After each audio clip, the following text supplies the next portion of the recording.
Good morning, everyone. My name is Joaquin Esquivel. I'm Chair of the State Water Board. Today is Wednesday, October 16th, and it is 9:36, and I would like to call this meeting to order. I'll begin by introducing my fellow board members. To my left is Vice Chair Doreen Diadamo. To her left, Board Member Sean McGuire, and to my right is Board Member Tam Dodek. Today assisting us is Michael Loffer, our Chief Counsel, Eileen Sobek, our Executive Director, Jonathan Bishop, Chief Deputy Director, Eric Oppenheimer, Chief Deputy Director, and Janine Townsend is our clerk, and assisting her is Courtney Tyler. I'll quickly go through our emergency evacuation procedure. Please look around and identify the two exits closest to you. In the event of a fire alarm, we are required to gather up our valuables and evacuate this room immediately. We're to evacuate to Cesar Chavez Park, which is across the street. Please be careful and obey all traffic signals as you cross that street. And I also want to let you know that today the meeting is being webcast and recorded. So please speak into the microphone when you come up. And last and most importantly, please turn off any noise-making devices. Just make a note that the board will be taking up item 6 before items 4 and 5 in the agenda, and but all of those will not be before item 3, which will not be before item 3, sorry. Now we will go to public forum, where we have an opportunity for members of the public to speak before the board on any item not pending before the board. And I would like to call up Douglas Deach. And you have requested 10 minutes. If I may shrink that down to about 5. Okay, well, what I've requested, I was here at your last meeting. I'd like to first say I was very impressed with your toxicity meeting. I couldn't stay for the whole meeting, but my primary purpose here today is to reiterate a request that I made 3.5 years ago, that State Water Resources Control Board intervene in the Monterey Bay. And I want to repeat that again. I wanted to replay that, and I think that's all queued up and ready to go. And I know you were just down in the Monterey Bay at the recycling center, and yes, I'm sure you were very impressed with that, but I'm sure what wasn't pointed out to you was the fact that this 2,000 acre-feet plus of water that they're going to create new is going to be offset by 1,400 acres of irrigated land they're going to bring into production, which use around 4,200 acre-feet. And this is like what we, small potatoes, what's going on down there in terms of our water use. But anyway, what I'd like to do is to do that. And also what I have is, when I appeared here before, the prior chairman, Ms. Marcus, asked me, I'd like to just preface what's going on here. She said, when I asked that you please intervene, she said, nice to see you again, I don't know if you remember me, but she said that we only have a backup role. And what I was trying to point out then was that under SGMA, this board does have a backup role, but under our existing laws and local coastal plan, which have been basically ignored for decades where we live, and that's all pointed out here, that's where you should be intervening.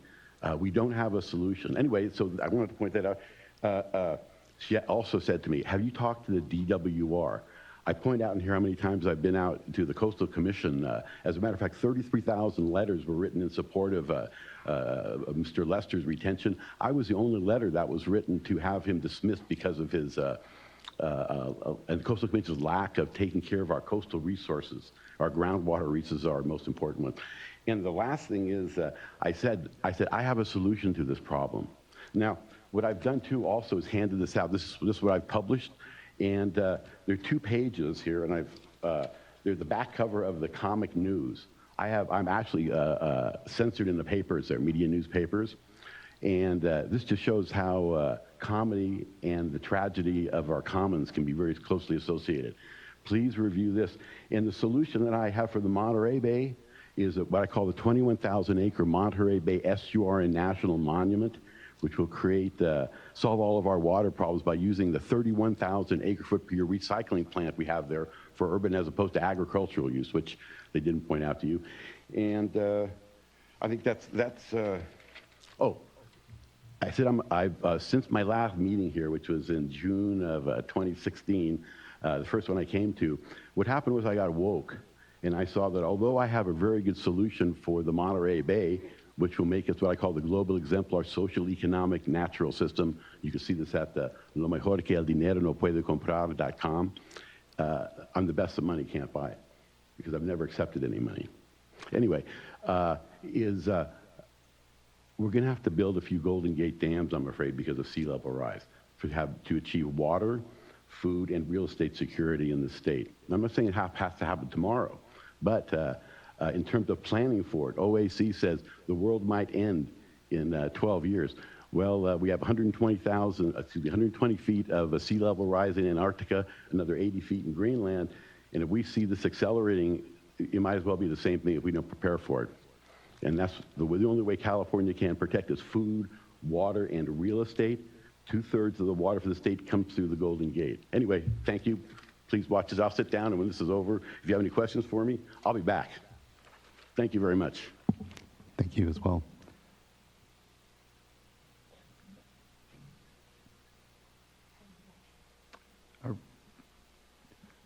I don't know if we necessarily have time. How long is the video, Janine? Oh, okay, if it's 9 minutes, what we'll do is watch it and make sure to get back to you and have staff get back to you as well, sir. I have these all, yeah. As a matter of fact, you can watch this later. Let's just do that. Okay. If you please this is my appearance. Here's the link for it. This is me talking about sustainability in 1996. I had my own sustainability plan. This one here is at lawandorderliberal.org, okay? And the other one is at thebestthatmoneycan'tbuy.org at 1125. Oh, one other thing I forgot to tell you, I'm also running for Congress in the 12th District on a few Golden Gate dams. Thank you. Thank you so much.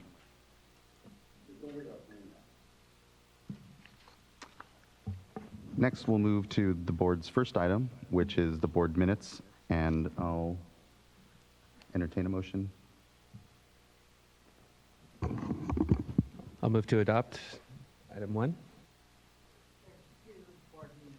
Oh, apologies Move for to that. adopt the board meeting minutes from September 17th and 18th and October 3rd under item 1. Second. All those in favor? Aye.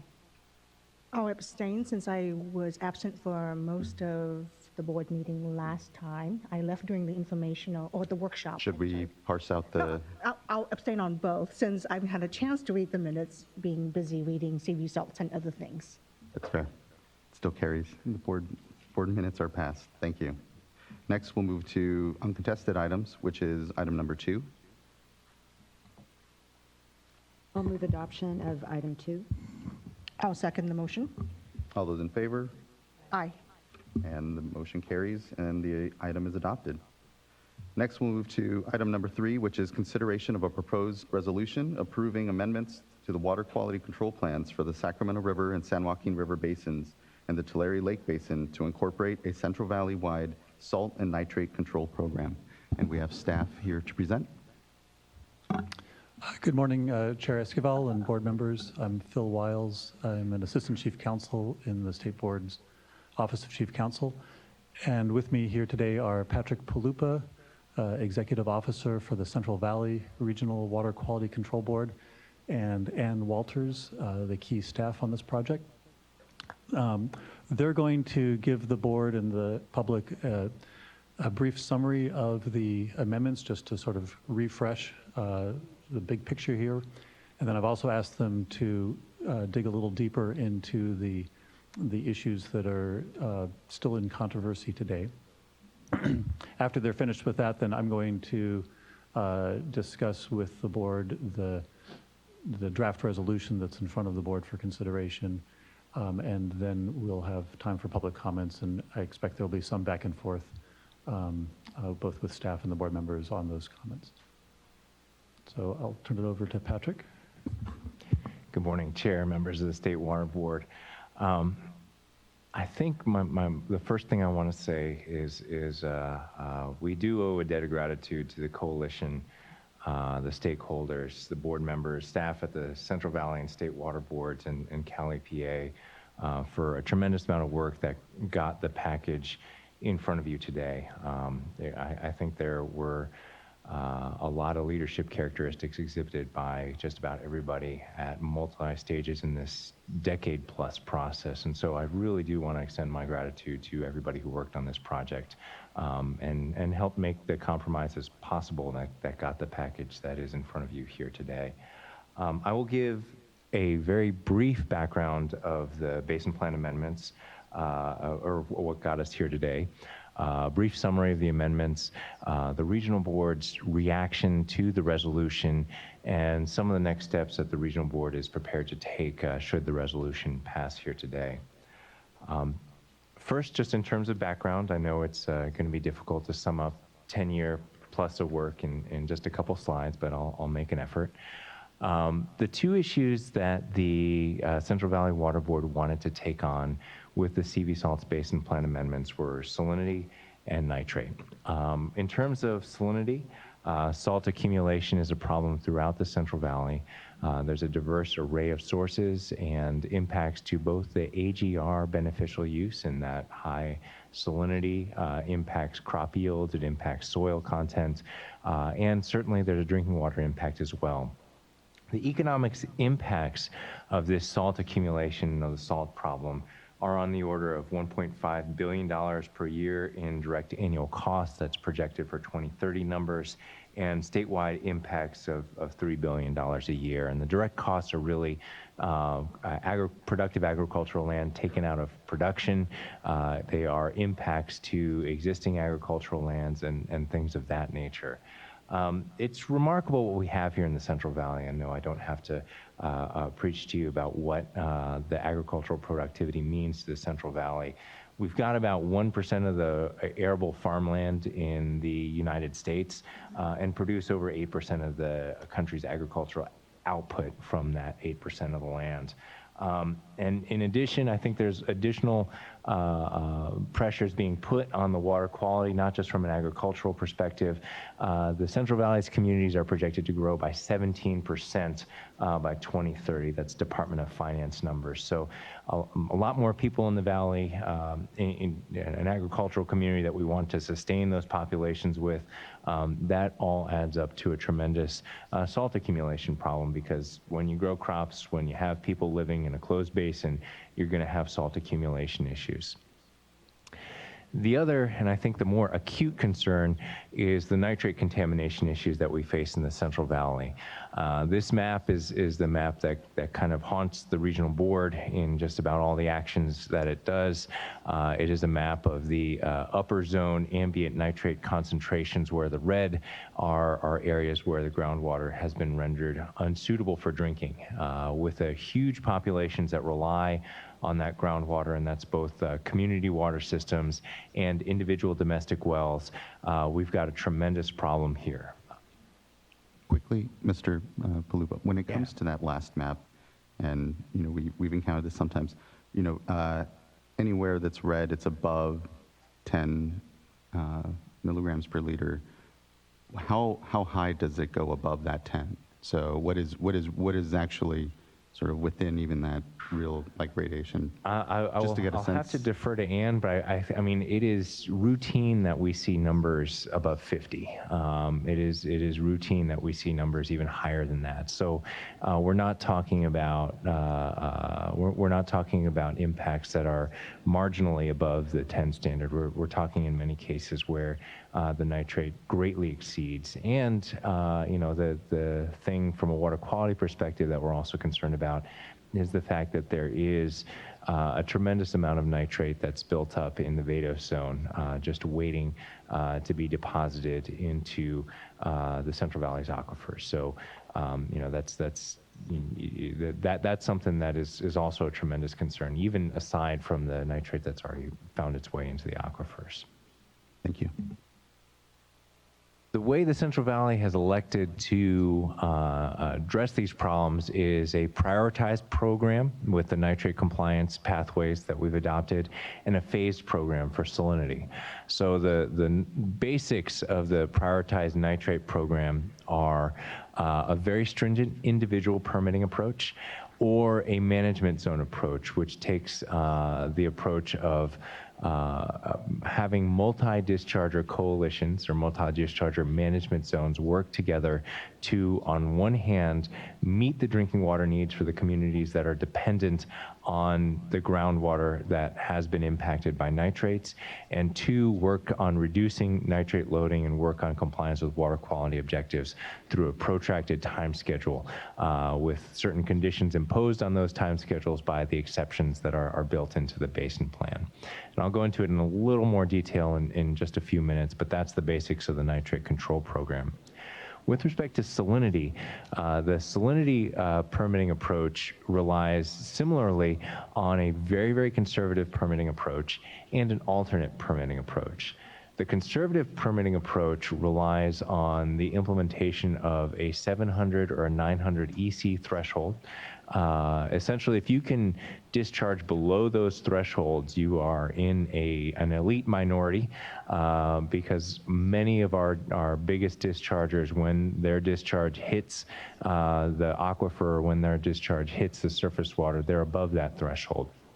So if you're below that threshold, you will not be impacting beneficial uses. But if you're above that threshold, chances are, even if you're only having a marginal impact on beneficial uses, those impacts will continue to be additive because salinity is a conservative constituent. That salt will continue to build up in the aquifer. And so the alternative permitting approach really says, we've got a huge basin-wide problem on our hands. And rather than tackle this on a permit-by-permit basis, if you're above that 700 threshold, or if you're above for discharging into water bodies that are designated as supporting the agricultural use, or if you're above the 900 threshold for water bodies that are supporting the municipal supply beneficial use, you will be paying into a huge study that will be conducted over the next 10 to 15 years to basically derive the architecture for future compliance with the salinity standards. And that may take the shape of a series of regional desalter networks. It may take the shape of regional brine lines of regulated areas where there will be some areas where salt will be allowed to build up, where there will be areas where you hopefully will have systems in place to take the salt out of groundwater and put that brine somewhere safe and beneficially reuse the clean water that results from that desalter network. It's a long-term project. It will require many, and I will say billions of dollars in infrastructure projects. But I think when we look at the numbers, when we look at $1.5 billion per year of cost to the agricultural community, $3 billion in indirect costs, I think the way the math will work out will mean that it will be more cost effective to build those networks than it will be to do nothing. And so that's really what the P&O study will be designed to get over the next 10 to 15 years. Just to go through the amendment timeline, and this isn't the amendment timeline starting back in 2006. This is a more immediate, what the document in front of you, what the more recent genesis is. January of 2017, the Central Valley Salinity Coalition provided to the regional board a salt and nitrate management plan. This was an outgrowth really of the recycled water policy that the state board adopted that said, every regional board, every groundwater basin needs to have a stakeholder salt and nutrient management plan presented to the regional board for their consideration. So that was presented to the regional board in 2017, and certainly the regional board was participating in the development of that plan.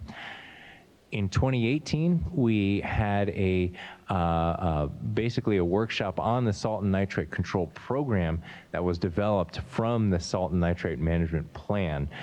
So basically it shifted from a stakeholder led document to that was delivered to the regional board's footsteps, and really the driver's seat was changed even though the folks in the chair stayed the same. And the regional board worked hard to develop an amendment package based off the salt and nitrate management plan. That was in 2018. Culminated in May when the Central Valley Water Board adopted the Basin Plan Amendment Package. And in July, we had a hearing in front of the State Board to receive comments on those basin plan amendments. And today, we're here for a meeting to consider approval of that amendment package and approval through a resolution that directs some additional actions to really refine what the basin plan amendment is and how it will be implemented. So very quickly, I'll go through the nitrate control program and the salinity control program. First and foremost, for the nitrate control program, the top priority is providing safe drinking water supplies to the communities and individuals that are impacted by nitrate discharges. And this is huge. I mean, I think that if nothing else, the past 10 plus years of discussions have really yielded the result where many of the dischargers have come around to the fact that they are responsible for the nitrate problem in the Central Valley. And what is really, I think, positive is that they've also said, look, we're also going to be the major driver towards a solution. So we have a community that's working with us in the discharger community. We have communities that are impacted by nitrates that are working with us as well to try and figure out how to get drinking water into their taps and into their homes. And so that really is the top priority of the nitrate control program. If you're discharging in a way that is affecting the aquifer, is contributing to contamination for nitrate, you will have a permitting option that will let you continue your operations and work to reduce nitrate loading, while at the same time providing drinking water for the communities that have that acute need for drinking water because of contamination issues. With that, the plan is, there's a lot of, that's in the basin plan amendment that specifies what the prescription is for those dischargers and how the regional board is going to permit the nitrate discharges and ultimately result in aquifer restoration. So this includes just about everybody who is impacting groundwater with respect to nitrates. Certainly irrigated lands is a major component of that. We have our non-15 program that regulates food processors and a bunch of POTWs that discharge to land, confined animals, septics. All of those are in the mix as components to receive sets of waste discharge requirements that require them to work towards the CV salt's ultimate goals of aquifer restoration. So what do the permits look like? For the nitrate control program, you're in one of two paths if you are a discharger that has nitrates in your discharge. You're either in an individual discharger permitting approach, which is Path A, or you are in a management zone permitting approach. With Path A, you basically fall into one of 5 categories. You're either in one of those situations where your discharge is relatively benign, meaning that you're discharging well below the standard or just below the standard, or you're working towards compliance. You're discharging above the standard, above 10, and you need to either receive a permit that gives you a time schedule to come into compliance, or you need to do some other type of permitting action that results in long-term compliance, and that can include a number of different options for the regional board to really have an enforceable timeline for you to comply with water quality objectives. So if you're in one of those 2 latter categories and you're impacting somebody who is drinking that groundwater, you have to participate in an early action plan. You have to have a plan for providing safe drinking water to the folks that are impacted by your discharge. And you have to develop an alternate compliance project, which really is the prescription for how you will achieve water quality objectives over the long term. So that is actually, most of that is within the regulatory requirements that the regional board is imposing today. The really innovative approach towards CV solids is the management zone permitting approach, where what the Central Valley Water Board has outlined in this amendment package is an avenue for dischargers to work together to develop a group strategy that will be policed and enforced by the regional board to reduce their nitrate loading and to provide safe drinking water within a defined boundary, a management zone boundary. it looks, and I think the analogy has been used quite a bit, but it looks a lot like a TMDL for groundwater, in that the individual components, the individual permittees that are permitted within that management zone will all be responsible for reducing loading on a set schedule that's worked out with the management zone and is imposed through waste discharge requirements. And at the same time, they will also be working on providing safe drinking water, both short-term and long-term solutions for the folks that are within those management zone boundaries. Incorporated into that strategy is also an early action plan. And the early action plan, the essence of it is that the management zone implementation plan, that is the long-term strategy for the management zone, it's going to take a while to set up. It's going to take a while to step through CEQA. It's going to take a while to develop the infrastructure projects to get towards compliance with water quality objectives. The early action plan is immediate. It is something that needs to be done very quickly to get drinking water into the hands of impacted communities. There are certainly a lot of requirements on how the early action plan will be implemented. There are additional requirements spelled out as expectations in the resolution. I think the regional board is on board with all of those expectations and those requirements.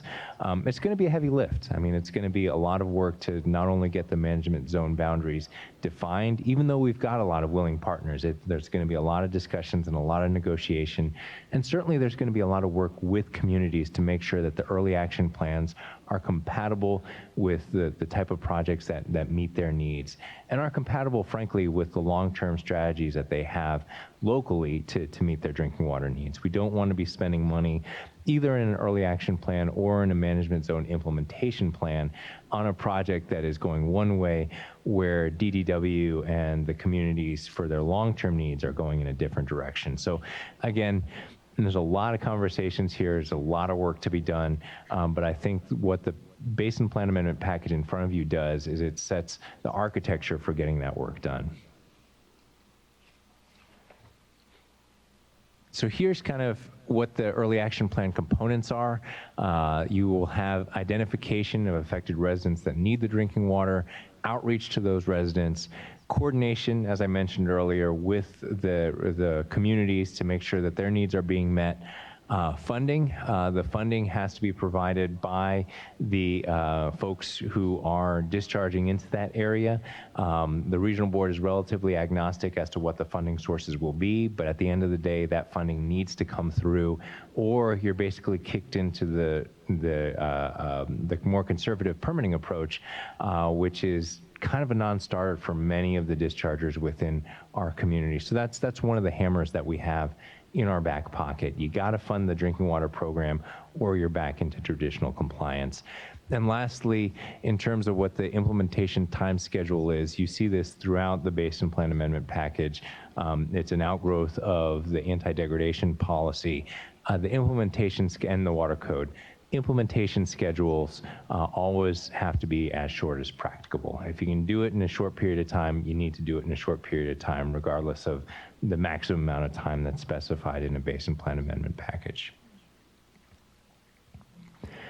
This is what the approval process looks like for a management zone implementation plan.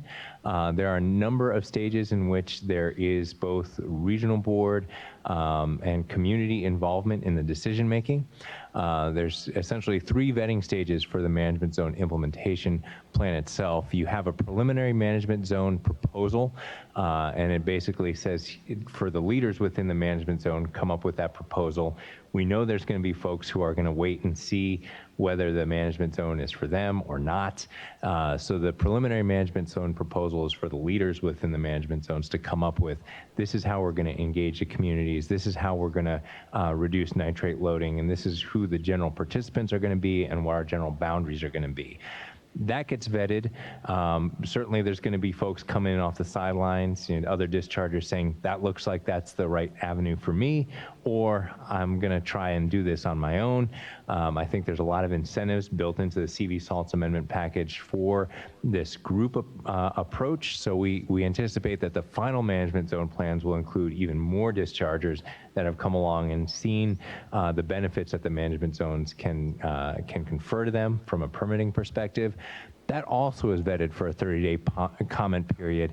And essentially what happens is that this is a proposal for what will be included in the waste discharge requirements for everybody within that management zone. So as opposed to having a bunch of individual requirements, each one of them having, you do X, Y, and Z for nitrates, the individual permits will say, for nitrate compliance, look to the management zone proposal, appended as an appendix or something along those lines for all the permittees within that management zone.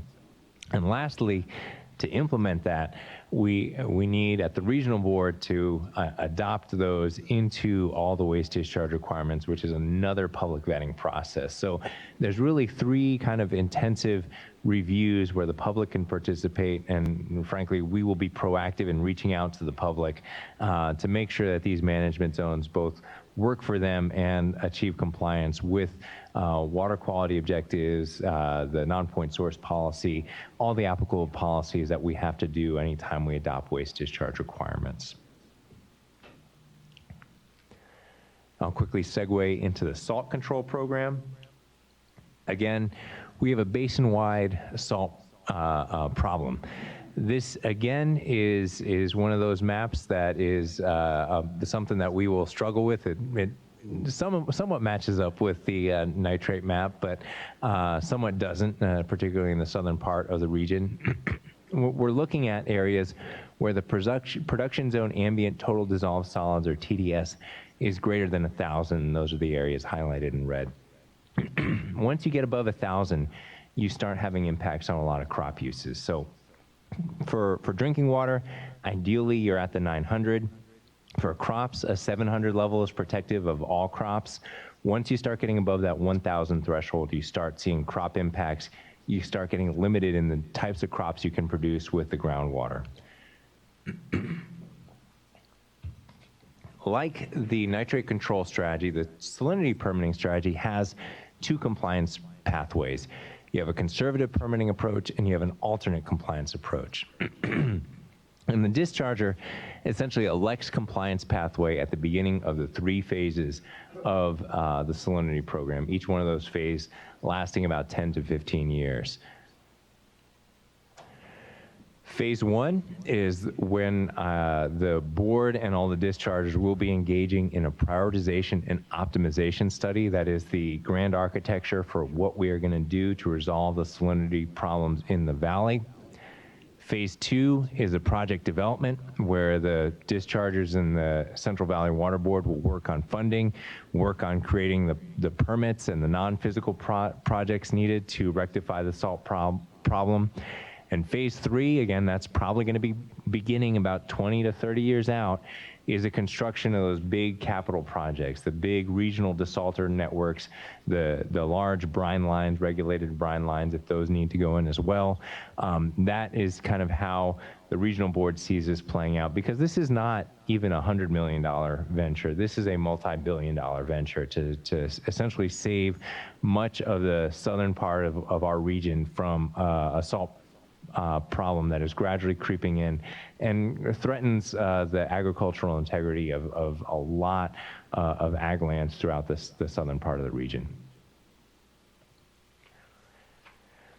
So there have been conversations recently about what will be the impact to the Bay Delta from the CV salts Basin Plan Amendment package. And there's 2 main points I want to make. First, that the SALT program does not change site-specific salinity objectives for the lower San Joaquin River. So just to go back even further than the beginning of CV salts, the lower San Joaquin River was subjected to a TMDL that the regional board approved in 2004. That regulated some of the inputs to the lower San Joaquin River, that basically set an anchor point for what needed to be done to achieve compliance with the Delta objectives in the lower San Joaquin River. That was meant to be a 2-phase project. Phase 2 of those lower San Joaquin TMDL was approved by your board in January of 2018. It's been subsequently approved by US EPA.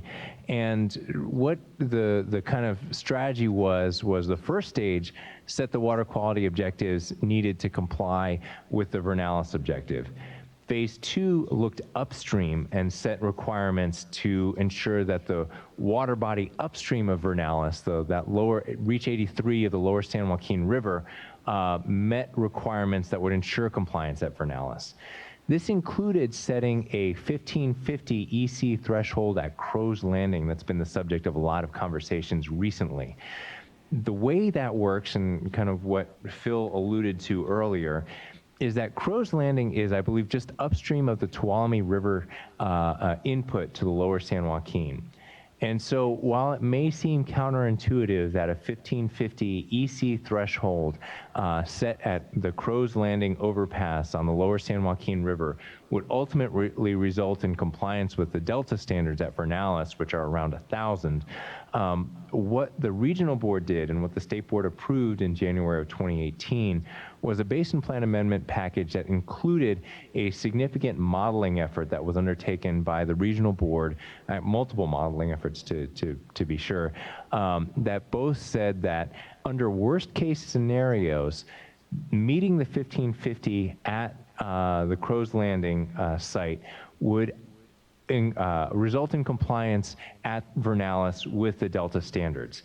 And this was under a variety of modeled conditions. It relied upon one project, one key project, and that was the Grasslands project, which is well underway. It requires stopping the discharge of salt from that area by January 2020, and that project is coming along as expected. So we're in good shape there.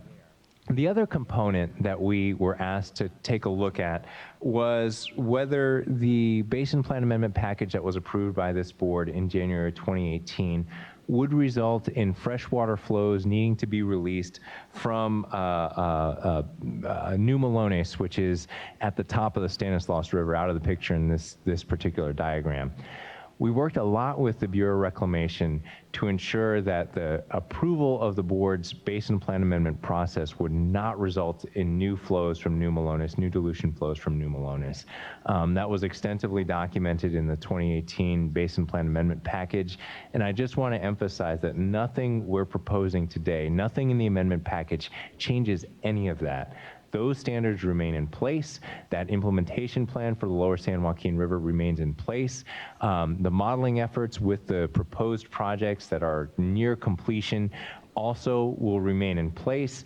And we do have, I would kind of add to that, a backstop in that we also are working with a number of federal partners and dischargers for a real-time salinity management program, which provides an additional level of assurance that those Delta standards will be met through the implementation of the regional board's TMDLs for the lower San Joaquin River. So I just wanted to kind of put that out there. I would also say, you know, as the second bullet point there, the SALT program that we're working here today does not alter, revise, or supersede the Bay Delta requirements. There's no change to the salinity water quality objectives for the San Joaquin River at Vernalis, and the project that we have today does not impact any beneficial use protections for the Delta. Realistically, that Bay Delta plan itself, that's your plan. I think we would have hit a dead end very quickly if we were proposing to override that plan. That was very clearly articulated as essentially an anchor point, where this is something that constrains the regional board's discretion, and we're going to do everything that we need to ensure that there's compliance with the Delta planning requirements. Again, a lot of these issues were thoroughly vetted in front of you January of last year, but because there's been ongoing conversations about this topic, we looked into it again. We had our staff review it, and again, nothing that we're doing today would change any of the assumptions that went into that discussion during last year's adoption hearing. So that's that component, and again, feel free to stop me if you have any questions. Actually, if we could go back. I appreciate the attention to this topic because I obviously have read and heard a lot of concerns about this particular topic. And while I see that the requirements and standards themselves have not changed. From what I understand, there are some concerns about how, through the Basin Plan Amendment for CV salts, conditions upstreams will be changed because of the allowance of salinity discharge. And the concern then, as expressed, as I understand it, is with this change upstream, one, was that considered in the modeling that you conducted? And two, does that change the challenge of meeting the compliance at Vanellis and at other location as specified? Yeah, and I think the answer is it absolutely was considered. The prior amendment package was actually I want to say proto-CV salts, but it was absolutely related to CV salts. So the CV salts, the same folks who are working through the CV salts basin plan amendments, the same teams that were working on doing the analysis of the lower San Joaquin were the teams that were working on the CV salts basin plan amendments. So in the discussion in the staff report about the environmental conditions, that absolutely was taken into account. And so I think that in terms of whether it was taken into account, absolutely. It was built into the amendment package that you have in front of us. In terms of whether the basin plan amendments in front of you will result in large increased salinity loadings, there's actually not a whole lot of new salt loads coming online. So the salinity problem in the Central Valley is really a problem in that the imported water into the southern part of the valley has a salinity load as part of it. And I don't think that those importations are going to change over the life of CV salt. So we don't anticipate any new loads coming online unless you have a brand new source of water being brought online to the Central Valley, which we love it, but I don't think that exists in nature. And so I think the salinity loading in terms of what's going to happen to the river is actually expected to either stay the same or potentially decrease. And so that was kind of how we looked at it and what the models basically said. And so that's kind of the assumptions that are built into the program. It's a little different than some other projects where you have dischargers that could potentially discharge a whole lot of some type of chemical constituent that's in their waste that they're treating for, and that they're pulling out of their waste stream through some type of treatment process. Salt is a little different, salt in terms of what the salinity load is, what the salinity load is coming from. The real big increase, and the only kind of real big increase would be the increase in population. That is going to result in additional salt loading. But if you look at that on balance of what that is, of the POTW loads and the salt that all of us have, it is minuscule in comparison to the salt load coming in from the imported water projects. So in terms of the overall dynamics, the salinity loading is going to stay relatively the same, relatively stagnant, and it was something that was considered, the range of alternatives was certainly considered in the modeling efforts that were undertaken as part of the Lower San Joaquin Basin Plan Amendment Package. I don't know if that answers your question. Did. And to what extent or how did the modeling consider the flows in the San Joaquin River? Obviously, the loading might be the same, but should the flow change, that would impact how standards are met. I know there were a variety of flow conditions that were modeled, and I think that was kind of in part done to address the concerns from the Bureau of Reclamation that they would need to, under certain extreme low flow conditions, release a lot of fresh water from New Melones. And to make sure that that wasn't going to be the case, the modeling conditions that we looked at, and I'm looking at Ann to kind of verify this, the modeling conditions that we put the models through took into account a lot of extreme low flow and certain high flow conditions as well. And I don't know if Ann has something to add to that. No, I just want to agree. They went back and looked over our extensive historic data set of flow and looked at different year types for each water year type to ensure that during those very minimum flows that these objectives could be met. Thank you. Any other questions from fellow board members at this point? All right. And so I'll step through real quick a quick couple minutes on the regional board's view of the resolution itself and kind of what our next steps are going to be. There's a lot of language in the new amendment, and I think the bottom line from the regional board is that the language in the proposed resolution is absolutely consistent with the intent of the regional board when it adopted the CV salts package. There's nothing in there that screams, do something very different than what you were intending to do. I think a lot of it clarifies some of the intent of the CV salts basin plan amendment package, and frankly provides some more assurance to you, the State Water Board, that this package will be on track, not just a couple years from now, but many years into the future. I think one of the things that has been the subject of a lot of conversation was the non-point source policy and some of the additional language regarding the non-point source policy. There was a major, as you well know, a non-point source policy court case that was decided during the pendency of the CV salts basin plan amendment package. And I think that the way that we interpret it is that is something that we were absolutely considering as a bulwark of what we need to do in waste discharge requirements, even without CV salts. So I think that the new court case absolutely said that there needs to be requirements for interim milestones and compliance with water quality objectives within the permitting process of the regional boards. And that is something that we, the resolution doubles down on. I think that is in terms of how our response to comments was drafted and written.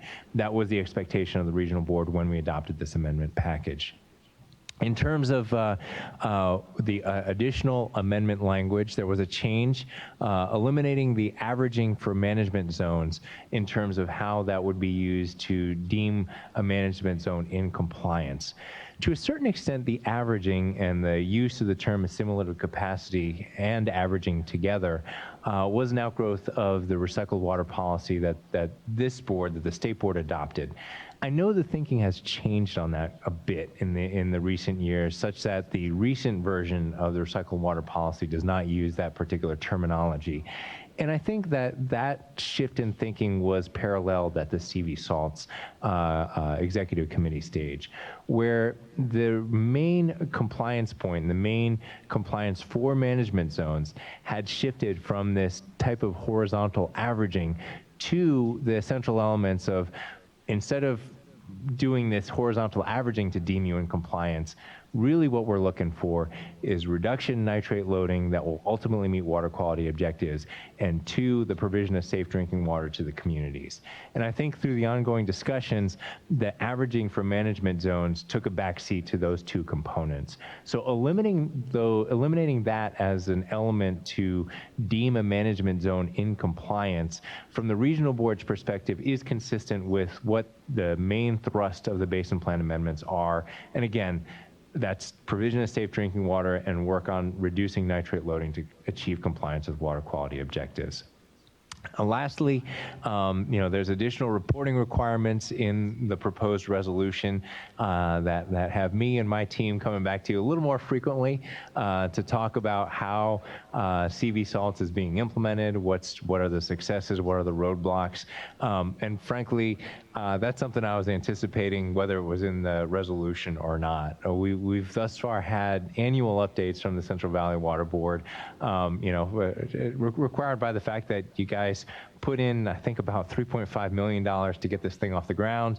You wanted to know how your money was being spent, how the resolution package was moving forward. I know the feedback that we got from the State Water Board was a little too slow, but you're making good progress in most of those annual updates. So it was totally anticipated from the regional board's vantage point that those annual updates would continue. And so I think a lot of what was spelled out in the proposed resolution of what do we need to hear from you, the regional board, is absolutely consistent with the type of annual updates I would be providing to you, even absent the resolution. I think it actually helps us and guides us into what you need to hear from the regional board in the years to come. But again, I know there's going to be a lot of money that's going to be spent both on the discharger side, and certainly there's some state funds that are going to be spent as well for drinking water solutions. I think it would absolutely be my responsibility to come and talk to you on a regular basis about how those projects are progressing within the Central Valley. And lastly, here's the challenge to the regional board. There's a number of provisions in there that kick certain things back to the regional board to change. From my vantage point, I don't view it as CV Salts version 2.0. It's more CV Salts version 1.1. The little refinements that you've asked us to make, the changes that you've asked us to make to the amendment process within about a year. I think that those adjustments primarily clarify existing expectations, but I think the second round of amendments, the reason why it makes sense to me is expectations can get lost. Expectations can get misplaced within page 300 of our staff report or within the response to comments. So putting that into the Basin Plan Amendment package and the direction that's provided to the Central Valley Water Board in the resolution package, it makes sense to me. And so I think our team's going to go back, look at what we need to do, look at the marching orders that we get from the state board, and get it done. I don't think that causes us any major concerns about what the direction was from the state board to the regional board. I think that some of those resolution requirements add additional safeguards for communities impacted by nitrate contamination. I think they don't put the road in a different place. They just make the road a little bit narrower. And I think that's entirely appropriate, given some of the concerns that have been raised by the communities. I know as this Basin Plan Amendment was adopted, we had a lot of engagement with all sorts of communities throughout the Central Valley. But I think the additional requirements narrow that a little bit more based on the additional comments that came in during the pendency of this amendment. And lastly, I think it is absolutely appropriate that the direction given to the regional board to continue coordination with DDW, considering all the other investments in drinking water that are going to be made by the state, by public entities, by private entities, and by communities in the years to come. With that, here's kind of what the schedule is. We had the regional board adoption in May 2018. You're in October 2019 considering this Basin Plan Amendment package for approval. In November 2019, we're going to start right away. We gave ourselves 2 weeks, and then we're going to start working on the Basin Plan Amendment process to revise the basin plans consistent with what the direction is that you've provided here today, should the resolution be adopted. Meanwhile, on a parallel track, the document would go forward to OAL for their approval.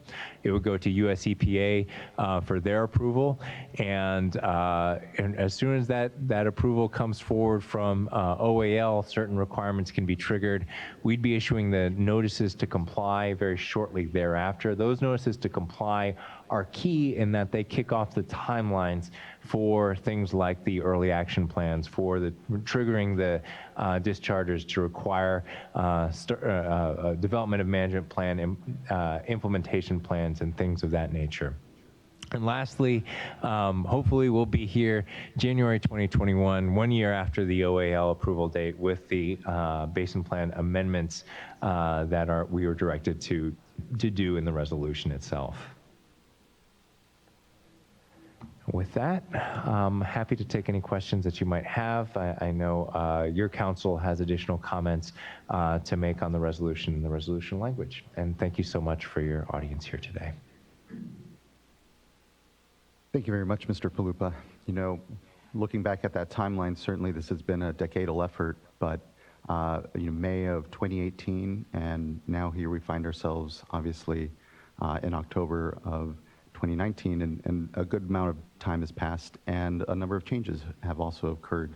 So I really just appreciate the incredible work by staff, first and foremost, to convene the stakeholders, to be able to try to find out if there's a space within the resolution language to be a little creative, to be a little flexible, and give some direction to make amendment to some of the issues, certainly, that I think collectively folks had kind of rested on, and the horizontal averaging being one of the issues, but certainly being able to acknowledge the Safe and Affordable Fund and the need to better coordinate all these activities, whether it is SGMA or our goals in providing safe and affordable water for all Californians.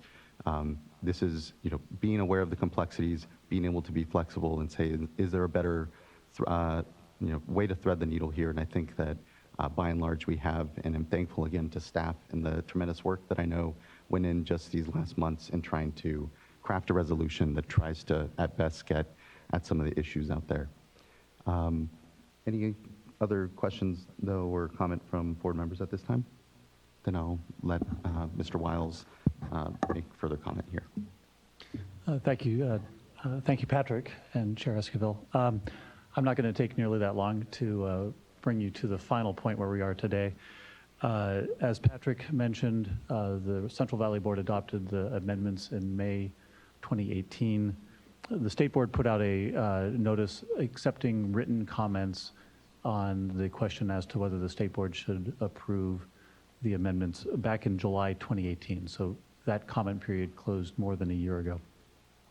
And on July 2nd of this year, as you know, of course, this board held a public workshop to take oral comments on the Basin Plan amendments. And you heard quite a bit of contention, quite a bit of discomfort, disagreement with the amendments. The focus, I think, on most of that was on nitrates and the impacts of nitrates on drinking water and the drinking water solutions that were proposed. Also some concerns about the approach for salinity in the Basin Plan amendments. At that point, rather than proceeding as we might normally do to bring to the board just a straight up or down vote about whether to approve the amendments, as it's already been alluded to, we sat down with your staff, but also with Patrick and his staff, with the representatives from the environmental justice organizations that had been involved in the CV salts process, and with representatives from the dischargers that are in the Central Valley that are affected by the CV salts. And I will say it was this sort of negotiation, if you will, was led, I think, very capably, very strongly by Kristen Peer, Assistant Secretary for Cal EPA. So a lot of thanks definitely goes to Kristen. But it was very unusual. It was quite eye-opening to see the level of compromise and, as you said, creativity and flexibility that everybody was willing to bring to the table. And I think that everybody deserves a huge thank you for coming with that kind of an attitude. And so over the course of several weeks, we were able to bridge almost, not quite all, but almost all of the areas that were in contention there. And I do want to stress that this was a focus on nitrates and on drinking water, not at all on salinity issues. So those issues still, in some cases, do persist today, those concerns. What I'd like to do is just very briefly walk you through the resolution and hit the high points so that you and the stakeholders who are listening today can kind of understand the roadmap here. And so, as I mentioned, this is not essentially just approve or disapprove the amendment. Instead, it is drafted as an approval of the Basin Plan amendments. As you would see on finding number 8 on page 3, the State Board, if you adopt the resolution, would be expressing some concerns with the amendments. Some of those concerns are short-term, some of those concerns are long-term, and the approach taken in the resolution is essentially to adopt a series of understandings under paragraph 1, starting on page 3. And these are understandings that are born from the record and that are essentially things that we have either heard from regional board staff or that are clear from the record. And these are things that were important to emphasize, that these are the State Board's expectations about how the short-term implementation of the amendment will go forward. And with a kind of the point being that as explained in the resolution, it's important for the amendments and the process to implement the amendments to actually go forward in the short term. that's what's going to lead to these communities receiving drinking water. Without an approval, then it'd be some period of time before they would be receiving that kind of relief. And the real concerns, the more fundamental concerns, don't really appear until later in the implementation. That is, they deal more with things like the management zone implementation plans. And so finding number 8 explains that those longer term concerns can be addressed by the regional board through some very targeted revisions, as Patrick alluded to, that the amendment asks or directs, in fact, the regional board to make. So I'm going to move forward then. Paragraph 1 under the therefore be it resolved, those are the understandings and expectations and directions that the state board believes are appropriate in the short term. Paragraph 2, and I'm not going to walk through all of them. If there are any that you'd like to talk about, by all means, please flag them and we can discuss them. Paragraph 2 is the direction to the regional board to report back regularly to the state board. Some of the topics are on an annual basis, others are on an every 5-year basis. And this is really, I think, sending a strong message that this is obviously very important to the Central Valley Board, but it's also very important to the state board that we watch and make sure that the amendments are being implemented in the way in which they're intended. Paragraph 3 is, of course, the approval paragraph. And then paragraph 4 is the more creative approach that we're taking here in this resolution.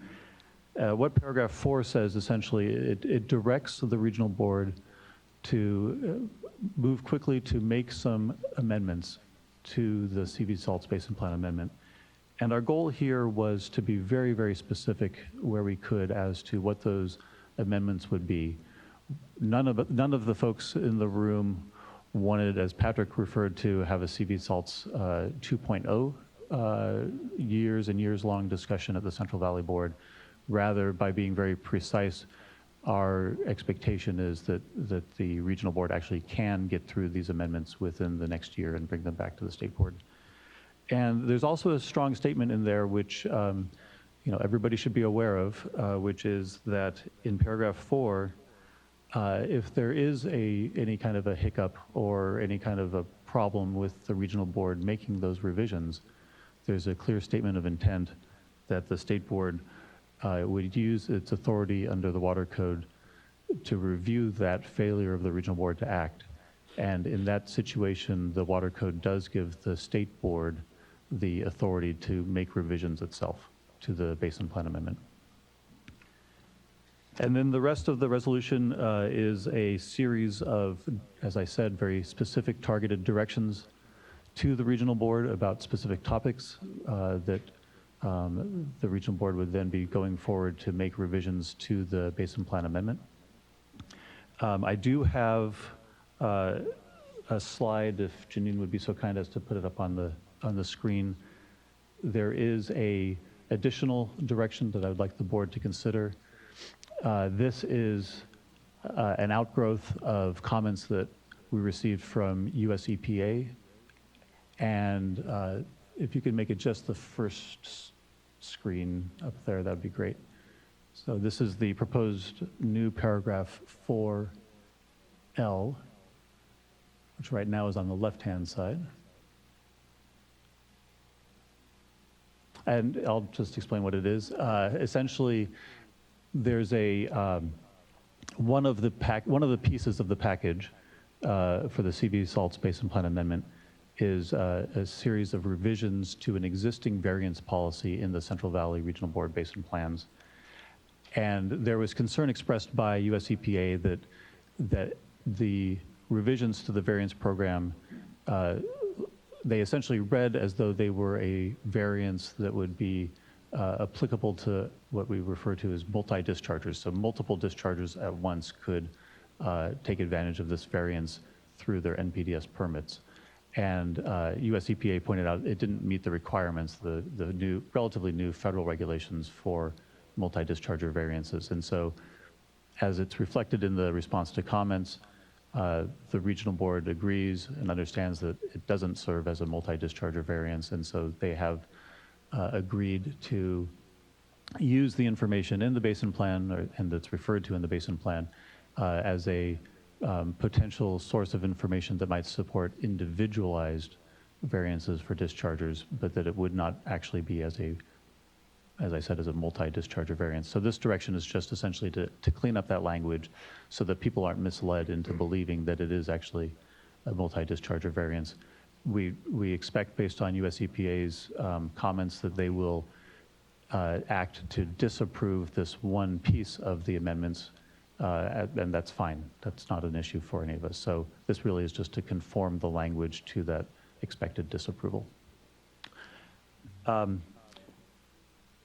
I do want to give plenty of time for the commenters to speak, and so before turning it over to the commenters, of course, if you have questions, I'll take those. But also, I do want to point out that several of the folks who are going to get up to speak submitted comment letters, which we would normally consider to be late comments, because, as I mentioned, the comment period closed over a year ago. However, to be fair, many of those comments are focused on issues that they would not have had the opportunity to comment on because they hadn't seen this new approach in the draft resolution until we put it out for notice on October 4th. And then there are a couple of things that have happened since the regional board acted that they're bringing to our attention. As Patrick mentioned, the new court case regarding the non-point source policy. So to be fair to those folks, although we're not doing a written response to those comments, we don't need them to stand up and repeat them for the record today, so we are going to accept those portions of the comments for the record. And I think that that's important to some of the folks here, because I believe you will hear that although there's some general satisfaction with the approach that's in front of the board today for, at least for nitrates and for drinking water, and not so much for salinity, this is an approach where we're essentially asking everybody to trust that the regional board will be able to get through this process and will be able to make these revisions. And so they're likely to want to make their record, and if things go south, then we very much would expect that they would challenge the approval of the amendments as they are. And with that, I should say that in addition to the salinity issues that you'll be hearing from, I do also expect that there'll be a fair amount of discussion on the one point where we were unable to reach resolution in the room. And that point is on, it's generally described in paragraph 4H on page 9. And the issue in 4H is essentially what is the outer limit that the state board is directing the regional board to put on how long dischargers can take to actually get to the point where their discharges of nitrate are no longer causing or contributing to an exceedance of water quality objectives in the receiving water, in the groundwater. And so we, as staff, we didn't want to leave, although we knew there wasn't a resolution on the issue, we didn't want to just leave the number blank. And so what we put in there essentially as a placeholder for conversation is, you'll see that it says the term is as short as practicable, but in no case longer than 35 years, with the opportunity for one 10-year extension for good cause. I think you can expect, I certainly expect that there'll be a lot of conversation about whether that's the right approach or not. So with that, I'm finished, unless there are questions. Start the public comments. Did you have another paragraph that you had made some amendments to, or were you going to bring that up later? Well, I think you might have seen part of that already. So actually, I do have two other pieces, which one of which it might be useful to hear from the folks on the salinity issue. It's a potential solution to one of their concerns, not all of their concerns by any stretch. And then the third is really just, I think some of the environmental justice folks are going to make a proposal, and I just wanted to have language that everybody could look at if the board is interested in discussing that particular proposal.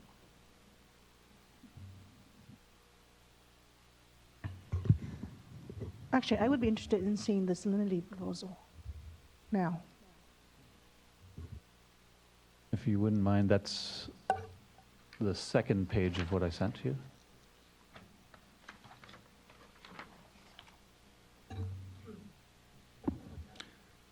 So this would be a revision to paragraph 4K in the resolution. 4K is on page 10 of the draft resolution. And there's essentially, as written now, there are two issues that are addressed. One issue, which is the first sentence, well, I should back up.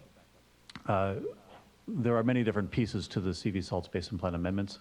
One of those pieces is a drought and conservation policy. And that policy essentially allows for salinity, allows excursions above the upper secondary MCL in cases where there is a declared drought emergency, or in cases where there are water conservation efforts that, in either case, either drought or water conservation, there is less fresh water available to dilute the salt loading. The first sentence of this paragraph relates to permit limitations. And so this would be for individualized dischargers. The concern that was raised was that the levels that are higher than the upper level for the secondary MCL are designed to be used only temporarily for drinking water purposes. CDPH, or it might have even been DHS who initially adopted them, identified these numbers as anytime you're above 1,600 milligrams per liter, you really should only be at that level for a temporary period of time. The drought and conservation policy in the amendments don't necessarily limit the application to a temporary period, either for effluent limitations or for the quality in the receiving water. And this was a concern brought up by Contra Costa Water District. We looked at it and with Patrick and with the representatives from the dischargers agreed that they actually had a very good point, that emergency droughts can last for years. Water conservation efforts we actually expect will last for years. We are a proponent of water conservation. And so we crafted this revision, we crafted this finding and this direction for revisions to the Basin Plan amendments to try to inject some notion of a shorter time frame, give some meaning to the sense that these are only supposed to be used temporarily. So the first sentence, again, is for effluent limitations, individual dischargers. The second sentence, which you see here in strikeout text, was just for the regional board to consider a change to the Basin Plan amendments regarding the amount of salinity in the receiving water itself. So not the effluent from dischargers, but for the receiving water itself. I'll be frank, this is the one area where I was a little bit uncomfortable because it's not very precise. It's just directed the regional board to consider making a revision, and it certainly didn't tell the regional board what that revision would be. And so my concern then would be that this would be a protracted conversation and discussion in front of the regional board on remand. Excuse me, not on remand, but when they take back and look at the amendments. This proposal that you see on the screen would remove that general direction to consider revising and be much more specific and actually direct the regional board to revise the MCL policy to just remove those references to the drought and conservation policy. The effect of this would be then that there would be no exception to the secondary MCLs, these upper 1,600 milligrams per liter MCLs in the receiving water itself. And I think that actually goes well beyond what what Contra Costa Water District was asking for, because the result of this change would be that the drought and conservation policy would not allow for that exception in the receiving water itself to exceed 1,600. I should probably pass it over to Patrick to discuss what the impact would be from his perspective in terms of the regulatory approach that the regional board was intending and how this would affect it. So the drought and conservation policy is an interesting component of the regulatory package. To a certain extent, it is one of the abandoned subway stations of the CV Salts Basin Plan Amendment to be used at some point in the future again. What we have in the drought and conservation policy and is something that was begun probably 7, 8, 9 years ago to really figure out what should the water quality objectives be when there is a declared drought in the state of California, when there is drought impacts and conservation impacts on certain reaches of the streams and rivers in the Central Valley. The Lower San Joaquin actually has, again, as part of the modeling efforts that they did there, has those type of standards built into it. And the thought was to go through a number of the water bodies within the Central Valley, some of the main stem water bodies, and adopt those type of standards as well. Very quickly, it became apparent that this type of effort had to be part of an overarching strategy towards maintaining salinity in the Central Valley, and essentially saying we don't want to set limits, set use objectives when we're not sure what the big picture is going to be. So the focus shifted from the drought and conservation policy and other ancillary policies. There's other policies that were kind of set by the wayside in terms of like ones that would specify what agricultural water quality objectives were. That was something that was controversial and nobody liked it, and so that was kind of set by the wayside. Drought and conservation survived in that it is something that we intend to use when the basin plan is revised in 10 to 15 years after the P&O study is completed. But we set implementation provisions in the basin plan for non-NPDES surface water discharges, NPDES surface water discharges, and groundwater discharges, all of which do not touch the drought and conservation policy as it's written. So that's when I say it's kind of the abandoned station. It's not linked from the implementation provisions anymore. So it's not something that's going to be triggered when it's time to adopt a permit for virtually any activity within the Central Valley, or actually any activity that we regulate in the Central Valley. But that said, there was still a linkage within the water quality objectives that were going to be revised to the drought and conservation policy. And it's that link that this revision would break, at least until the regional board went back 10, 15 years from now, revised and revived the drought and conservation policy and gave it a new life. So it's kind of put on hold for the next 10 to 15 years while we work out a basin-wide solution to the salinity issues. The implementation provisions, as I mentioned, for every single salinity discharger in the valley, it does not link to the drought and conservation policy anymore. The only area in which it was potentially linked was in the multi-discharger variance policy, which again will not be approved by US EPA. So essentially, it's something that's in the basin plan as an element that we will definitely revive in years to come, but it's non-operative in terms of how we plan on permitting and regulating all the discharges in the Central Valley. That said, when the commenter came in and pointed out, hey, you still have that linked, it's still in there as something that theoretically could be triggered. We kind of took a look at the drafting, and as Phil mentioned, yeah, that probably should be done a little differently. So this direction to the regional board to essentially remove the reference from the secondary maximum contaminant level policy, remove that reference to the drought and conservation policy, essentially put that on hold while we work through the P&O study. It's totally, the regional board is totally amenable to that. I will say the drought and conservation policy will be a focus of the P&O study because we need to understand what the appropriate water quality objectives should be for those rivers and streams of the Central Valley as we kind of move forward, when drought conditions hit, when conservation hits. We weren't ready to kind of put in a very, very prescriptive policy right now, and so that's kind of why you see it in the form it is right now.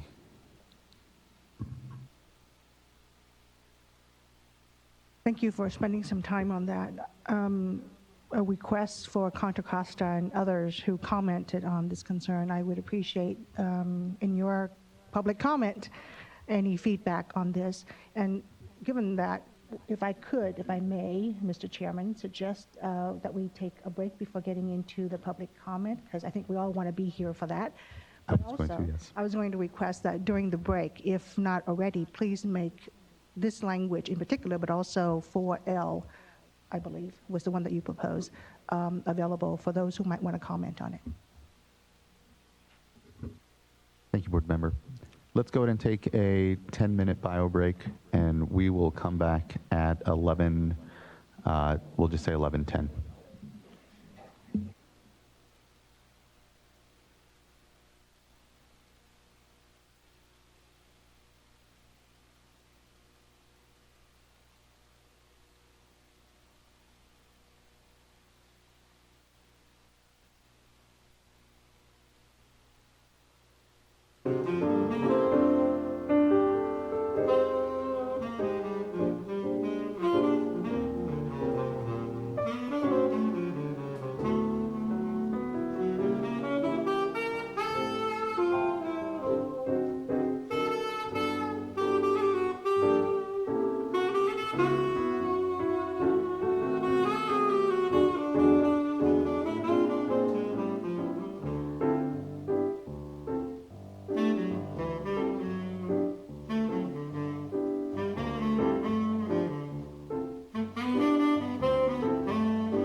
Okay, everyone. And by 11:10, I said I meant 11:15, obviously.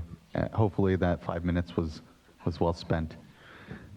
We'll now move to our public comment portion. Oh, sorry. It looks like Mr. Phil Wiles would like to say something first. Thank you, Chair Esquivel. So we did spend that break well. It was time well spent.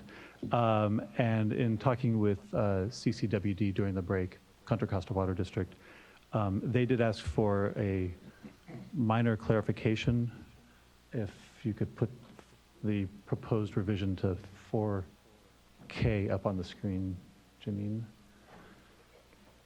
Thank you. And so in the second line, it currently reads, interim permit limits established under the drought and conservation policy. And they asked that that we insert the words for discharges. So the second line would read, interim permit limits for discharges, which is, I think, completely consistent with what we intended. So I have no problem with that. And then we had another discussion about the actual terms of the drought. Sorry, Mr. Well, if this is change, perhaps Ms. Townsend or someone could insert it? Yeah, that'd be fine. So after the word limits, insert for discharges, yeah. Thank you. And then the second isn't a change to it, but just a clarification on the record. The drought and conservation policy itself refers to interim effluent and or groundwater/surface water limitations. And so those are essentially what we refer to as receiving water limitations.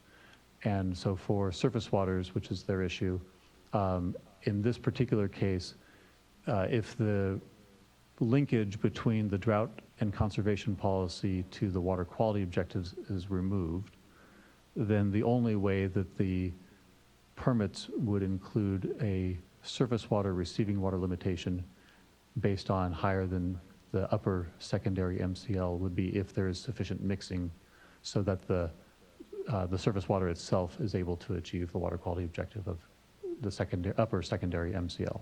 So that's consistent with the regional board's understanding and mine as well. So I just offered to clarify that on the record. And there's one more. Had a quick conversation with the city of Tracy's representative. And if you wouldn't mind going back to page 6, and this is paragraph 1S. It's not on the board or on the screen, I know, but 1S is an understanding of the state board in the resolution. It currently states that the State Water Board recognizes that the amendments to the basin plans do not authorize exceedances of water quality objectives in the Delta. The city correctly pointed out that the Bay Delta plan itself incorporates potential exceptions and variances. And so what I would propose then is to, at the end of that sentence, include the phrase, comma, except as provided in the Bay Delta plan's implementation provisions. We don't want to mislead people into thinking that somehow the approval of the CV Salts Basin Plan Amendment somehow changes what's actually already in the Bay Delta plan. So I'll say it one more time so everybody can follow along. This would be adding to the end of paragraph S, as in Sierra, comma, except as provided in the Bay Delta plan's implementation provisions.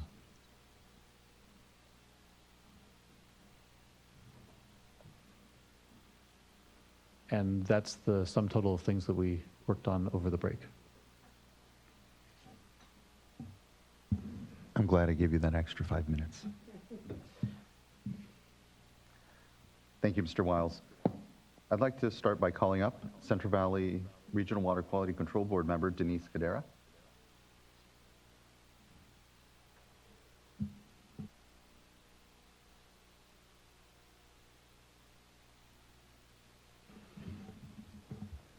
Good morning. Chair and members of the board, and to everyone in the audience. I'm surprised I was the first one called up today, but I guess I'm glad to be up here to ask for the board support on the CV salts plan that's come forth. Staff has done a tremendous amount of work on this over the years, decade plus, and the stakeholder process, the collaboration that's going on for this program has been, I don't know the word to describe it, it's phenomenal, actually. And I know that everyone is not completely embracing every part of the project that's gone forth, but I think for all the extra work, all the extra time that's gone in has made it a tremendous plan for the Central Valley, and I'm very supportive of it. Although there, like I said, there's some things that no one is completely satisfied. I think what we've set in motion is what's beneficial for the Central Valley, for our water, and for the industries, the communities, and I think it sets us in motion to really do good things and improve our water quality and allow things to continue to progress along the way. With the plan that's going forth, the revisions and the changes, it's just going to set us apart for the rest of the region and what we're doing here with water quality, and I really appreciate all the work that went into it. I really like to thank our staff, Patrick, and all the hard work that's gone into it, and I really would appreciate your support of this plan. Thank you very much. Thank you so much, board member, and thank you for your service on the regional board. Next, I'd like to call up Mr. Tom Stokely, who will be followed by Mr. Tim Johnson, who will be followed by Mr. Bob Core. Thank you. Mr. Chairman, members of the board, my name is Tom Stokely. I'm here representing the Pacific Coast Federation of Fishermen's Associations, the Institute for Fisheries Resources, California Sport Fishing Protection Alliance, and Save California Salmon. I might add that PCFFA, IFR, and CSPA were the prevailing plaintiffs in the Ninth Circuit case regarding a need for an NPDES permit for discharges from the Grasslands Bypass Project. I urge you not to approve the Basin Plan Amendment because it does not protect public trust resources. As near as I can tell, there has been no public trust evaluation of this Basin Plan Amendment, and it's bad for fish, wildlife, and people. Your Basin Plan Amendment has a dirty little secret, and the word is selenium. In your final staff report for the CV Salts program, 400 plus pages, the word selenium never appears. As we all know, selenium is a trace element that we all need in small amounts, but in larger amounts, which are still very small, it can cause fish and wildlife deformities, death. In humans, it also can cause your hair to fall out, endocrine problems, and problems with your nails. Selenium is a significant constituent of concern that has been found in high concentrations in subsurface agricultural drainage in the western San Joaquin Valley. The Salt and Nitrate Control Program includes a potential Central Valley brine line to dispose of salty brine in agricultural drainage out of the valley. The Strategic Salt Accumulation Land and Transportation Studies, Phases 2 and 3 reports assume that out-of-valley discharges of drainage brine would meet water quality objectives for selenium and other constituents and protect beneficial uses.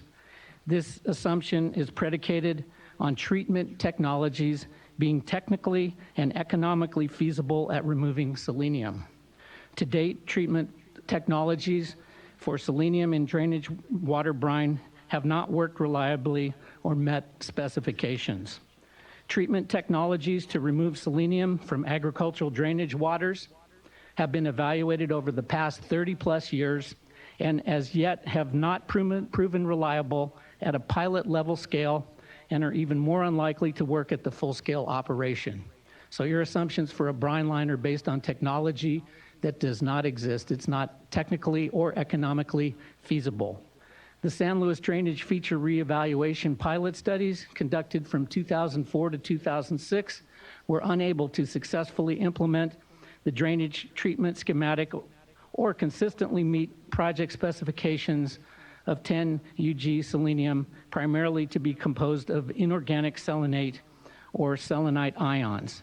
The San Luis Drainage Feature Reevaluation Final EIS, Appendix B, and feasibility report documented numerous operational problems associated with San Luis Drainage Feature Reevaluation treatment pilot studies implemented in 04 through 06.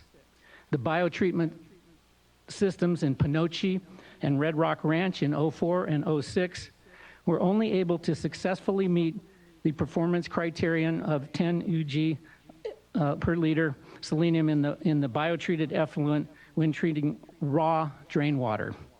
Drainwater collected prior to being routed to a drainage reuse area such as we've seen in the Grasslands bypass area. Raw drain water is significantly lower in total dissolved solids, TDS and selenium. This differs substantially from the schematic in the San Luis Drainage EIS, which planned for reverse osmosis treatment to occur on subsurface drainage collected from drainage reuse areas, which has a higher concentration. This is significant because the San Luis Drainage Feature Reevaluation, EIS, assumed a reduced volume of drainage to be treated after drainage reuse. If raw drainage can only be effectively treated without drainage reuse, the volumes needed to be treated are significantly higher, as are the costs. In 2015, the Bureau of Reclamation constructed a nearly $40 million demonstration treatment plant at the Panoche Drainage District. The plant was to test a combination of reverse osmosis and biotreatment technologies. It has been plagued with operational problems and has not reliably been able to meet project specifications for selenium removal. It's been closed for the past year. I urge you not to approve the Basin Plan Amendment and not to repeat the mistakes made at Kesterson Wildlife Refuge. Thank you. Thank you. Board member? If I could ask perhaps Mr. Palupa for clarification. My understanding regarding the concern Mr. Stokely raised is that that would be evaluated later elsewhere in specific projects that would be, and studies that would be conducted. That's not the focus right now specifically of the amendments before us. That's correct. The regional board absolutely shares Mr. Stokely's concern about selenium. I think that's one of the reasons why it's not easy to commit to a brine line solution for the Central Valley, and it's one of the reasons why the prioritization and optimization study that's an integral part of the salinity management program just considers the brine line as one of a suite of options that are needed. The selenium issue is a big issue. In terms of what is being done for selenium, it's correct. It's not the focus of the Salt and Nitrate Basin Plan Amendment. The regional board adopted Resolution 96-147, the San Joaquin River Agricultural Subsurface Drainage Policy, specifically with the goal of managing selenium in mind. I mean, we could talk on that about how that is working and what the strategies are there. Suffice it to say that it is a program that's part of the Central Valley Water Board's irrigated lands and other programs that we pay very, very close attention to. As I started off with, Mr. Stokely's comments are germane to that process. Selenium is certainly something that we take a very close look at, and we do not want to repeat the mistakes of the Grasslands project. It is something that we are constantly looking at, and certainly the regulation of the Grasslands project is something that the regional board is focused on for the years to come. That said, it's not something that is addressed by the CV Salts Basin Plan Amendment package that's in front of you today. Thank you for the response, Mr. Palupa. Thank you. And if Mr. Stokely and the organizations you represent are not currently engaged in that effort, I would ask that you reach out and ensure that they are. Absolutely, absolutely. I think they are. Well, we are looking at the Grasslands project quite closely after the Ninth Circuit decision, and I think they absolutely will be engaged as we move forward. Thanks again. I'd like to call Mr. Tim Johnson from California Rice Commission, followed by Mr. Bob Gore, and who will be followed by Molly Colton from Sierra Club. Good morning, Chair Esquivel and members of the board. I'm Tim Johnson, President and CEO of the California Rice Commission. We serve as the Rice Industries WDR Coalition. I'd like to focus my comments today really on providing some perspective. Really what has been done for the last 10 years, what you have done as a board by supporting this project and having the forbearance for the time that it took us. We now have in front of you a comprehensive plan for nitrate in the Central Valley. We have a path forward on salt, arguably even a more pernicious and more difficult issue. We have immediate drinking water to those communities that need it, and a long-term solution that's required, right, of dischargers for those impacted communities. And this is a solution set that has so far escaped agriculture, the Central Valley Board, and even the state board at a scale of this level. This is momentous. And it's really at a time when I meet with the rest of my colleagues in agriculture across the nation when we're still having debates about whether agriculture contributes to hypoxia in the Mississippi River or in the Great Lakes. It also involves significant compromise all throughout this process. And many of us were asked to meet again these last months and compromise yet again. And we did that. We stepped up. But as they say, there's more. There was a meeting following a CV Salts, one of our 100+ meetings, and some of us said, let's sit down and see if we can address some of the other issues that are in the room that are hard and difficult. Right? We had a big, hairy, audacious goal, a BHAG, even before we had our current governor. And really that meeting of 4 people, 2 people from agriculture, 2 people from the environmental justice community, started a 3-year effort that finally concluded in SB 200, right?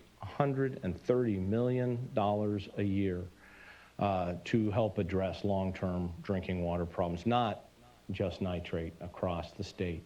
It was a comprehensive plan before it got kind of squashed around into SB 200. Everybody had a stake in the game, and everybody was committed to making that work.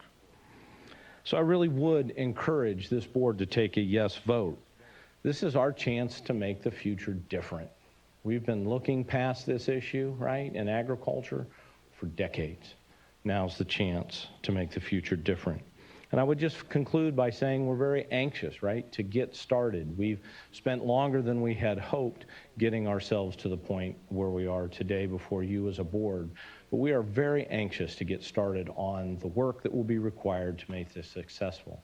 And I'll certainly comment on behalf of Rice, but also believe the rest of my agricultural colleagues. We are committed to making CV salt successful in the next decades. Thank you very much. Thank you, and thank you for that commitment. Mr. Bob Gore. Good morning, board members and staff. I'm Robert Gore, speaking as an individual this morning due to serial quirks of fate. The CV salts process is public and unprecedented. In 2007, I was tasked in the governor's office with investigating and approving this effort. It has proven to be an amazing success. For the past 3 years, I've been able to represent various diverse clients on the executive committee. We have proceeded to achieve something that's not perfect. No one is satisfied, and there are chunks that are to be determined. We are committed to a high integrity, transparent collaboration that will continue and achieve specifically the drinking water goals that have been subject to a very collaborative pivot over the last 2 years, as Tim and Vice Chair Cadera alluded to. We will make this work, and we pledge to continue cooperating and working closely with you. Thank you. Thank you, Mr. Gore. Next up, Molly Colton from Sierra Club, who will be followed by Nathaniel Kane from the Environmental Law Foundation. Good morning. My name is Molly Colton. I'm an organizer with Sierra Club California. I am here on behalf of our 500,000 members and supporters statewide, thousands of whom live in the Central Valley and would be subject to the consequences of the board's adoption of this Basin Plan amendment. Sierra Club California was contacted about this issue 4 months ago, and after our water policy advocate, Brandon Dawson, conducted the requisite research, we felt it was necessary to support our environmental justice allies and offer our thoughts and concerns on the proposed amendment.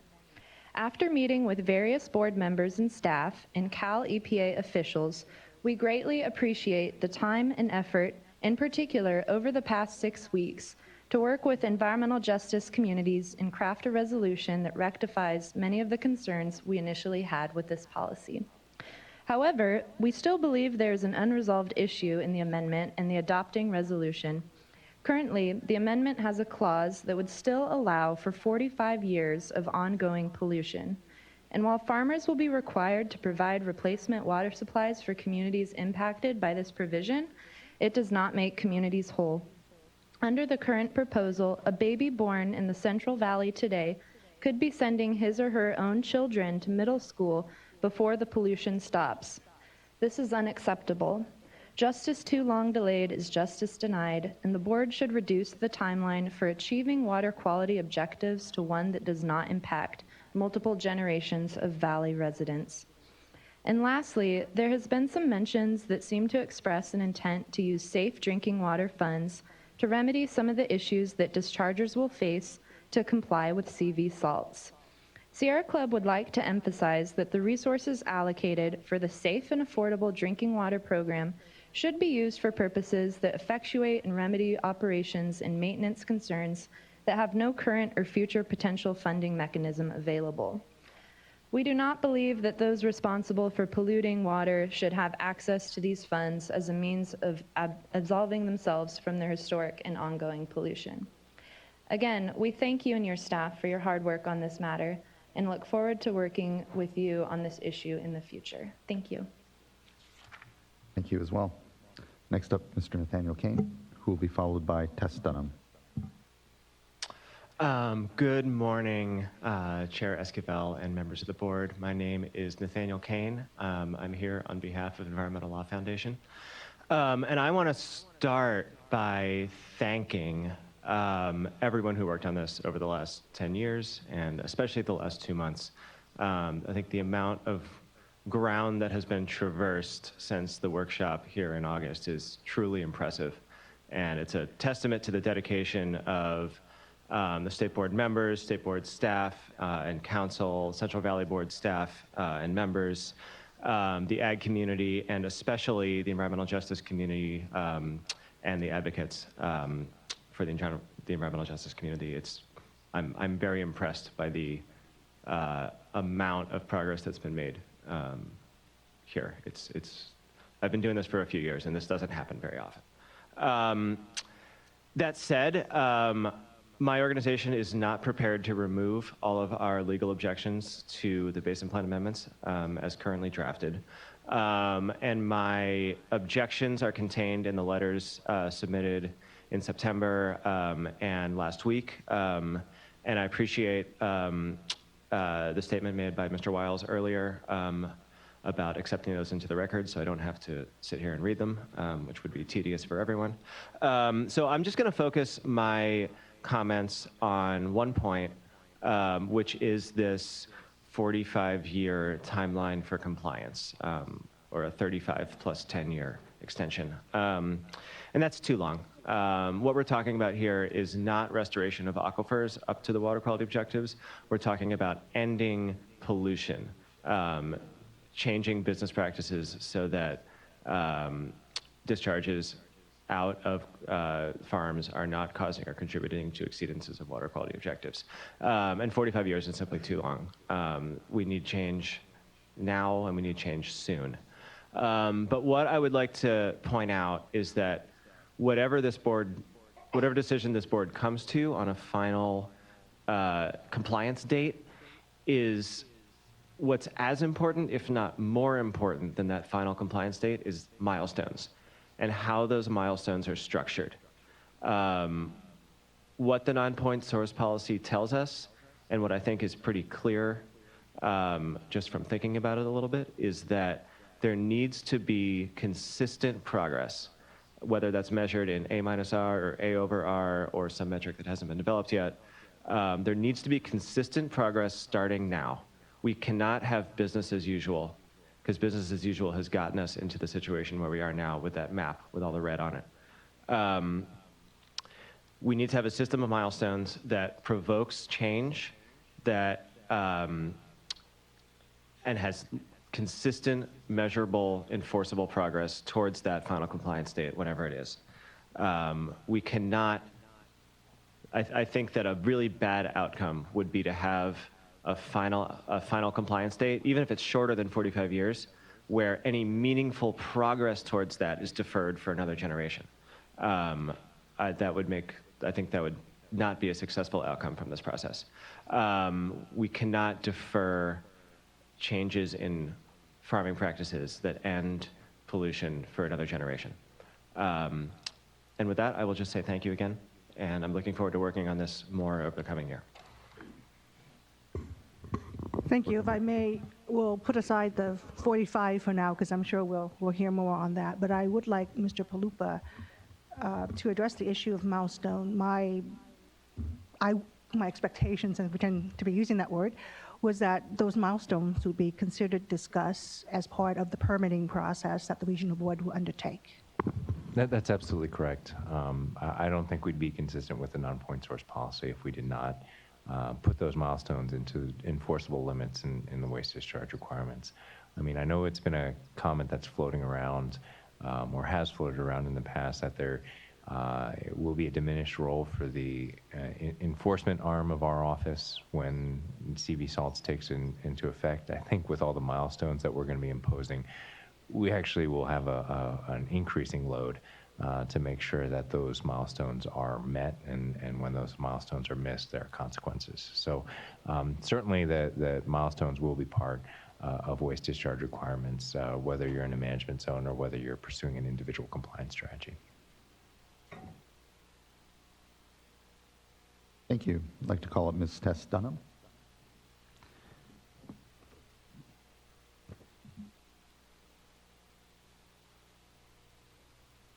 Thank you.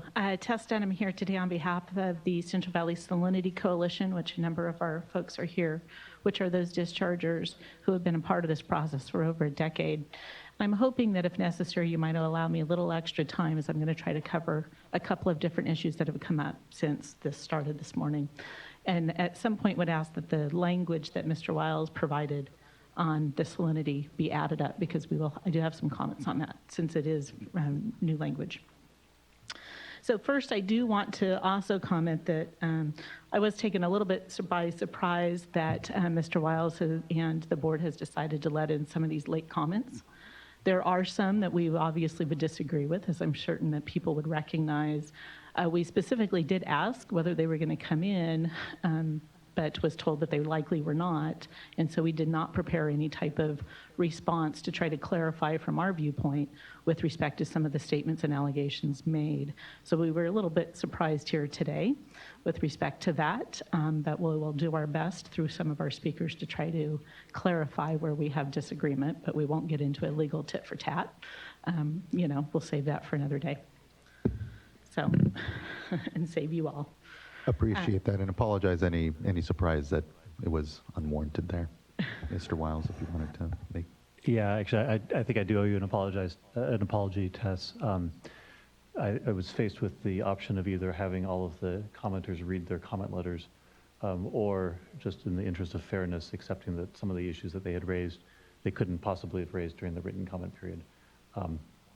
And I do know that there's at least one set of comments that is of concern to you. So if you want to take a few minutes and address those, it's actually the subject of another petition, I believe. So I don't think that there's much issue in terms of. And Ms. Dunham, you should feel free as well then to take what time you need in this moment. But then, as you can see, we'll have plenty of further opportunity and time here as other comment comes up. And so if you need to then follow up then after identifying something, by all means. I appreciate that, and I'm, we'll do the best that we can here today.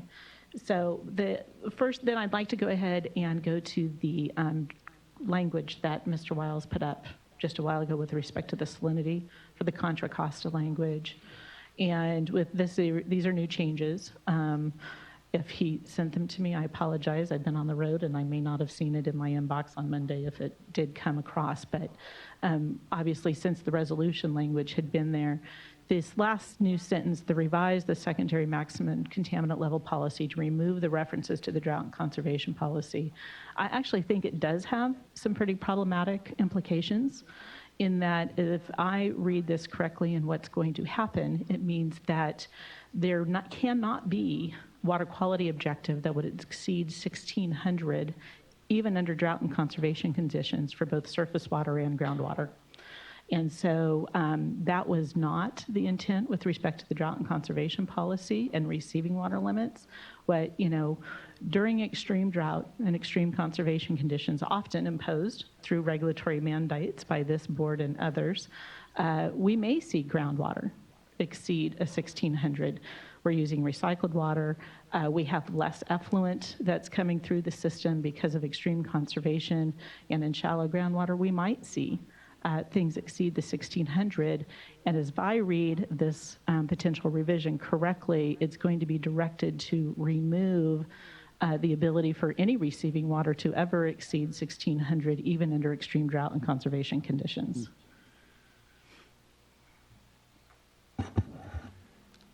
So I think the idea is that this is, as Patrick alluded to, likely to come back in some form or some fashion following the P&O study. So I think what we're talking about is in the interim.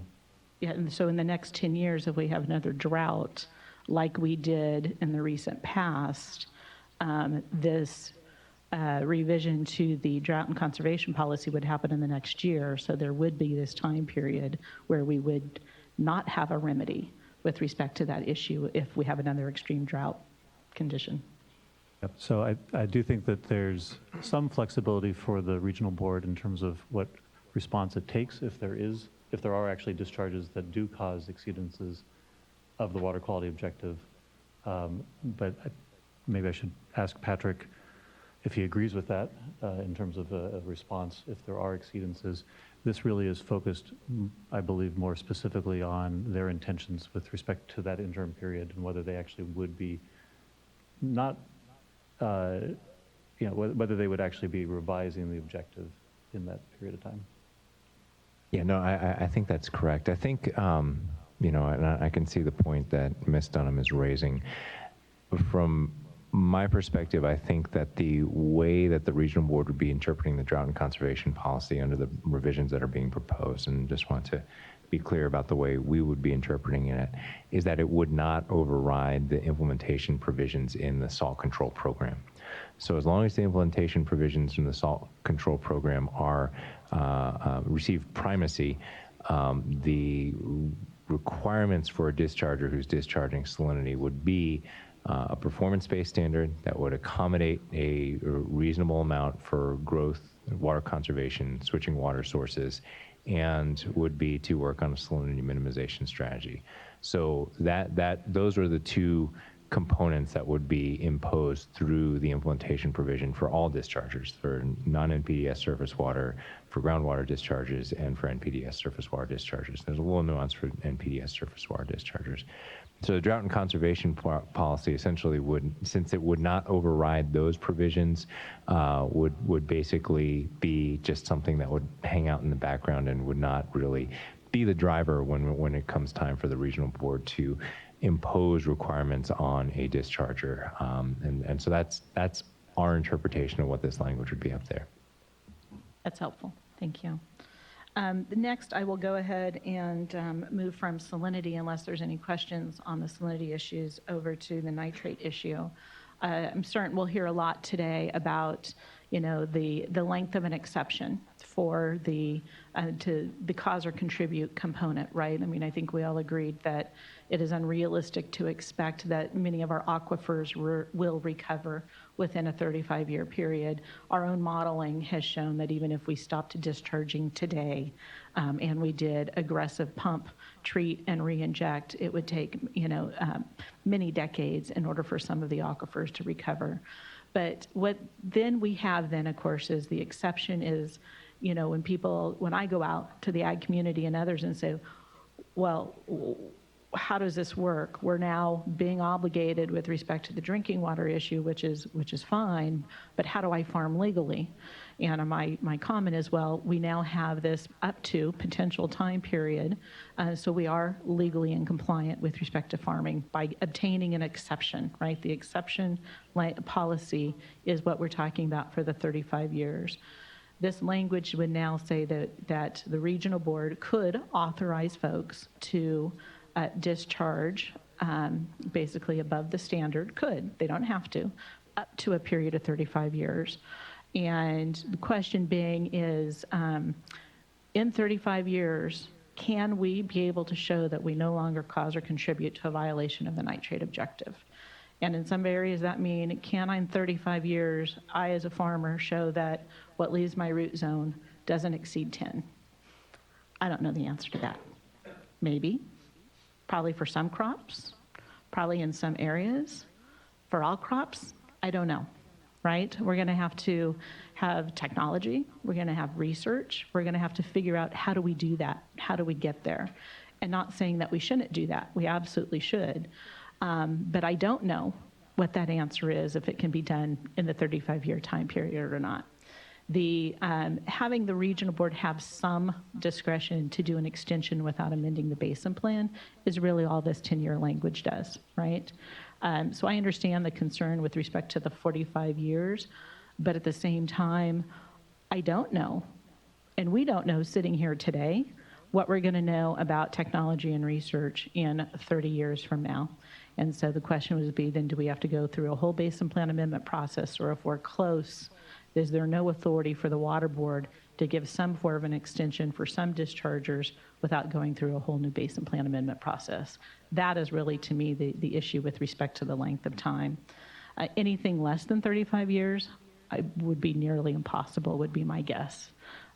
So we have a lot of unknowns. I'm scared to death of you adopting this today, just as I'm scared to death of you not adopting it today.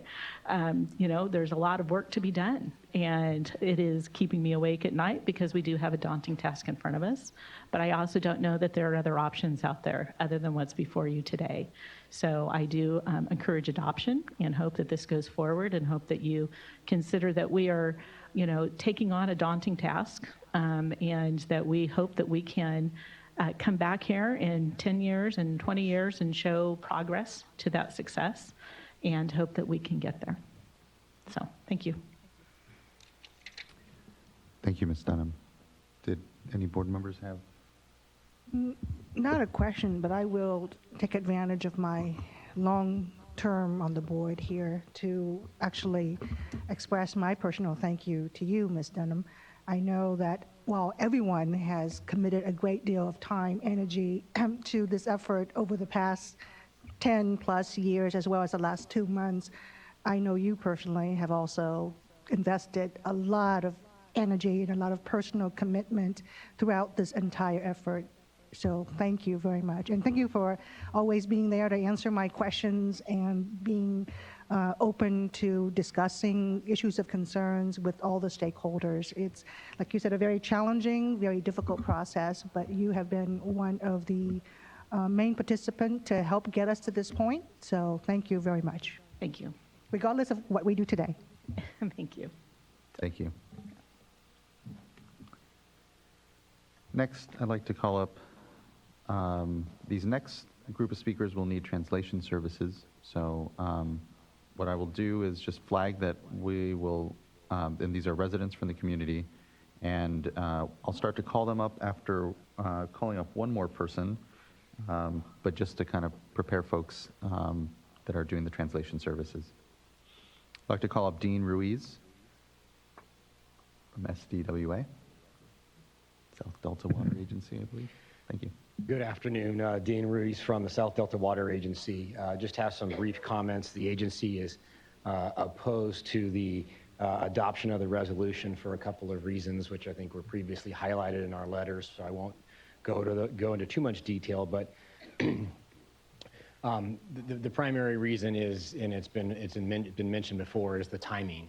The time frame from our perspective is just too long. We've had upwards of 1 million tons of salt imported into the area for the past 60 years, and a 45-year time frame, even with milestones, we think is too long. It should be much shorter, so the milestones would also be much shorter, much more meaningful. So that's our primary concern. And then with regard to the 4K, the amendment to 4K, the language that has been discussed a couple times, I guess I still have some confusion and some comments. So if it's that, 1600 EC is never going to be allowed to be exceeded. That's something, but anything that gets above, it would seem to mean, though, from what I've seen, is that there would still be in 3 out of 10 years the ability to exceed 1,000. And anything that's above 0.7 is problematic. I know we have a new standard that was now 1.0 year-round, but Mr. Paluca himself said earlier that 700 EC is what ag needs, and that is a point that we absolutely agree with, although we're above that now.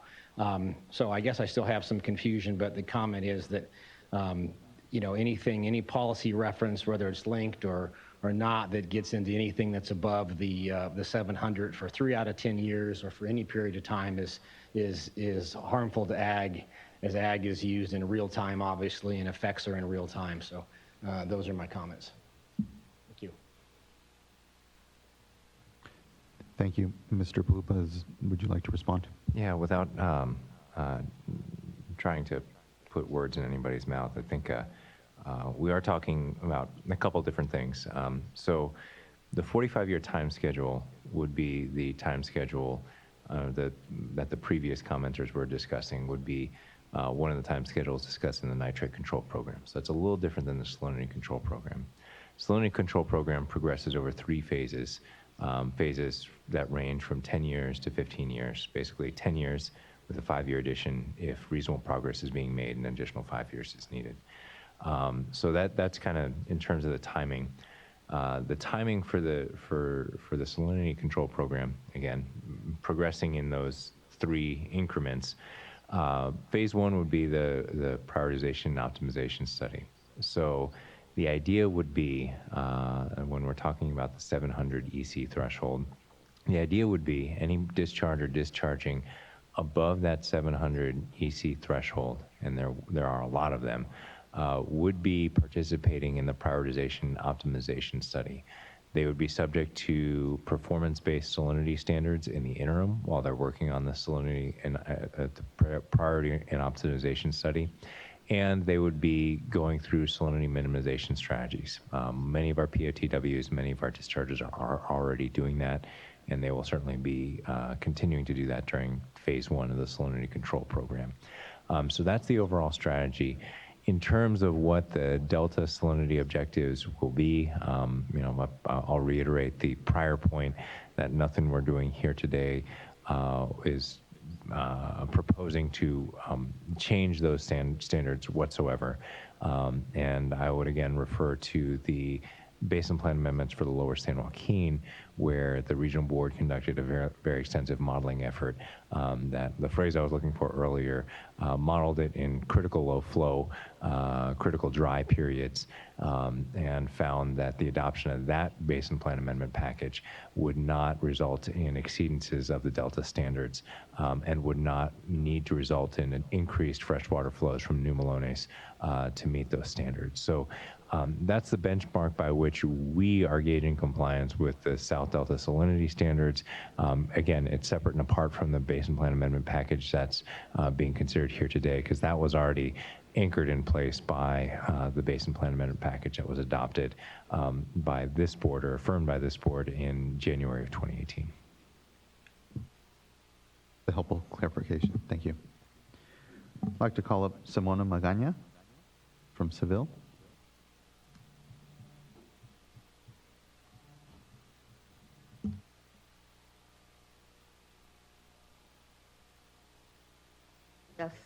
Buenos Mi días. nombre es Simona Magaña, vengo de la comunidad de Seville, una pequeña comunidad que ha tenido problemas con agua contaminada. Yo tengo un pozo privado y estoy aquí porque ya no queremos contaminación. No queremos que nuestros hijos sigan con la misma situación. Queremos vivir con agua que no nos preocupe ni nos enfermemos. No queremos ni 50 años ni 40. Llevo años pidiéndole al Estado que nos ayude a garantizar agua sana. Y estoy cansada de las soluciones parciales. Queremos agua limpia hoy y por siempre. Muchas gracias. Good afternoon. My name is Simona Magaña.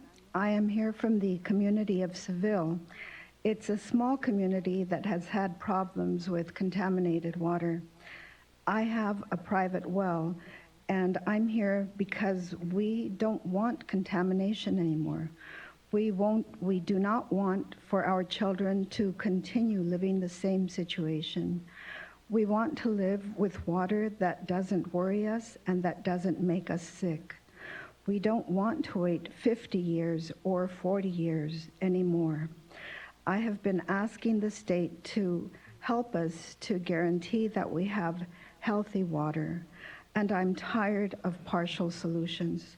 We want clean water today, and we want it forever. Thank you. Thank you. Gracias. Naidia Medina.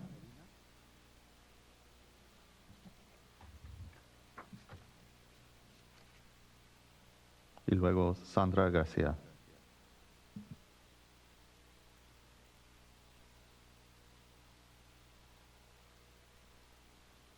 Buenas tardes. Somos Nidia Medina y Raúl Vázquez, mi hijo. Venimos de Orosi, somos miembros de la Voz de Vecinos Unidos.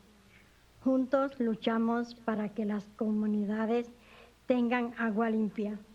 La contaminación de nitratos es uno de los más grandes problemas del agua en las comunidades cercanas. Por ejemplo, la comunidad vecina Orosi lleva más de una década con contaminación de nitratos. Luchamos todos los días para que todos tengan esta necesidad básica. Estamos cansados de mirar a las personas que no pueden lavarse los dientes ni usar su agua para cocinar. Les pido a todos ustedes que paren la contaminación con lo más pronto posible. Muchas gracias. Good morning. We are Nidia Medina and Raúl Vázquez, my son. We have come here from Orosi. We are members of the Voice of Neighbors United. Together we are fighting so that our communities can have clean water. Nitrate contamination is one of the biggest water problems that our neighboring communities face. For example, a neighboring community that is East Orosi has been having to struggle with for more than a decade with water contaminated by nitrates. Every day we are struggling so that everyone can have this basic necessity, and we are tired of seeing people who cannot brush their teeth or use the water that comes into their home to cook. I ask all of you to stop this contamination as soon as possible. Thank you. Gracias. Sandra García. Ay, buenos días a Días. todos.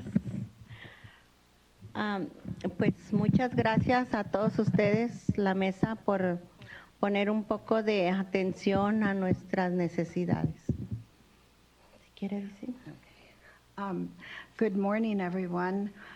First, I want to thank all of you that are members of the board for paying attention to these problems that are concerned to all of us.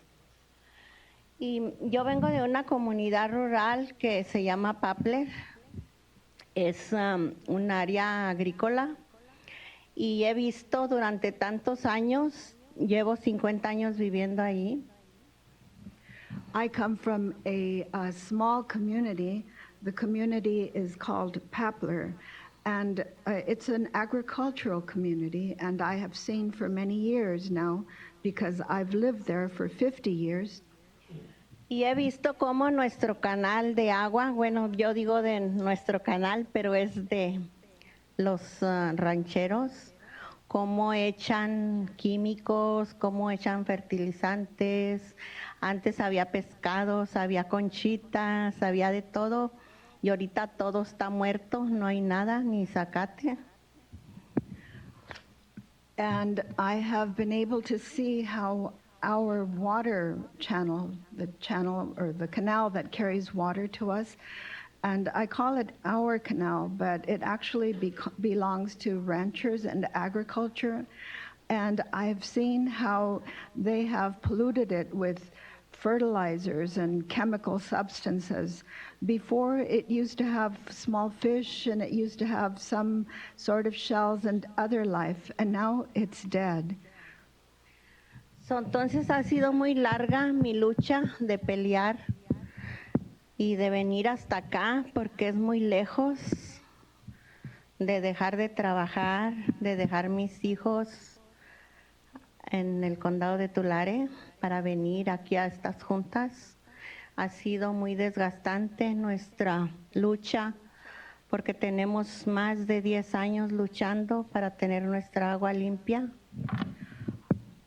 And it's a struggle that I and others have been fighting for a long time now, and it's very wearing on us. It takes a lot from us because we have to come from far away, we have to miss work, we have to leave our children alone. We, the people from Tulare, have been fighting for many decades now to come to these meetings and express our concerns. Y pedimos no tantos años más porque ya sería demasiado para que nuestra agua esté limpia, porque nuestros niños han enfermado. ¿Cuántos niños más quieren? Les trajimos pruebas, les trajimos muestras. ¿Cuántos niños más quieren que traigamos enfermos? ¿O cuántos campesinos? Yo también me enfermé una semana por tomar agua. And what we want to ask is for this not to take so many more years, because it's just too much. How long do we have to wait until we can enjoy clean water? We have brought you proof. We have brought you our children. We have brought you evidence that our children are sick. I myself became ill because I drank this water for a week. So how much more of this do you need before something is done? So les pedimos muy encarecidamente y con mucho respeto pedirles que no vayamos para atrás otra vez porque sería regresarnos otra vez a lo mismo, a la misma contaminación, a la misma agua cochina contaminada, enfermándonos más. And we are here to ask you, we are here to beg you in the most respectful manner for you to not allow this situation to go backwards, because going backwards means that that contaminated water, that dirty water will be there still. Y como mi comunidad está su agua contaminada, también hay muchas comunidades, no nomás la mía, también les pido por todas las comunidades rurales del valle. And just like my community, there are many other rural communities in the valley that have to live with this contaminated water. So I'm here to ask you, not just in the name of my own community, but all of the many other communities there in the valley. So no permitan retrasar más tiempo, que tengamos agua limpia y sana y barata. Gracias. So please do not allow for this to take any longer, for this to be delayed any longer, for us to have to wait more to have clean, healthy, and low-cost water. Thank you. Gracias para tu tiempo y voz. Next, I'd like to call up Sean Bothwell from California Coastkeeper Alliance, who will be followed by Debbie Orrs from Community Water Center. Good afternoon, Chair Esquivel, board members. My name is Sean Bothwell. I am the Executive Director for California Coastkeeper Alliance. And I have to say that when this was first brought to me 3-4 months ago, we were deeply concerned with the direction that CV Salts was going. But I have to say, standing here today, I'm very pleasantly surprised by the progress that's been made. I think Mr. Wiles actually phrased it best of, we are generally very happy and appreciative of the work that's been done with this creative process for the resolution. We do remain concerned, though, that this is just a resolution, that it isn't necessarily binding on the regional board. So we do have concerns about the regional board following through on all the direction in the resolution. Specifically, paragraph 4, the discussion about intends. I do appreciate that language about the state board intending to take this up on their own motion if the amendments aren't made appropriately. I'd feel a lot better if that said shall. I know that the water board doesn't like to tie their hands to future boards, but this is just shall review what has been done. And so I think going that step further would certainly give us a lot more comfort with the resolution as the creative way to resolve these issues. Specifically to paragraph 4H, the exceptions policy that's been spoken about quite a bit. I obviously can't say it better than the community members, but 45 years to me just seems unacceptable. I want to be clear that this exceptions policy is not about bringing the entire basin to meeting the water quality objective. I understand that that's a very large effort. This is about changing business practices for individuals to make sure that they are not causing or contributing to the basin. And 45 years just seems outstandingly too long for that. I've worked, and the State Water Board has worked on numerous permits and policies over the past with far shorter compliance schedules that, in my opinion, were a much bigger feat than just changing business practices. The Los Angeles stormwater permit, 20-year compliance schedules and massive infrastructure changes that needed to be made. The once through cooling policy, the longest compliance schedule there was 19 years. Getting every coastal power plant to retrofit, that 19 years was the maximum there, and trash policy 15 years. I appreciate that this is a large undertaking, but 45 years seems exceedingly long compared to those. And I'd also say that I've heard over the years, that SIGMA needs to be considered in all of our permits and policies and really integrated into them. And so I question why we're not integrating the SIGMA deadlines into the CV salts process. And I would request that the paragraph 4H, the exceptions policy, be tied to the SIGMA deadlines. And then last, the interim milestones. I'll repeat what I've heard from Mr. Kane and some others. I think the interim milestones are critical to this amendment being successful. We've seen it over the years in numerous times, and I brought up the Los Angeles stormwater permit. We had a lot of concerns with that permit and how it was structured with the safe harbor and allowing large compliance schedules. But at the end of the day, we appreciated the the intent of it to capture stormwater, similar to we appreciate the intent to not have overdraft or nitrate, bring nitrate into balancing. Let me see. So specifically sections 1L and 4G are the interim milestones.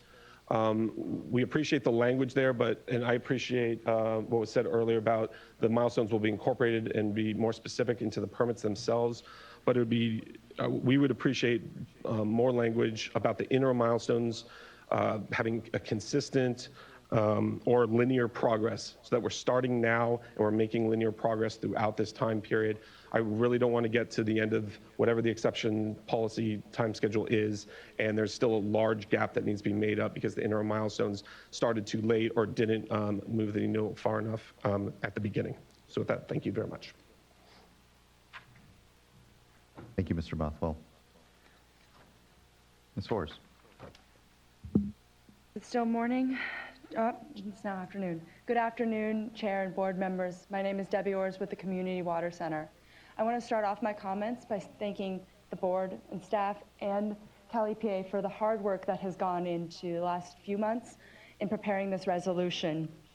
I also want to thank all of the community members, some of whom who woke up at 3 or 4 in the morning to be here today, because it is their health, their families, and their communities that this Basin Plan Amendment must protect now and into the future.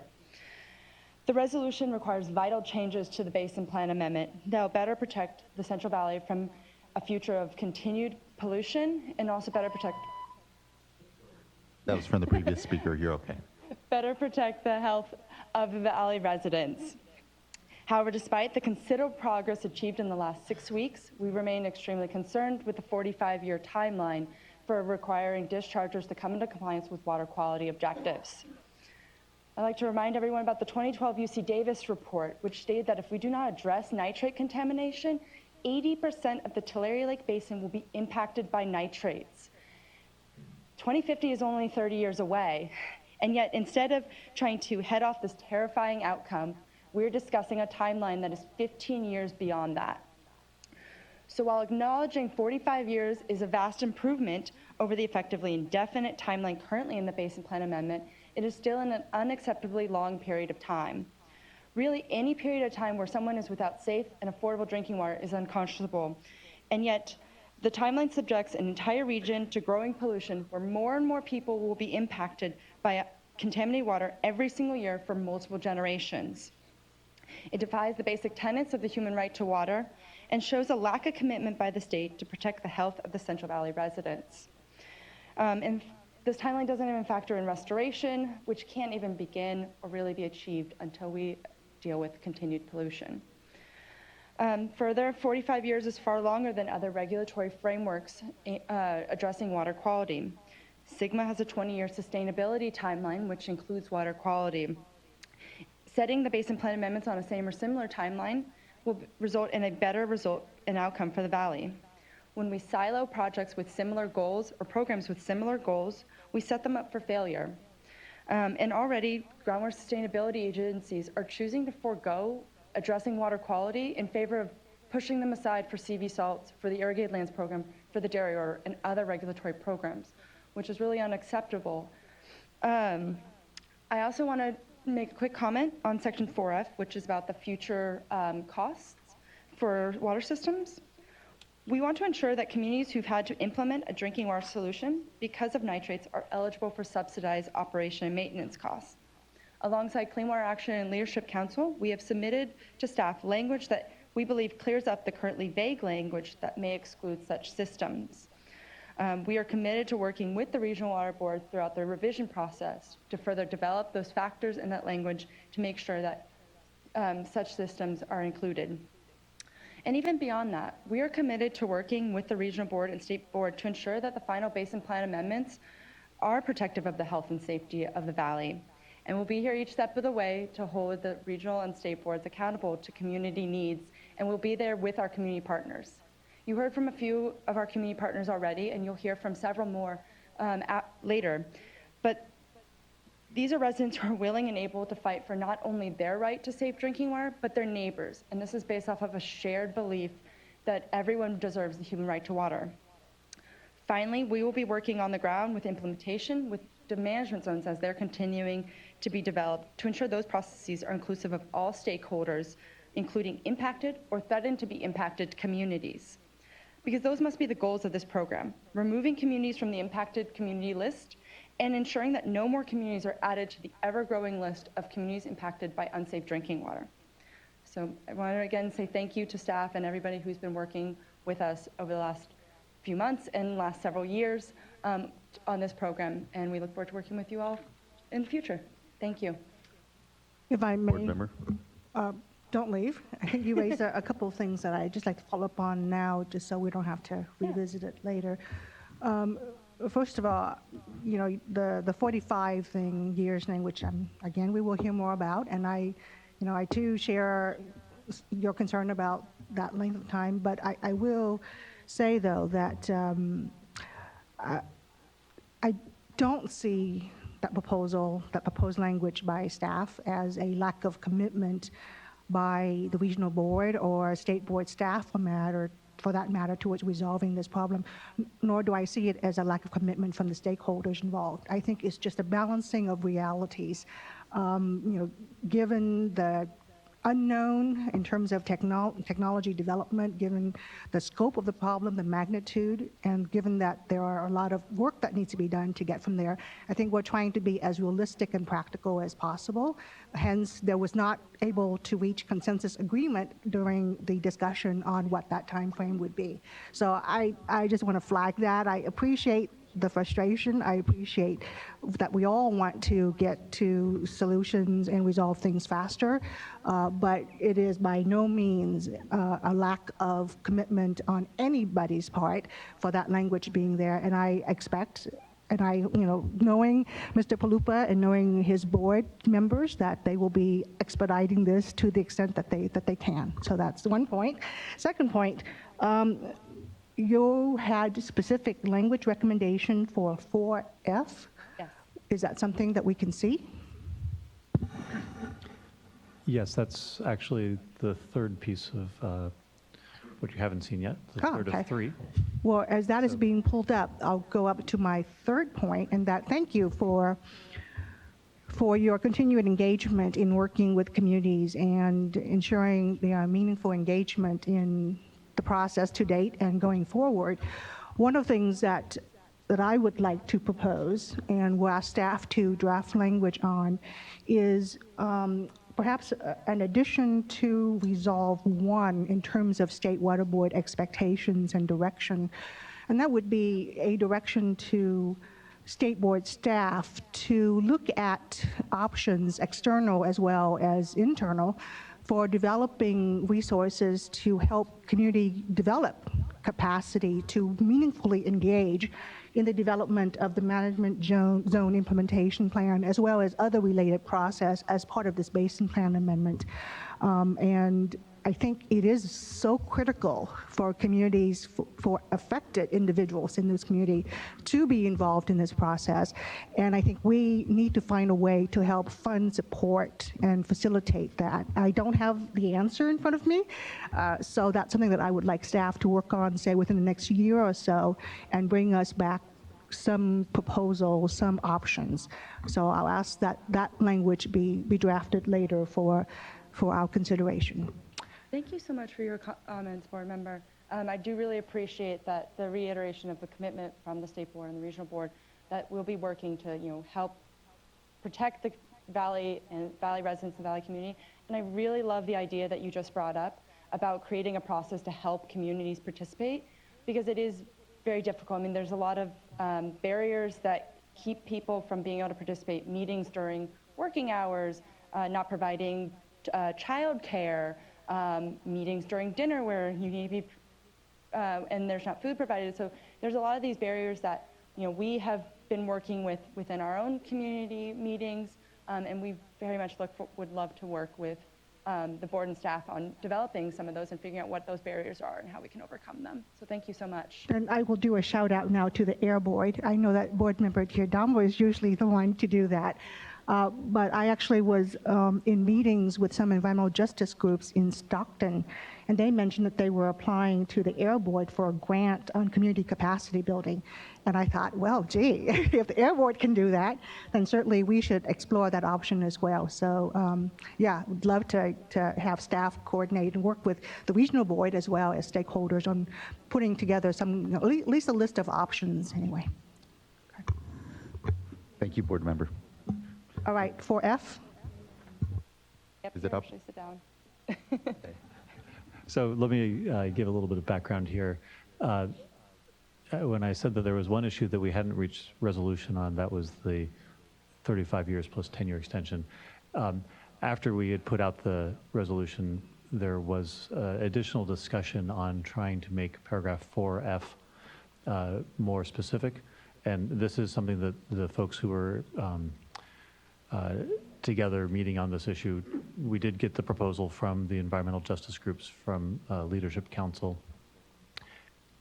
The time was short. I don't recall whether we got it yesterday or perhaps the Monday, but there wasn't enough time, I don't think, for the representatives to check with their clients and see whether this language would be acceptable. And so that's why I wasn't going to present it as part of the staff proposal. This is not consensus language.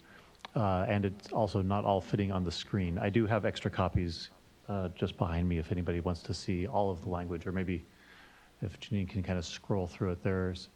If we could make sure that, well, at least Ms. Dunham, if no one else, get a complete copy, and then towards the end, Ms. Dunham, if you could comment on this. Yeah, and actually she did get a copy last night when I circulated there you it. Forwarded to her as well. So here's what it is, and I should probably, this is actually Leadership Council's language, so I should probably let them speak to it.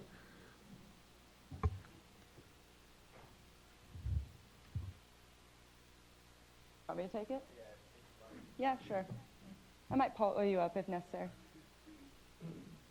Ms. Orr, if you could raise the microphone a little bit, it will help us hear you. This was consensus language, and so I told Mike I'd pull him up if necessary, but passed it on to me. Sorry, consensus language? Amongst the EJ community, sorry. Got it.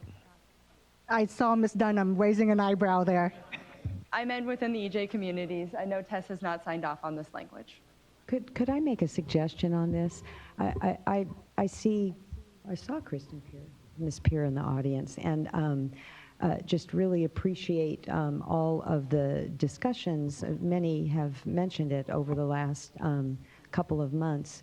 And I just think that it might be helpful during the break to just encourage you all to just, the folks that were involved in those discussions, to talk about this language since it did come up so late. And perhaps you can come to an agreement. Hopefully you can. If not, then maybe we could drill down a little bit more at a later time. Just it's been able to achieve consensus in so many other areas. So it would be hopeful that we would see consensus on this as well. Yeah, and many of the factors that are there, A through E, did come up within the negotiations, within the discussions. These were factors that were at least discussed, if not completely agreed upon, because we weren't trying to come to agreement on all of the factors during those negotiations, but these were issues that were discussed. And there was no red flags on either side, but with the understanding that it wasn't something that was proposed during those negotiations.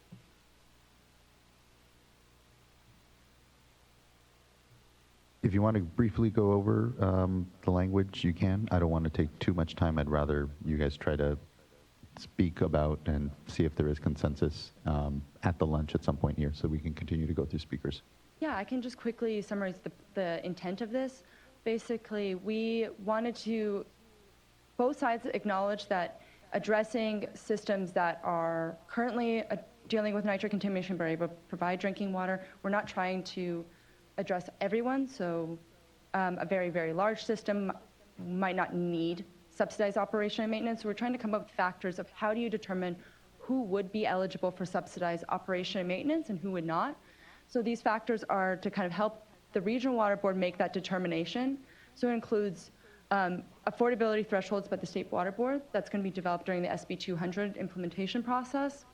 And then looking at the size and financial capacity of the system, if they're serving a disadvantaged community, what are those increased costs the system is implementing that are attributable to nitrates, because many systems have multiple contaminants they are dealing with, and then whether there was another potential solution for the system's drinking water issues that could have been implemented at the time, that would have been more financially a better financial decision. And so thinking through all those factors and realizing that this is not an exclusive list, that there can be a number more factors, and something that we expect to be working with the Regional Water Board and all stakeholders during the revision process. So if I could make a quick comment, regardless of whether we come to agreement on these terms today or not, I think the Regional Board would be debating these criteria as we approve the version 1.1, the amendments that we'll need to do in about a year. So I just want to kind of flag what this language is all about. I kind of fairly, I can be kind of fairly wishy-washy about this one, because on one hand, we certainly will be considering these, even if the language remains intact. Even if the board went forward with this, I'm sure there would be a significant amount of debate as the regional board considers these bullet points, whether is that enough, or what does that mean?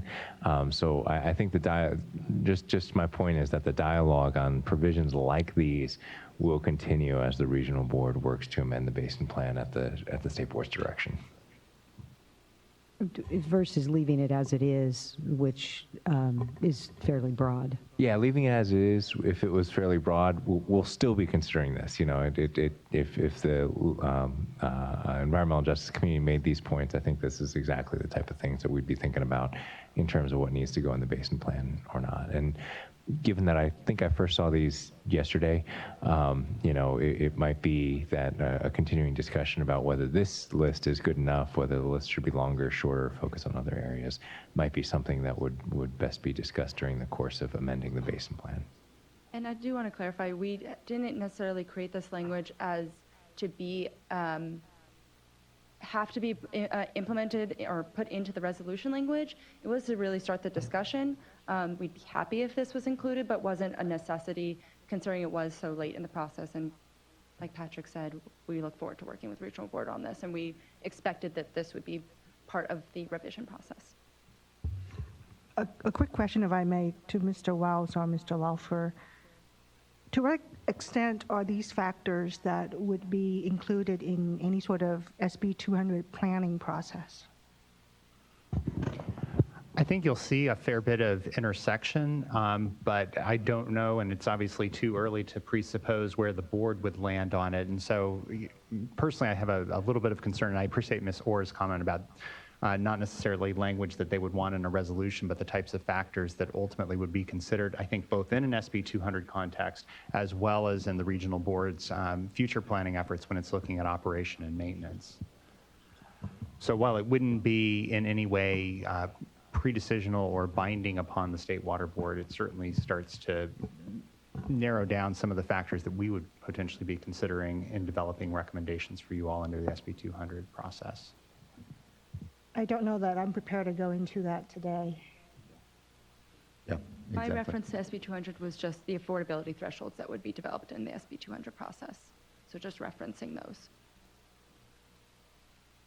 Yeah, I think, the language that directs the Division of Drinking Water to be, directly involved in there as well provides, I think the concern is definitely, how do we ensure that the CV salts early implementation projects are coordinated and part of the board's greater strategy, larger strategy when it comes to safe and affordable funding, its implementation. Since we're in the middle of developing that implementation, yeah, it could be a larger list, it might be shorter. And so that's why I think there's some hesitation here on that. So. But the sentiment is appreciated. I think it's shared by everyone here in the room. So, okay, thank you, Ms. Orrs. Next, I'd like to call up Tuti Montes from the Agua Coalition, who will be followed by Isabel Valdez from Tulare County Families. I'm Tutui, and I'm from Visalia. I hope everybody's here in good health. I want to wish you good health.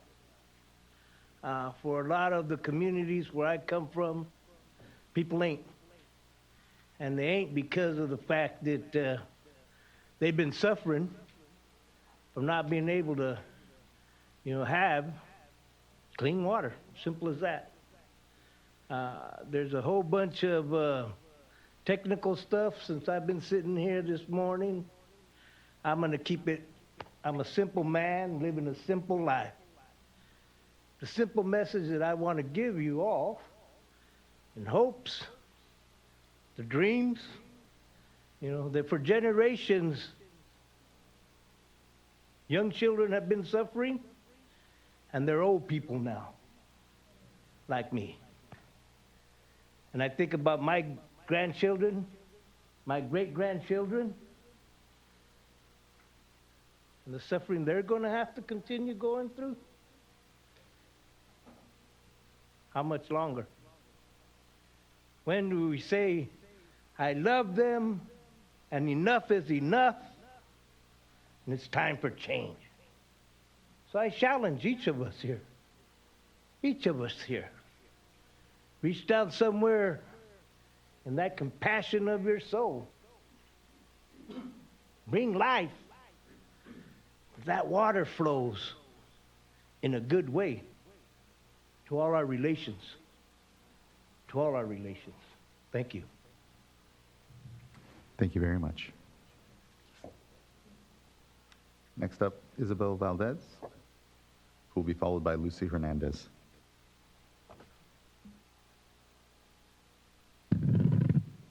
Good afternoon, Chair, member of the board, and community members. My name is Isabel Valdez, and I am a member of the Agua Coalition from Tulare County. I am here to urge you to work diligently and effectively to make strides to protect our health. As a member of the Agua Coalition, we have fought for decades to bring awareness to this issue, decades that could have been used to work or create solutions. Here we stand after decades of these struggles with illnesses, contamination, and we have no solutions, and we're prolonging our safety and our health. These are decades now that we're asking for these solutions, but these are decades that we have to stand back and watch our children. Decades they still have to continue to be contaminated. Decades we have to watch our community members continue on living with this contamination. Is this enforcing our constitutional right to life? Thank you. God bless. Thank you very much. Ms. Lucy Hernandez, followed by Lupe Hadley. Good afternoon.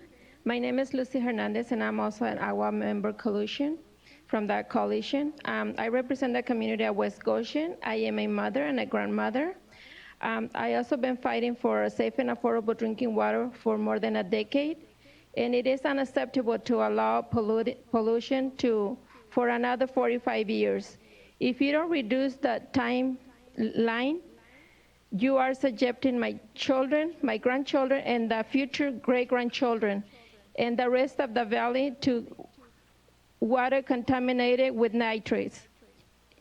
If you don't require pollution to stop, every community will be worried if they will be the next to be impacted by unsafe drinking water from nitrates. Please stop the pollution now. It is time to move forward. We need solutions, and we shouldn't have to wait not even 10 years to start or to better our families also. Thank you. Thank you, Ms. Hernandez. Next, Lupe Hadley, who will be followed by Becky Quintans. Good afternoon. My name is Lupe Hadley. I'm a member of the Agua Coalition representing the community of London in Tulare County. I want to make sure that the communities have clean water throughout the Tulare County. This can be only secure by stopping pollution. I stand here to ask you to join me and all others to truly help us have clean water for all. I do not want to be fighting the same problem for 40 plus years, so please stop the pollution today. Thank you. Thank you very much. And next up, Becky Quintana. Good afternoon. My name is Becky Quintana. I'm here representing the community of Seville that's located in Tulare County. I'm a mother, a grandmother, and I'm here to tell you that our communities have suffered enough, long enough, and we've had enough. We really need to stop some polluting in our drinking water sources. We all need safe drinking water. I'm here to speak on behalf of the community where I live in Seville and also the community school district and also other communities in Tulare County that have been and can be impacted from water pollution. I don't believe that it's fair for our children, grandparents, and families to be living with contaminated water. I stand here to remind you that you have the power we need to improve the quality of life and the lives and generation. Please stop the pollution. Let's not wait another 35 to 45 years. And if we do the math, I'll be 108 years old. Thank you. Thank you. Next, I'd like to call up Josie Nieto, the Now Coalition. And then we will have one last speaker before we go to lunch break, and that will be Debbie Webster from the Central Valley Clean Water Association. Good afternoon to all the board members. My name is Josephine Nieto. I've lived most of my life in Seville. It's located in Tulare County. It's a very small community. I am a member of Water Coalition. I have fought for decades for clean water, safe and affordable water. I am here to ask you to please listen to all the voices in the room that have or will be impacted by your decisions. Please think about all the voices not here who will be impacted. We need clean water to live healthy lives. I have spent a lot of time fighting and will continue fighting. We urge you to stop contaminating the future of all our children, grandchildren, and their children's families. Please stop polluting as quickly as possible. We really appreciate it. Thank you. Thank you.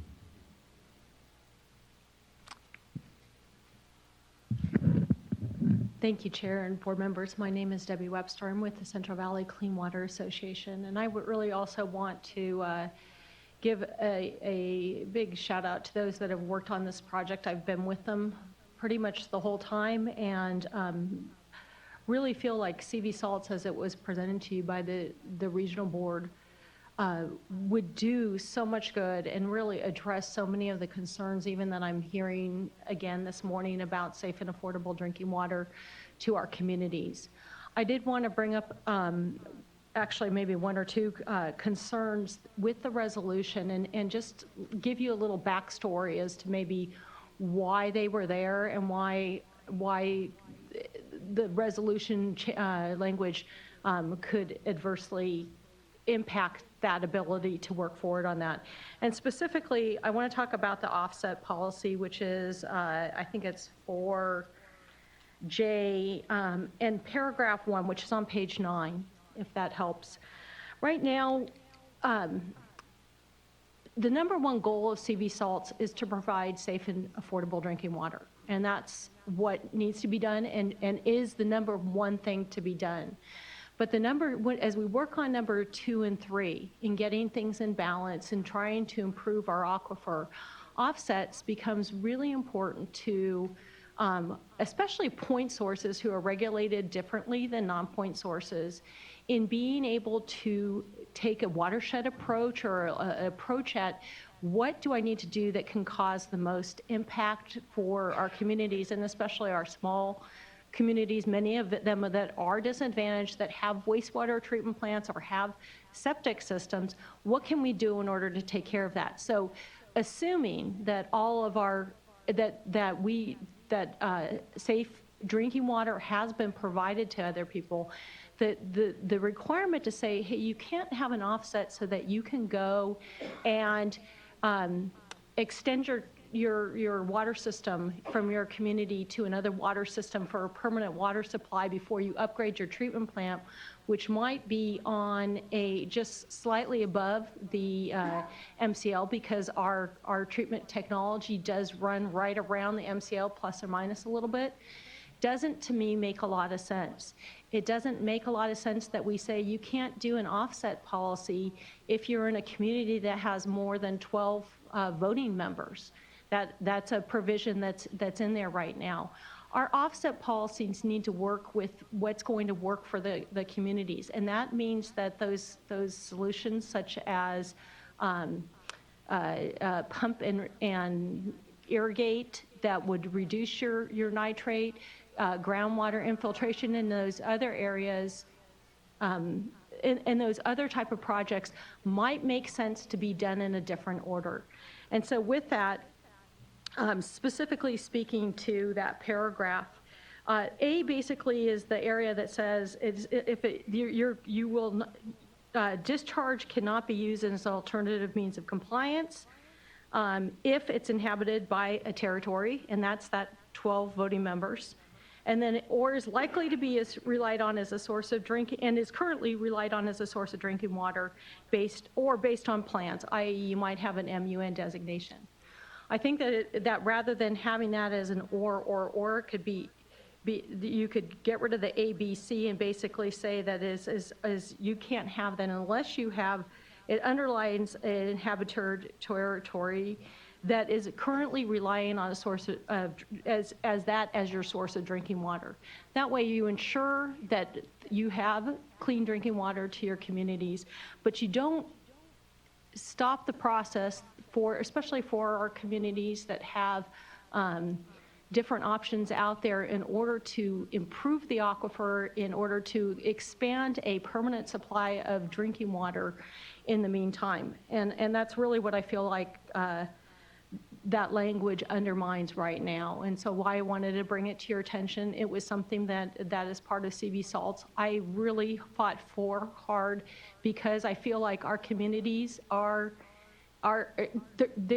they're stretched, and this takes away an important tool. And that is not to undermine the need for safe and affordable drinking water, because that is the #1 goal. So that was my main comment. I appreciate the discussion that has been happening about the number of years that it's going to take. I'm going to leave that to other areas. I know that we have the ability to make it in 35 years, but we've already got technology that's pretty darn close. So, thank you. Ms. Webster, I usually don't have trouble following you, but this time I do. I'm sorry. Let's go back to your main point again. Yes. And unless Mr. Wiles or someone else can explain it to me, I did not follow your concern. Okay. You want to try it? Yeah, if I can. I think you might be misreading it, in fact. So paragraph 4J1 doesn't actually say that the regional board can't approve an offset policy under those circumstances. What it says is that the offset policy can't be an alternative means of compliance under those circumstances. And so if an offset policy or an offset project makes sense for the POTW, they can certainly implement that offset policy. They just can't get additional time to get into compliance based on that offset policy. The POTW still have the ability to ask for an exception under the exceptions policy. All that this says is that you can't get even more time beyond what you could achieve under the exceptions policy due to the fact that you're doing an offset. Does that make sense? Okay, yes, maybe. So let me ask you another question. So if I go up to the exceptions policy and I look at in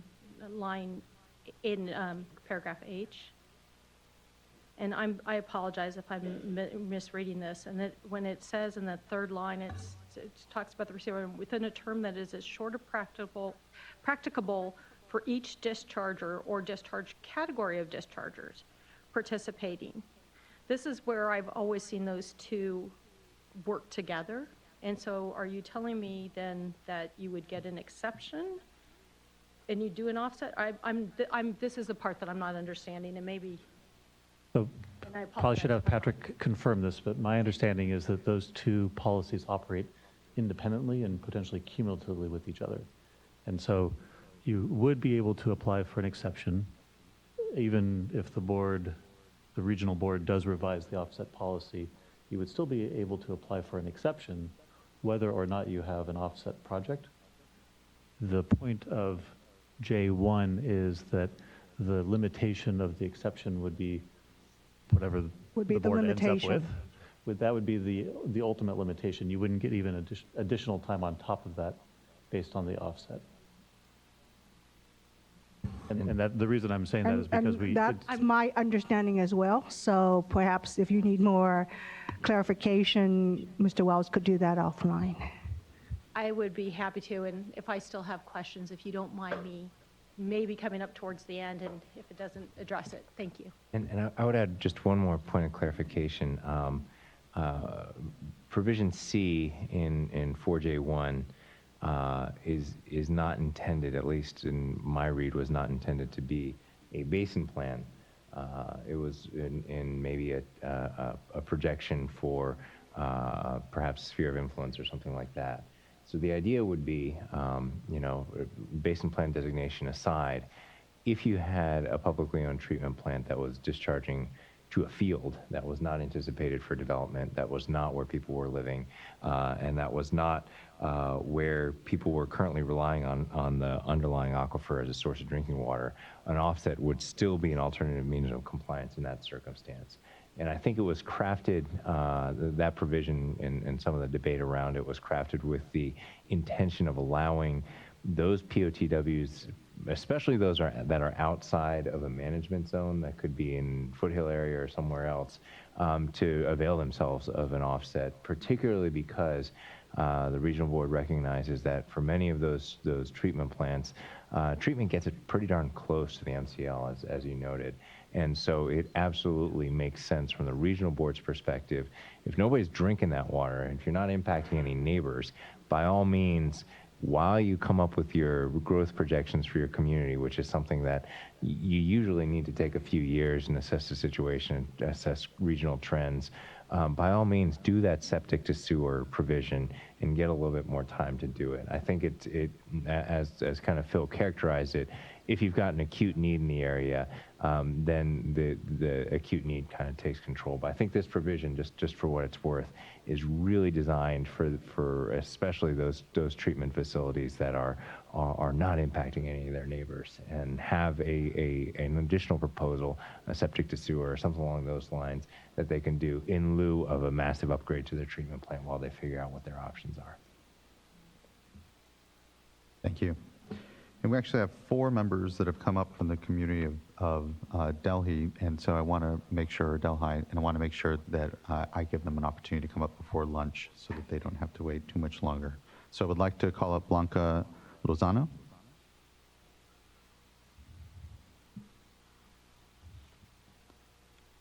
Followed by Paul Garcia.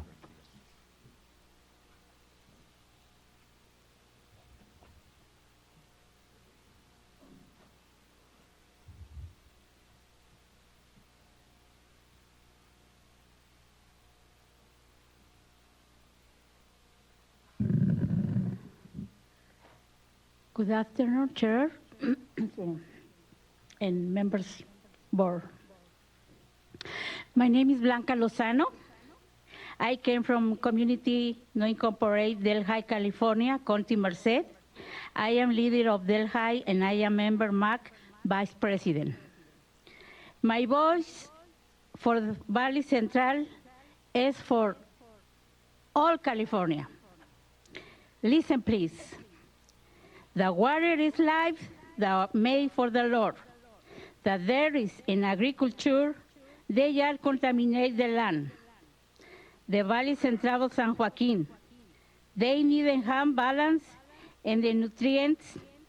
Please, why waiting 45 years for healthy water and drinking water? We need a little more years. We need more years.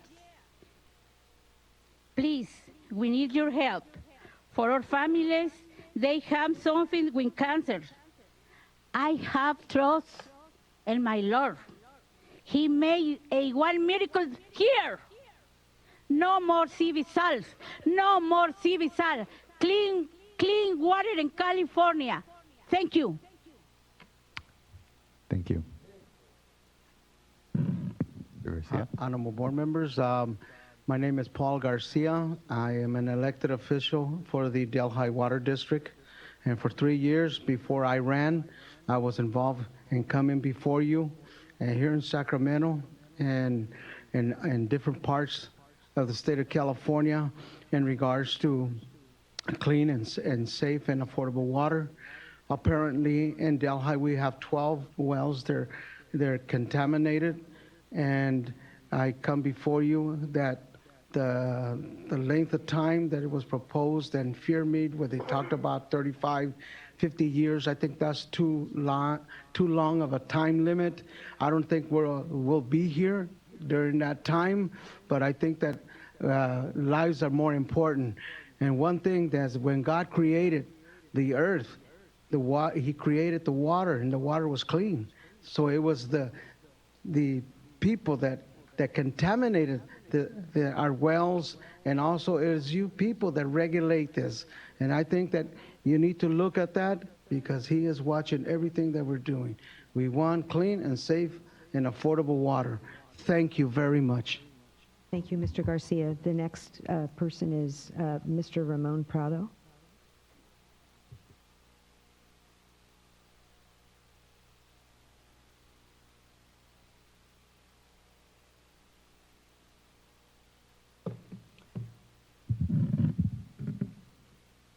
Good morning, Chairman Esquivel and members of the board. My name is Ramon Prado. I'm from the community of Delhi, located in the heart of the Central Valley.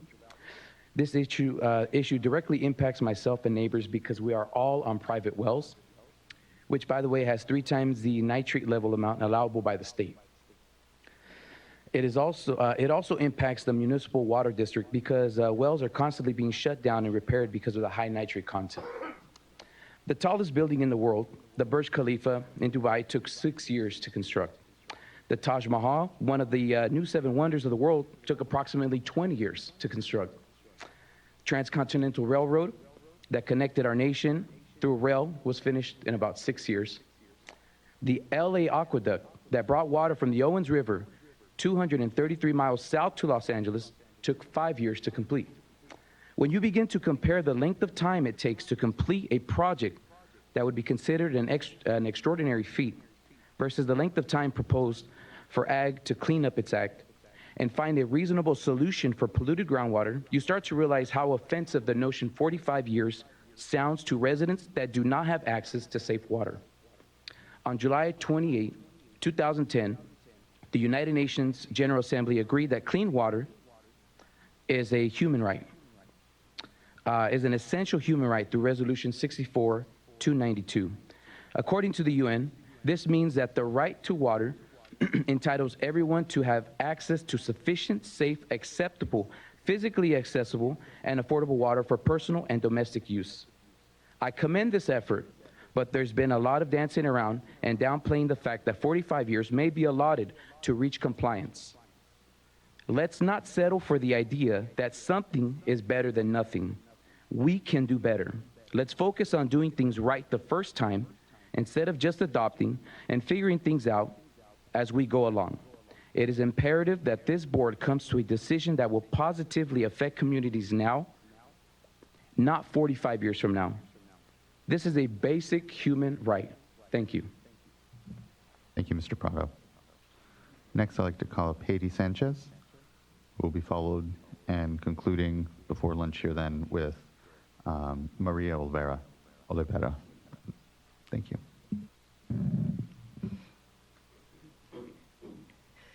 Yes, hello. My name is Haiti. My last name is Sanchez. I am happy to be here to share my thoughts about this 45 years that the resolution is talking for. I love water. You know, I like make lemonade and tea. But I have a friend that lives in my hometown, Delhi, in Merced County. This is where I live. I have to go to her house because I can't afford to buy the water for my family. I have a huge family. So I believe that we deserve to have quality water. And as far as an example,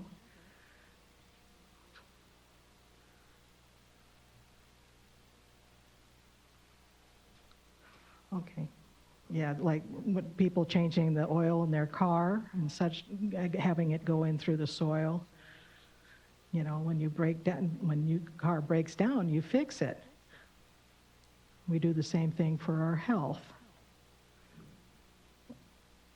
And we're now in our community, many of us have serious health conditions, and we need clean water for everybody. A teacher had told us a story about being able to help someone and be a hero. And you can make a difference in that person's life.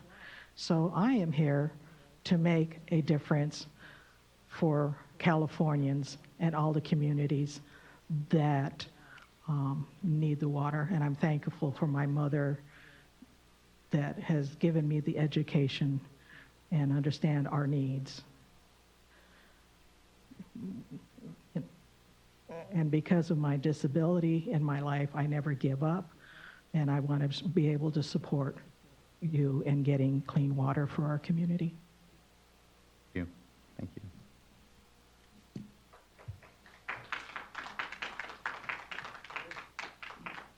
Next, Maria Oliveira.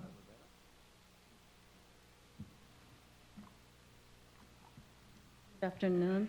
My name is Maria Oliveira. I come from Tullyville Mutual Water. I'm a board member, and we have nitrates and Chrome 6 because we are surrounded from orange orchards. And we've been trying to connect to the city, which is not even a mile. We've been trying like for 15 years, and we haven't been able to do it. So we need you guys' help. But it's surrounded by orange orchards, so we got bad water. Thank you. Thank you so much. With that, it's 1 o'clock now. Let's give ourselves a 30-minute lunch break here, and so we will return at 1:30.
really feel.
Okay, it is now 1:35, and so I think it's worthwhile for us to go ahead and come back together here.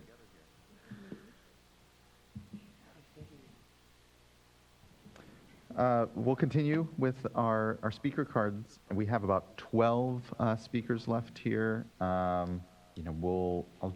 just say 3 minutes apiece then. And for those that do need more time, though, just let me know, and that'll be fine. Would like to call up David Corey,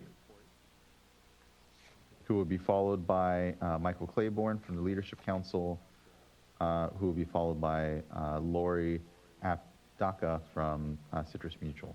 Apodaka, sorry. All right, David Corey, I think at the moment I'm just representing myself because Tess doing the hard work for the Salinity Coalition. Thank you for taking my comments.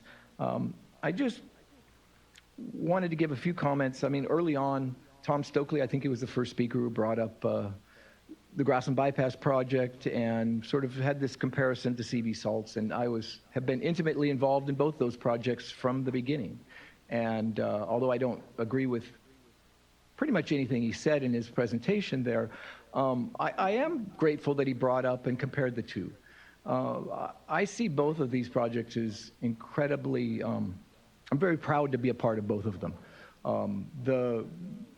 Early on in the Grassland Bypass project, a lot of folks had a lot of the same comments that the community members had today, which is it's been too long, this thing needs to be fixed, we can't let the status quo continue. And we didn't. We implemented the Grassland Bypass project, and as a result of that project, we reduced loads to the San Joaquin River of selenium by over 90%. We reduced salt loads to the San Joaquin River by over 80%. We haven't had a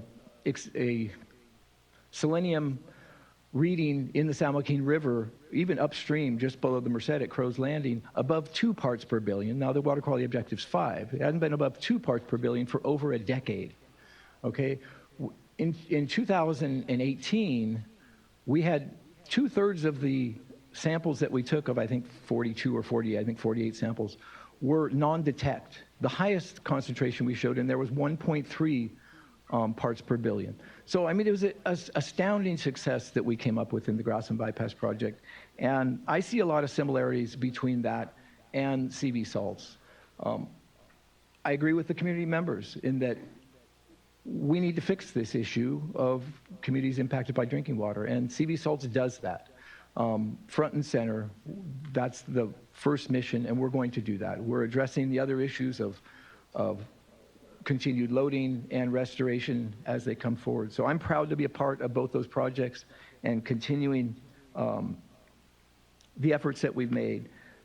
One thing I do want to point to in terms of the timelines and the issue of whether we can meet the cause and contribute issue within the 35 plus 10, I really appreciate Board Member Dodok's comments about we need to be realistic about what we can and can't do. I think Tess pointed out pretty well, in a lot of areas with very high nitrates, it's going to be impossible for a lot of growers to actually meet 10 milligrams per liter at the root zone. Now, we can ignore all that and pretend like we can do something different, but I think we need to be realistic.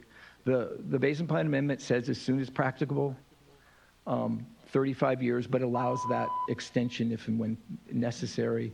I think that's the appropriate way to go.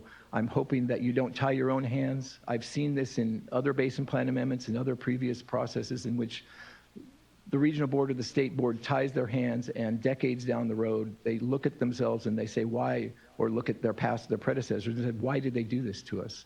They should have known then we couldn't achieve this. So I think this has the right balance of keeping us on a timelines, making sure that we have our nose to the grindstone, if you will, but still have some flexibility if and when we need it. So I appreciate your attention to this, and hopefully you guys will pass this thank you. Thank you, Mr. Corey. Next, I'd like to call up Mr. Michael Claiborne from Leadership Council, who will be followed by Lori Apodaka from the California Citrus Mutual. Thank you.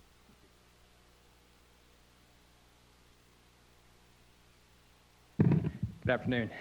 Good afternoon to the chair and to board members. Really appreciate all the progress that has been made, especially over the last few weeks.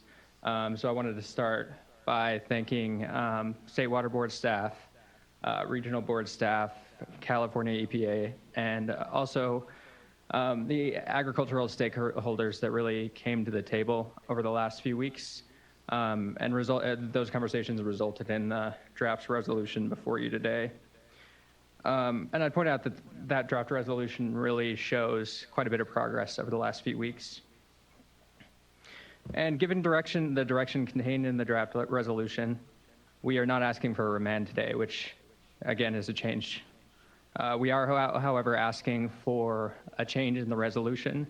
And as you heard earlier today, that change is specifically directed at the 45-year time period, which we think is too long. So the source protection policies of the Basin Plan amendments remind me of conversations that took place in the late 60s around the anti-degradation policy, and specifically the federal government's insistence that the states adopt anti-degradation policies.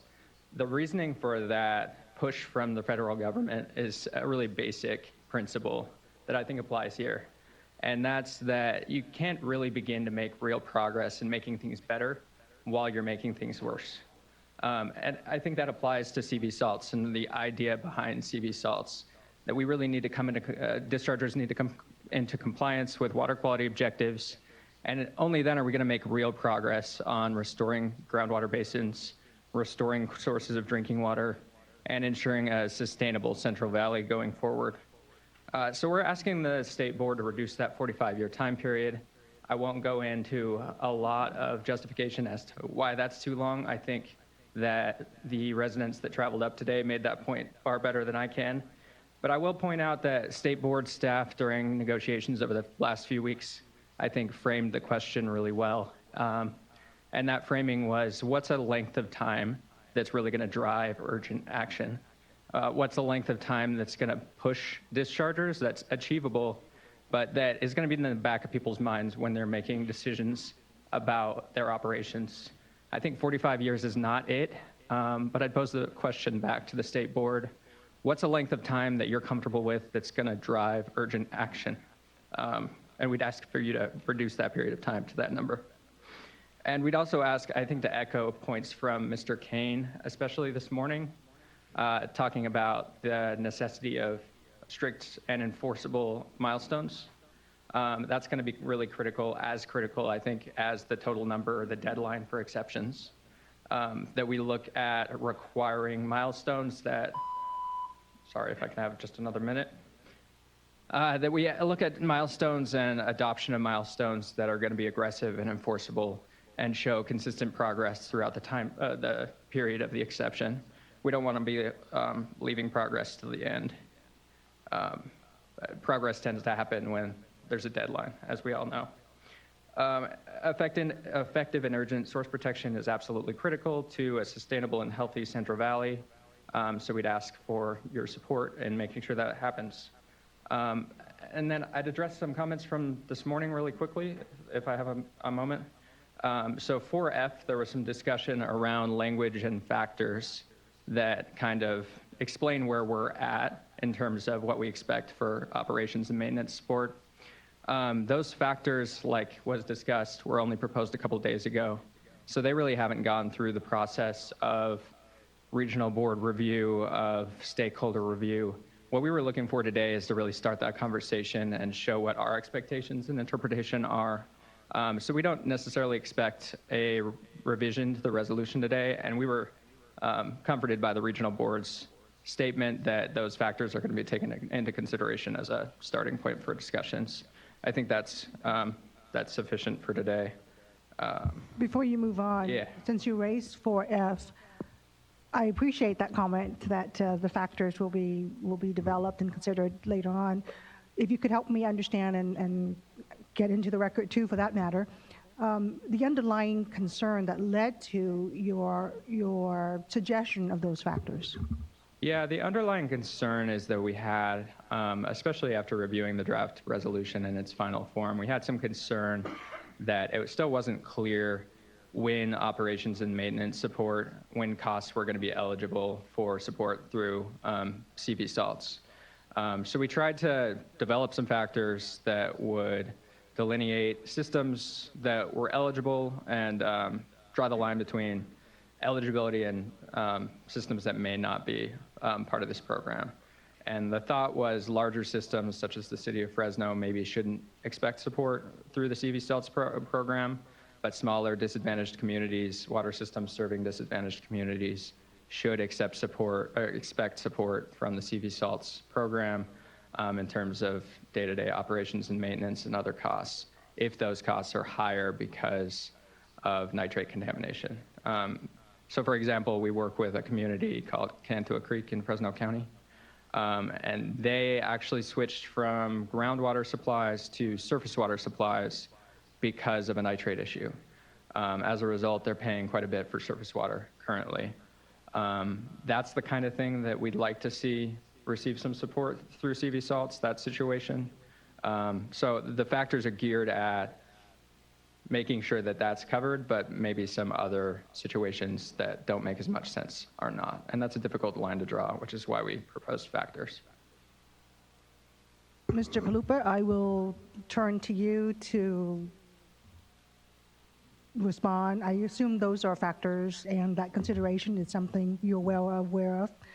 Yeah, no, absolutely. I think that our initial response to comments and just kind of reviewing it here really talked about us looking at the most urgent concerns first. And I think when we look at those communities that are facing the most urgent concerns, usually it is an issue of capacity and the capacity of a ratepayer base, capacity of a particular community to take those burdens on. So I think the way we were thinking about making those obligations to management zones is very consistent with what Leadership Council is advocating for. And again, it'll be an ongoing debate about the appropriate terminology to put in the Basin Plan Amendment to make those type of decisions. A debate that I'm sure will be kind of furthered by the criteria that the State Board talks about when they talk about how funding decisions will be made at the State Board too. I understand, though, at least my interpretation of what Mr. Carborn said was that he was concerned about communities that had already made investments financially, infrastructure-wise, into addressing problems as a result of nitrate, and that somehow that they also not miss out on any assistance that might come as a result of this. Absolutely, and again, I think from our perspective, it's tied to capacity, and it also gets and kind of I hesitate to bring it up, but it gets into some of the really tough decision making about why a community would opt to switch water sources. And it is rare, at least in our experience, that we see a shift in infrastructure that is motivated solely by one constituent. I think nitrate pops up more so than others, but very often we're also talking about well reliability, aging well infrastructure, arsenic, different types of capacity issue, surface water treatment coming online, and different types of things, all factoring into the decision of why a community might deepen a well, put a well in a different area, or invest in some alternate infrastructure. So, I think it's whatever winds up being the criteria, it will be a murky kind of process to kind of suss out what are the increased costs solely due to nitrate. But I think that's something that we have to take on anyhow. I mean, it's certainly in the regional board's authority under 13304, we do have that authority to require replacement water when we see contamination from a constituent. And that occasionally can be, in a cleanup context, that can be a tough decision to make about what are the standards? What is the expectations for the replacement water? How can that replacement water be supplied when it switches from a well to a community system? So I think that there are tough decisions that need to be made.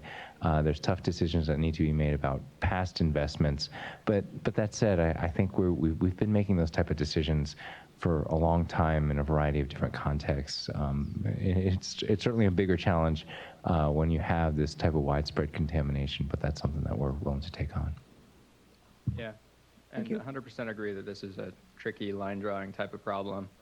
Proposed a couple of factors that try to get at those sorts of questions, like is the amount that you're paying in addition to what you were paying quantifiable as a nitrate issue, and also whether there was an alternate path forward that made more financial sense that wasn't chosen by the water system. Those sorts of issues, I think, should come into consideration. The general point, though, is we want to make sure as many of these issues are included in the CV salts process as we can, especially when we're talking about disadvantaged communities paying unaffordable rates for water because of nitrate. And then I guess I had one last point, if I can have just another second, just on offsets, to respond to a comment earlier. There is language in the resolution that we're fairly comfortable with on nitrates, or on offsets. Offsets as a just fundamental concept, though, give environmental justice communities that I represent a lot of pause. They haven't worked in other areas. We think when we're thinking about, for example, air quality, offsets often allow pollution to continue within a disadvantaged community in exchange for improvements elsewhere that aren't felt in the disadvantaged community. So getting to a place where we were fairly comfortable with language on offsets took quite a bit of doing. A lot of staff time with the state board and the regional board. So we'd like to that language to stay where it's at, and ask that you make that decision. Thank you. Thank you, Mr. Claiborne. Next, I'd like to call up Lori Apodaca from California Citrus Mutual. Okay, I'll hold her card. Melissa Thorne from City of Tracy.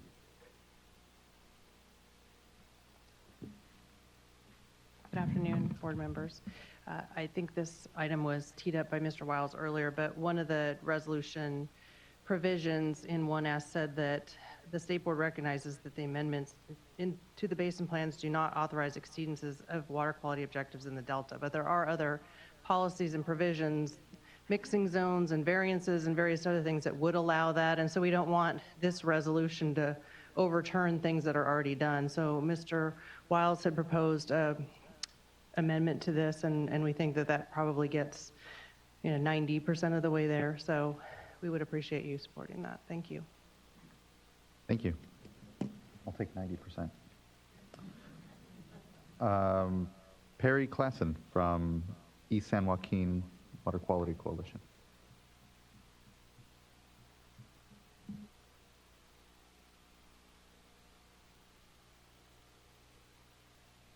I'm Perry Clausen, Executive Director of the East San Joaquin Water Quality Coalition. Thank you, Chair Esquivel, members of the board. And I wasn't going to speak during this session. I've been sitting in CV salts for 8 years and had a lot of miles behind me, but there's been something brought up several times today that's very troubling, and that's the fact that it's going to be 35 years before anything's done. I need to remind folks in the audience, and probably not so much you all, because I was in front of you a year and a half ago now on the East San Joaquin order. We are working on nitrate problems even as we speak. I know we have this mandate to report nitrogen fertilizer applications and now the yields. So we are doing applied minus removed, A minus R. And even as we speak, our consultants are doing analysis of A minus R to identify outliers. And these are people that could be contributing to this nitrate contamination problem. So we're on it. We're not waiting for 35 years before we start working on source control. And when you focus that over to the management zone development implementation, the plans that we are preparing that will go to the regional board has to have, what are you doing to minimize your nitrate contamination of groundwater? So when those plans go forward, we will have extensive information on what we do in irrigated ag, dairy will, cities, and others. So I hope that, I know they have to have something to say regarding timelines, but those are timelines that are not, we're not going to be waiting for those to act on the nitrate contamination in these groundwaters. And Tess also alluded to the fact that we have done some modeling on the Vados zone.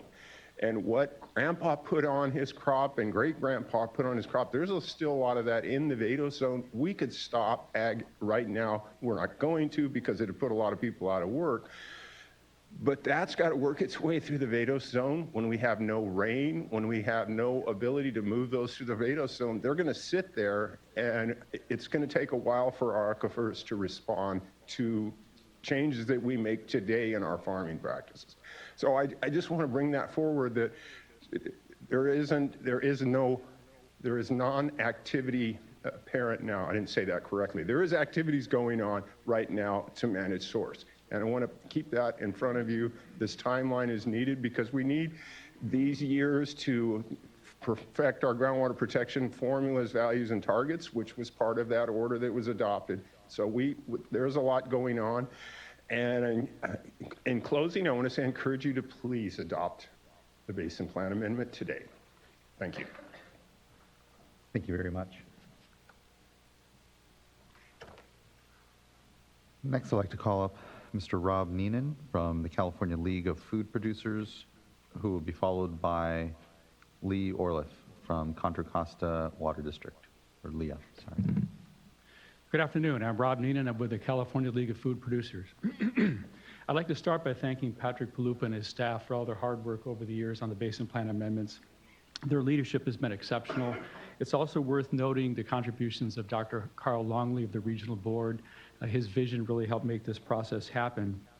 And I think we all share the common goal of improving water quality in the valley and doing it in a way that doesn't affect the state's economy. And we believe the proposed Basin Plan amendments will achieve that goal. As Mr. Palupa mentioned, that one of the key provisions of the plan is to give dischargers alternative compliance paths. But I can't stress enough, none of those paths are cheap and none of those are easy. But nonetheless, the dischargers are committed to making this plan work and to meeting their compliance options. Because it's very clear, if they don't, the regional board retains their enforcement authority, and they can make sure that dischargers do what they say they're going to do, that management zones do what they say they're going to do, and they do it in an appropriate time frame. And I'd like to also comment on the early action plans, which are an important part of the process, particularly for nitrate.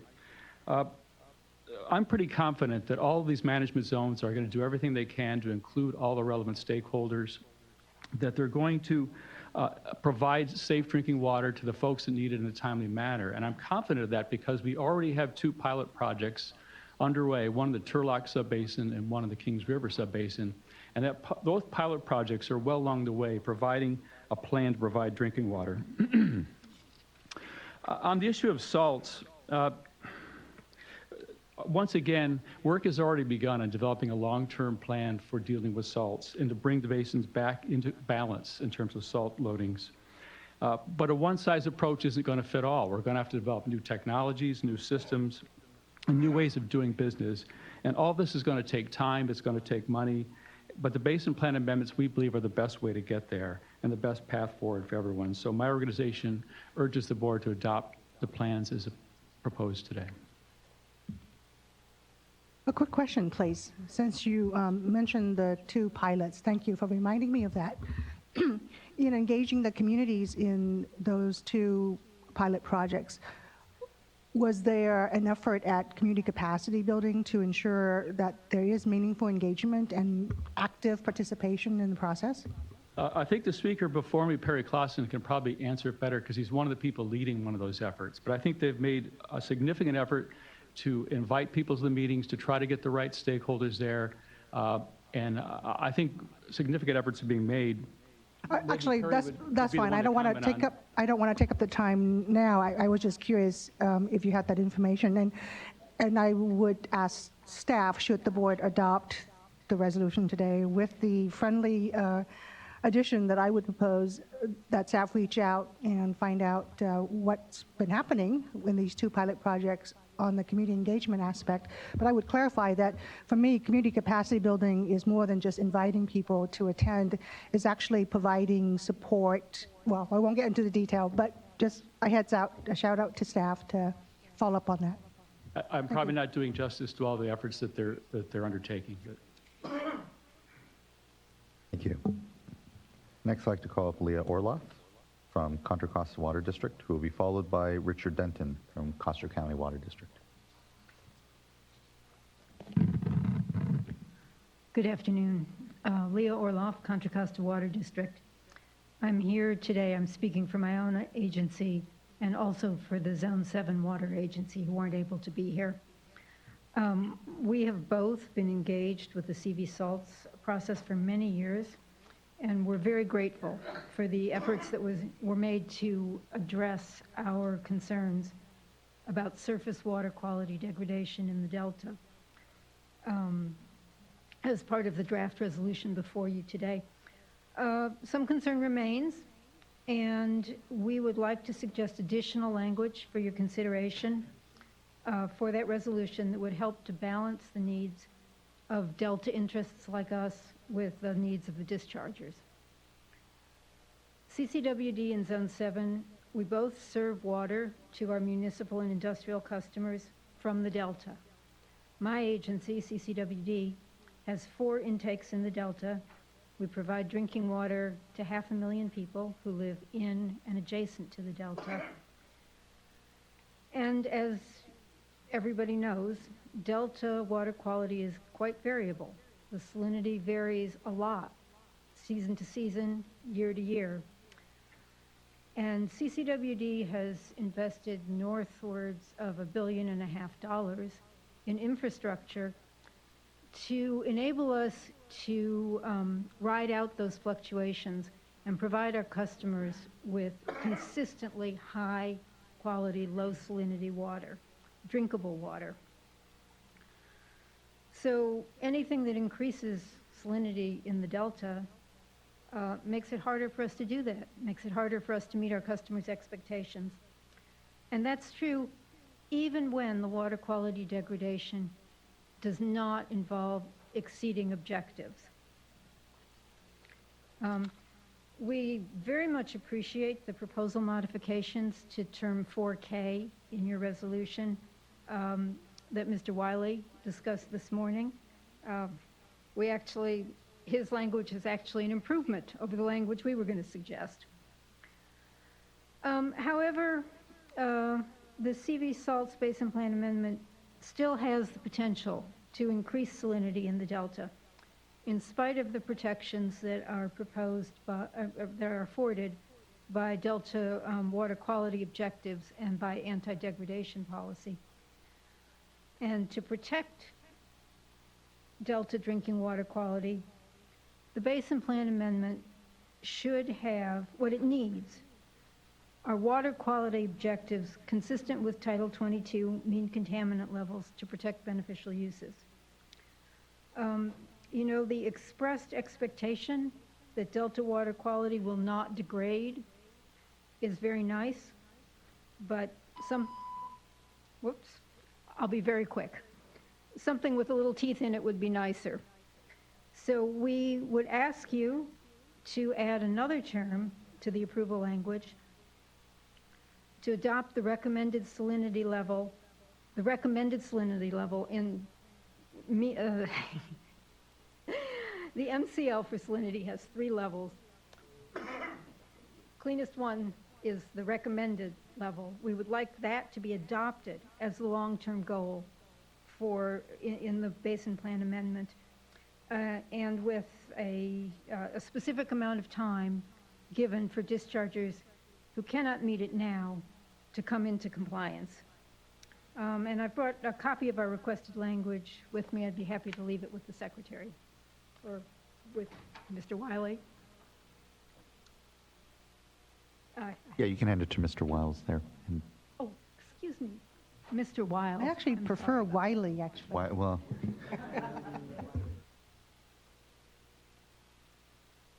thank you.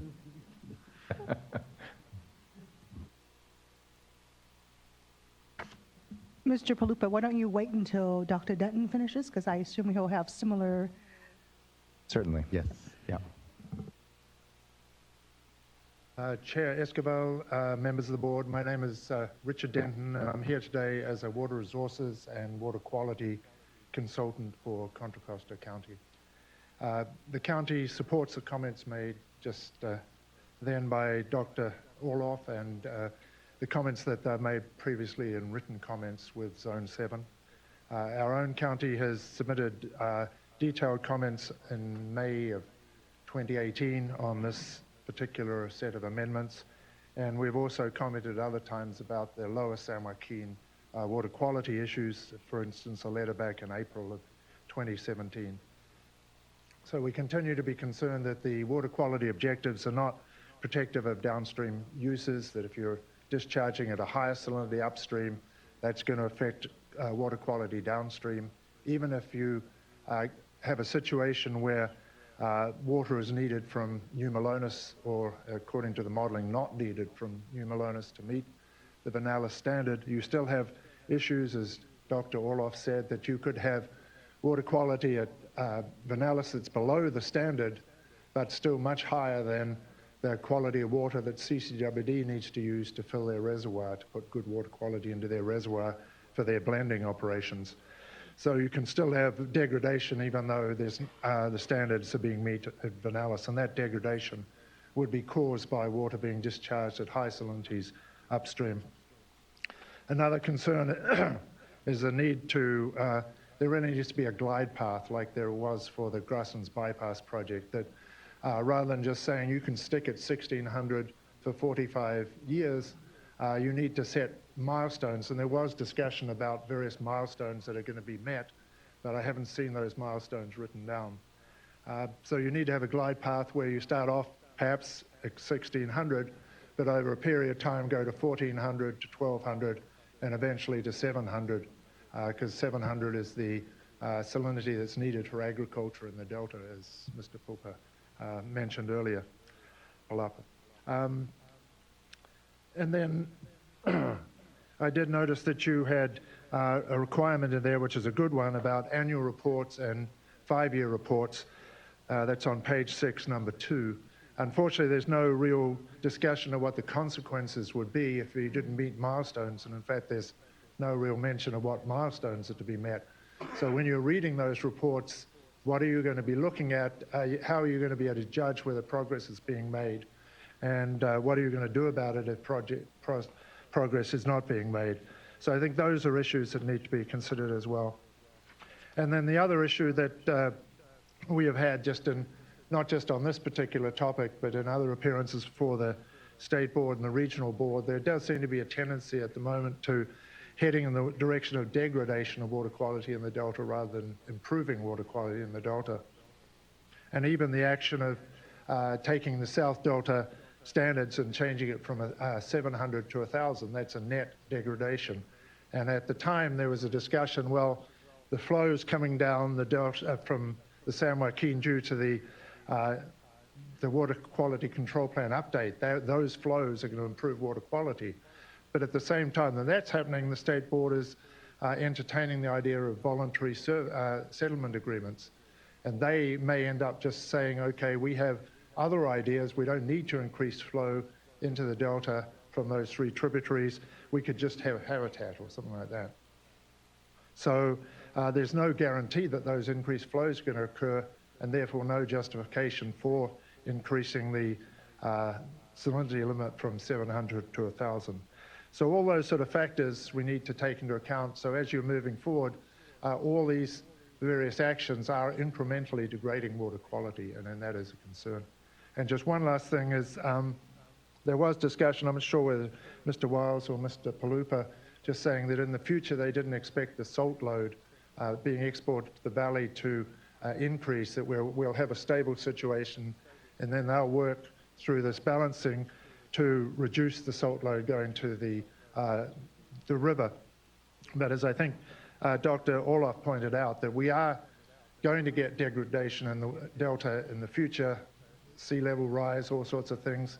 And we're also going to get increased, the potential of increased exports from the Delta. That's what the DWR and Reclamation, that's their goal, obviously, to improve water quality, water supply reliability, so more water going down to the valley. So if you're having increased salt in the water being exported and increased exports, you are going to be increasing that salt load. So I'm not sure whether that is correct, that there will be a status quo will stay stable and then decrease over time.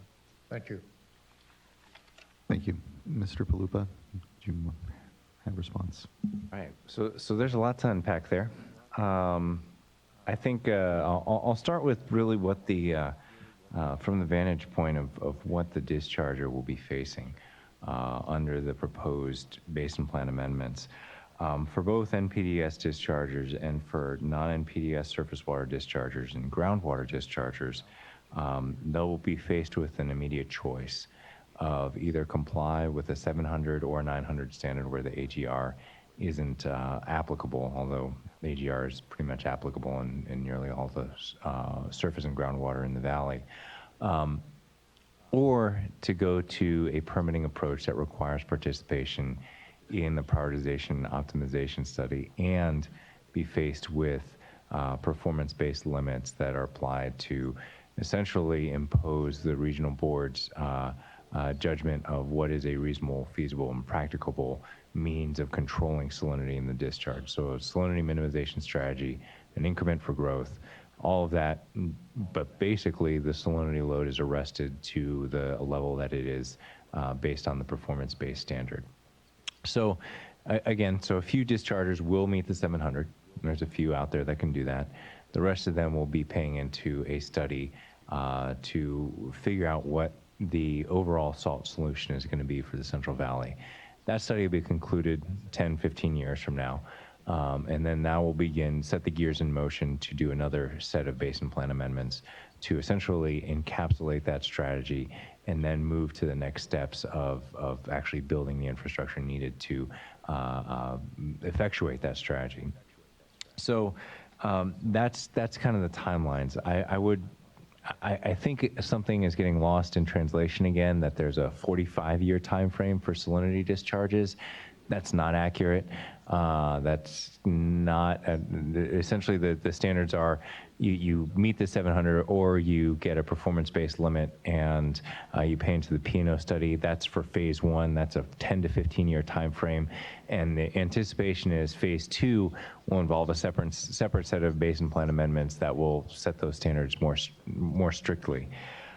So under that situation, we do not envision a lot of new salt loads coming online and impacting the delta. So that's kind of point one. Point two, as we had the extended discussion this morning, there's nothing in the CV Salts Basin Plan Amendment package before you today that would alter the South Delta salinity objectives, that would alter the existing Lower San Joaquin Basin Plan amendments, two of them, one adopted in 2004, one of them adopted in 2018 or approved by the State Board in 2018.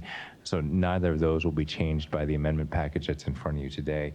And lastly, I think that in terms of where sea level rise and increased exports weigh into the equation, I think that was considered. Both of those were kind of considered in the environmental document and kind of adopted as statements of overriding consideration or as something that will be considered as we develop future basin plan amendments. Lastly, I know some of the comments directed by CCWD applied to both surface water discharges and groundwater discharges.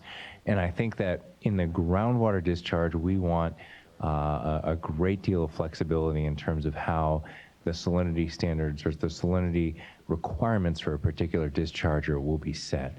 Because we will have situations where we will actually want areas of salinity to increase to preserve good quality areas of groundwater and to feed future desalter networks that will go in and essentially extract that groundwater, result in a brine stream and fresh water. That really, I think, is one of the key components in the future strategy for the valley. I can't see any circumstance where those type of desalters will not be deployed.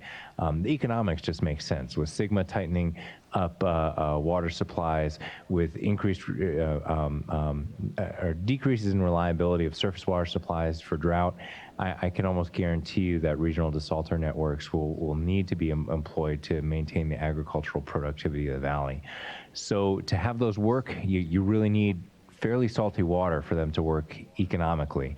So the idea would be, and again, this is kind of what we'd be doing in phase one, and it would be effectuated by basin planning provisions in phase two, would be thinking about those options, thinking about what it would take to set up a regional desalter network where you have ag reusing water as much as possible, as efficiently as possible, and concentrating the salinity load in an area that could be used as a regional desalter source, where you'd have the salt extracted and potentially go to one of the salt sinks in the valley, say for example, de-designated areas where there already some de-designated areas where the MUN and AGR beneficial uses don't apply because of naturally occurring salinity concentrations. And then you'd also have a freshwater source and a new source of freshwater coming from that desalter network. So that, I just want to say that type of analysis of what the salinity objectives could be, I think is incompatible with a statement that it needs to be 700 everywhere all the time. It's a much more nuanced view. Managing these loads on a basin scale as big as the Central Valley, given the scale of agriculture in the Central Valley, I think requires a lot more thought, a lot more insight into what the treatment technologies and the current technologies are. That process is what we're going to be doing through phase 1 of the salinity strategy. So I know that's a mouthful. That's a lot of kind of where our strategy is, but I think it's all an indication that the solution for salt is a really big deal. It's a complicated problem, and it's something that we will be working very hard on with our partners for the next 10 to 15 years. Thank you, Mr. Palupa. Any clarifying questions or thoughts from board members? Thank you. Next, I'd like to call up Adam Borchard from the Association of California Water Agencies, followed by Christina Beckstead from the Madera County Farm Bureau.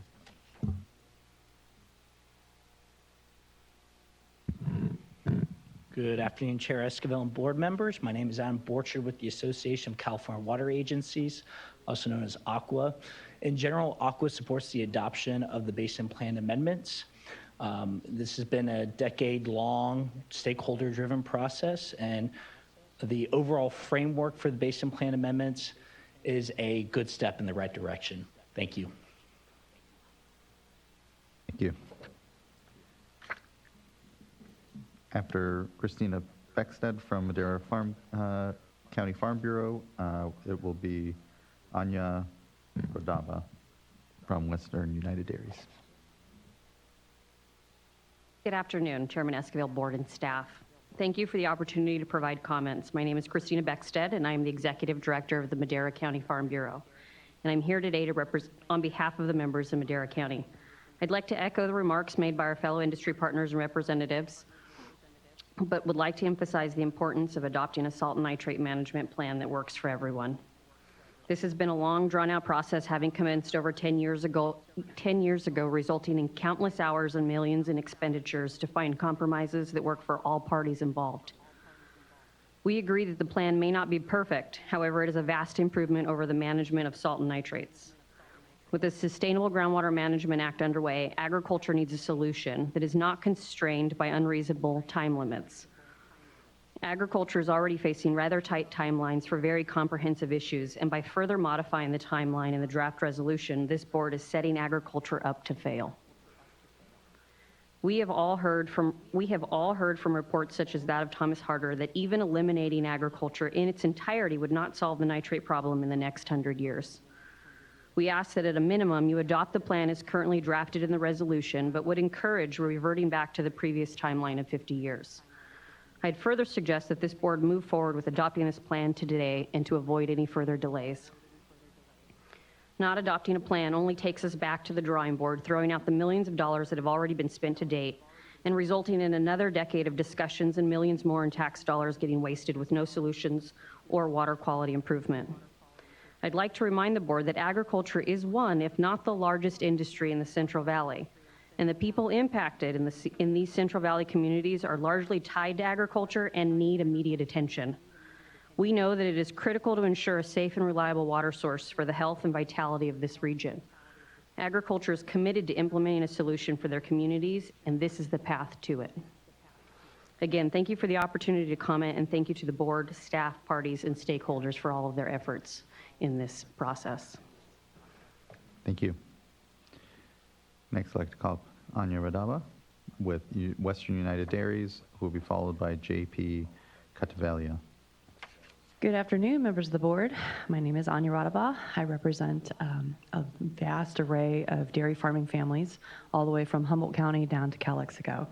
I'd like to emphasize our support for the CV Salts Plan and strongly support you guys adopting the resolution on your table. It's our commitment to this board and to our entire community to work graciously with you.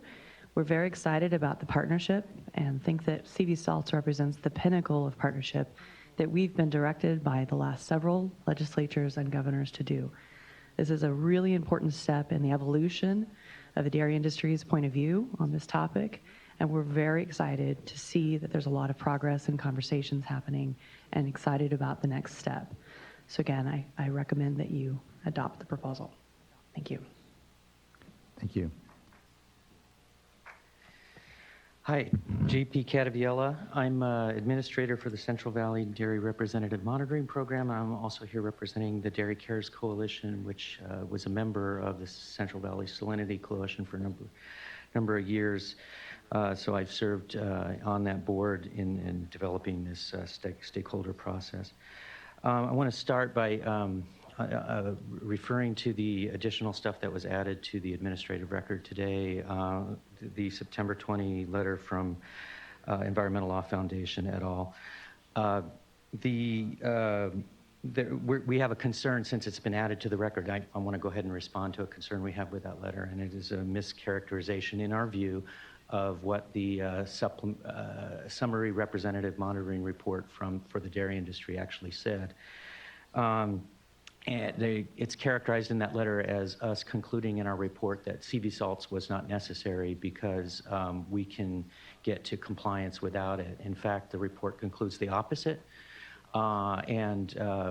We think this was basically a misreading of our conclusion that we can improve our management practices to achieve whole farm balances on dairies, which will improve and reduce our impacts on water quality. But that alone will not get us to water quality objectives, which is why you need to do both.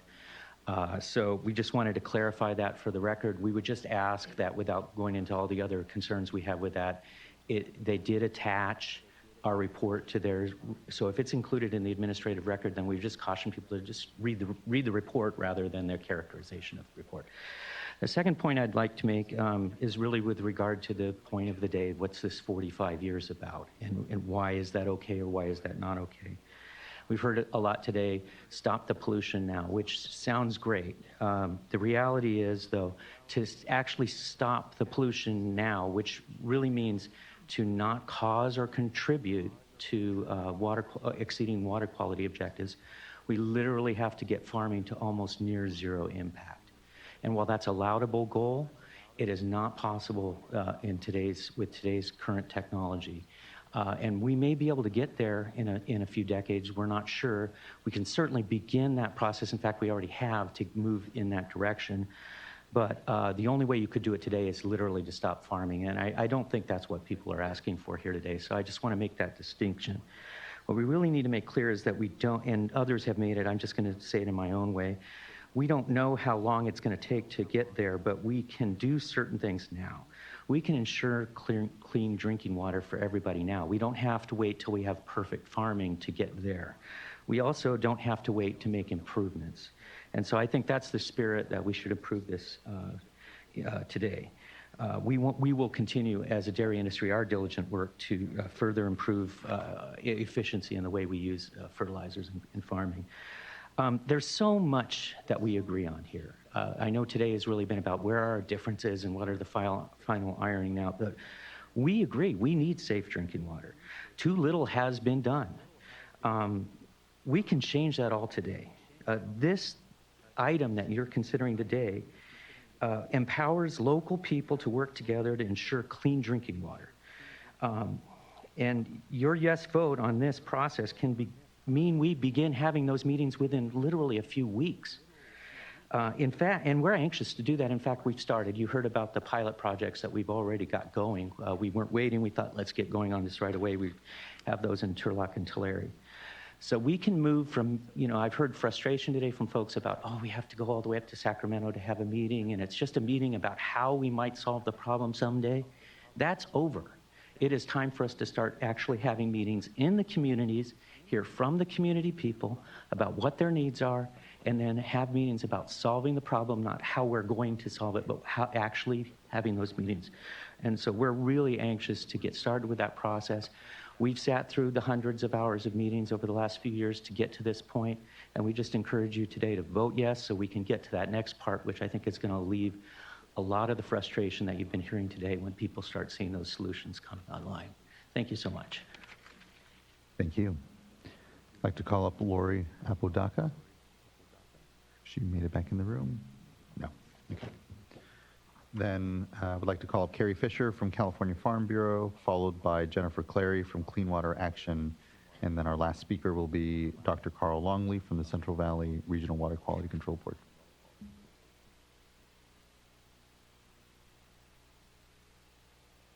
On to 3 minutes, huh? 5 minutes this morning? It's okay, I'm going to be brief. So good afternoon, Chairman Esquivel and members of the board. My name is Carrie Fisher with the California Farm Bureau Federation, and we would like to ask the board to adopt CV salts.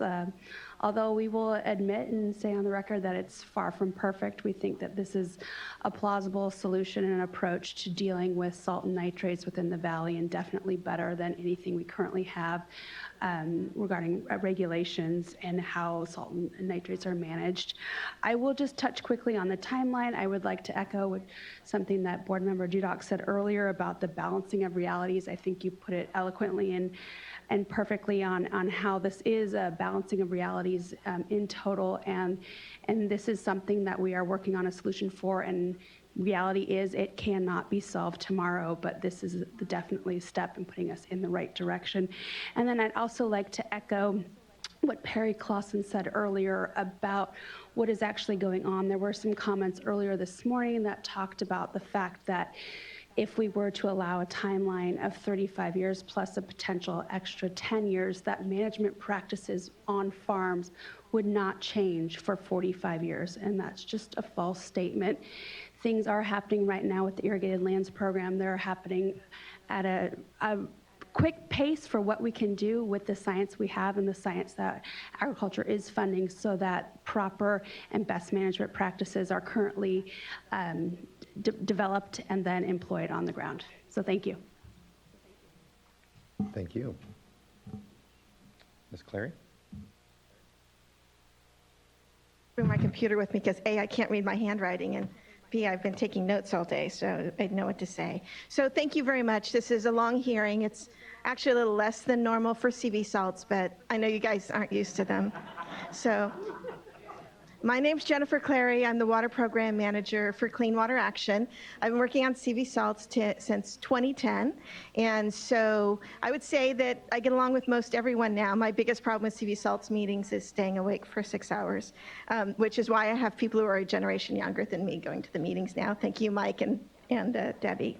So I just want to say, one, I want to strongly support Tam Dodek's proposal that we add a resolution about capacity building, because I know everyone talks about this great 10-year process, but really it's been an excruciatingly painful and expensive process.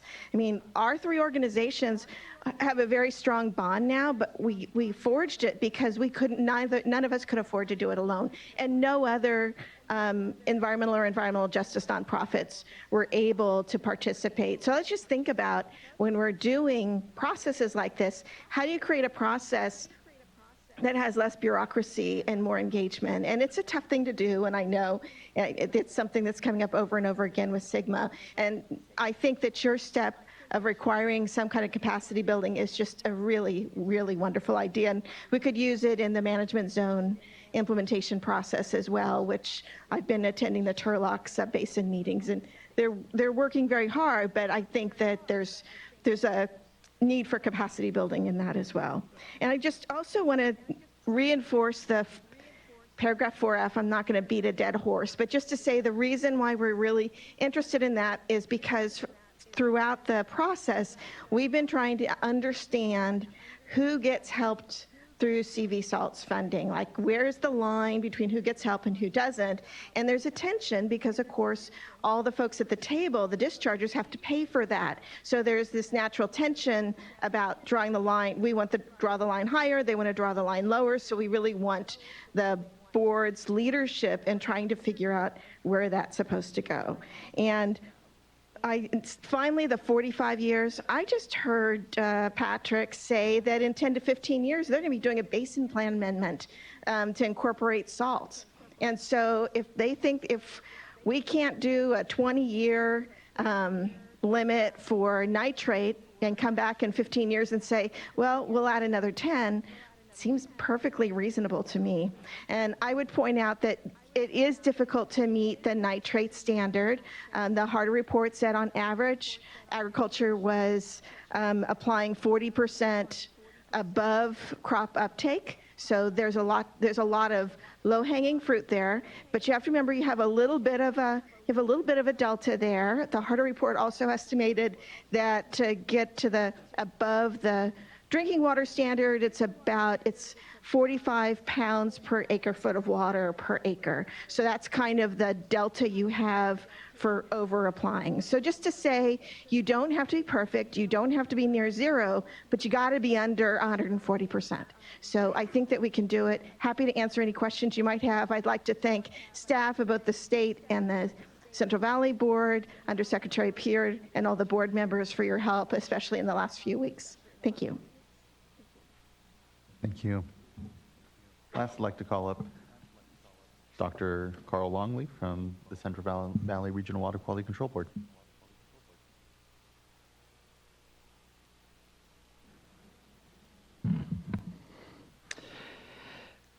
Good afternoon, Chair Esquivel and fellow board members. We'd have to go about another 30 minutes to meet a normal CV salts ex-con meeting. And looks like we're just going to about make it today. A few items I'd like to discuss. First of all, the issue of the resolution and will the board pay attention to it or not. The board certainly will. Obviously, we're on the same team. We work for the government, and we're expected to work together. And if we don't work together, we hear about it. And so we have the same goals that we're striving to reach.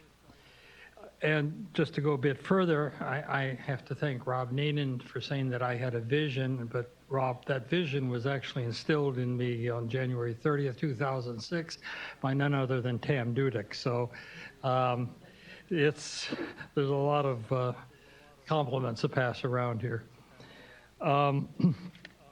The issue of 35 years, 45 years, I think was covered pretty well by Patrick. I think Patrick laid it out very, very well, and a few other folks have mentioned the fact that really what implements the basin plan are programs such as the Irrigated Lands Program, the Dairy Program, and others. And those programs, the Irrigated Lands has been going now for about 15 years, and a little bit less than that for the Dairy Program.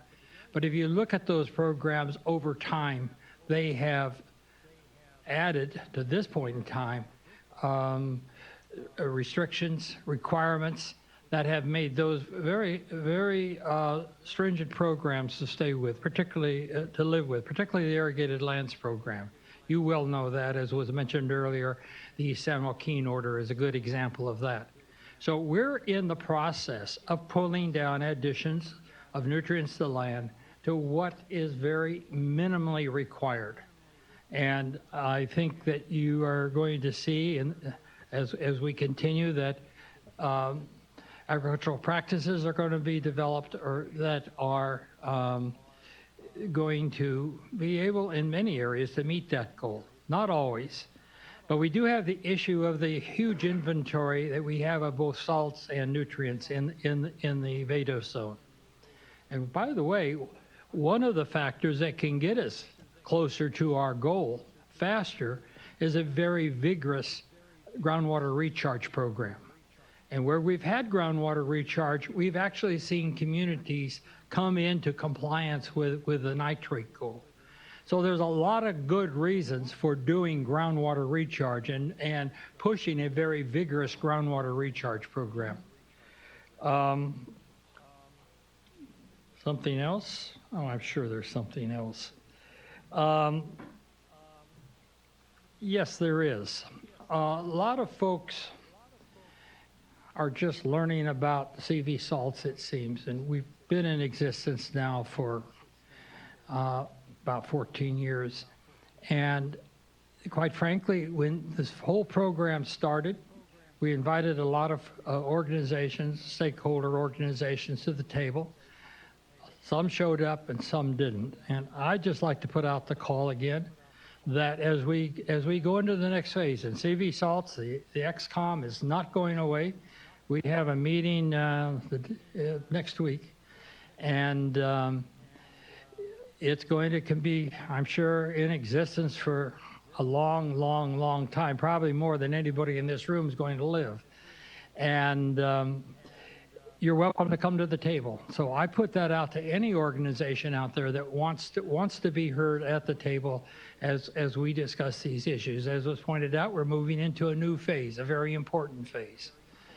One last note, what I've seen is when this whole thing started, and I chaired the first meeting, folks came into the room. It may have been this room, it was one of the two rooms up here, and folks sat on their hands. They just wanted to find out what this was about. And nobody really talked to anybody else. No one seemed to get along with anybody else. And today what I've seen is a whole different climate when I attend a CV salts meeting. Yes, there's a lot of arguing. People take positions. There's also a lot of laughing, if you will. And that's serious laughing. It's not making jokes or anything. It's just that this is a group that's learning to work together, and I think it'll work together even better as we go down the road. I want to thank you very much if you have any questions. Thank you very much, Dr. Longley. You know, I think you hit a number of right notes. You know, I've felt, I feel strong desire that coming out of today, we need to be able to recommit to the relationships and the table setting and the discussions around not just the projects in CV salts and the immediate issues around drinking water, but being aware of the complexities and the way it ties into even the Sustainable Groundwater Management Act, as the chair just mentioned, when it comes to groundwater recharge as being a critical way, the solution to pollution is dilution, as it said, and continuing to find ways to maximize those opportunities for communities first and foremost is going to be really critical. And I think that some of the concerns that Board Member Dota expressed about capacity building for communities to participate in those discussions, it's going to be important. And again, what I hope we can do coming out of today is to recommit ourselves to those relationships and those discussions, because the complexities of the challenges they're obvious. We've talked about them today. But you look throughout the world, and the issues of nitrate contamination and also salinity buildup in prime agricultural regions is going to be is of concern not just to the state of California. We'll say these are issues that have been touched upon that are of national significance as well. And so let's try to, if not here, then where? So let's try to recommit to the communities to and find ourselves hopefully in a continued productive space, which we saw, which led to the passage of the Safe and Affordable Fund, which really led and got us to these moments here. So just really appreciative of the tremendous amount of leadership that I know it's taken to just get us to this conversation. I'm, by luck more than anything, I'm able to be here as we close out a decadal conversation and start to implement. But if not for the leadership of Board Member Doduk and Board Member Diadamo and certainly the chair and many others in this room, we wouldn't be here for this opportunity. So look forward to that recommitment, which I think I've heard.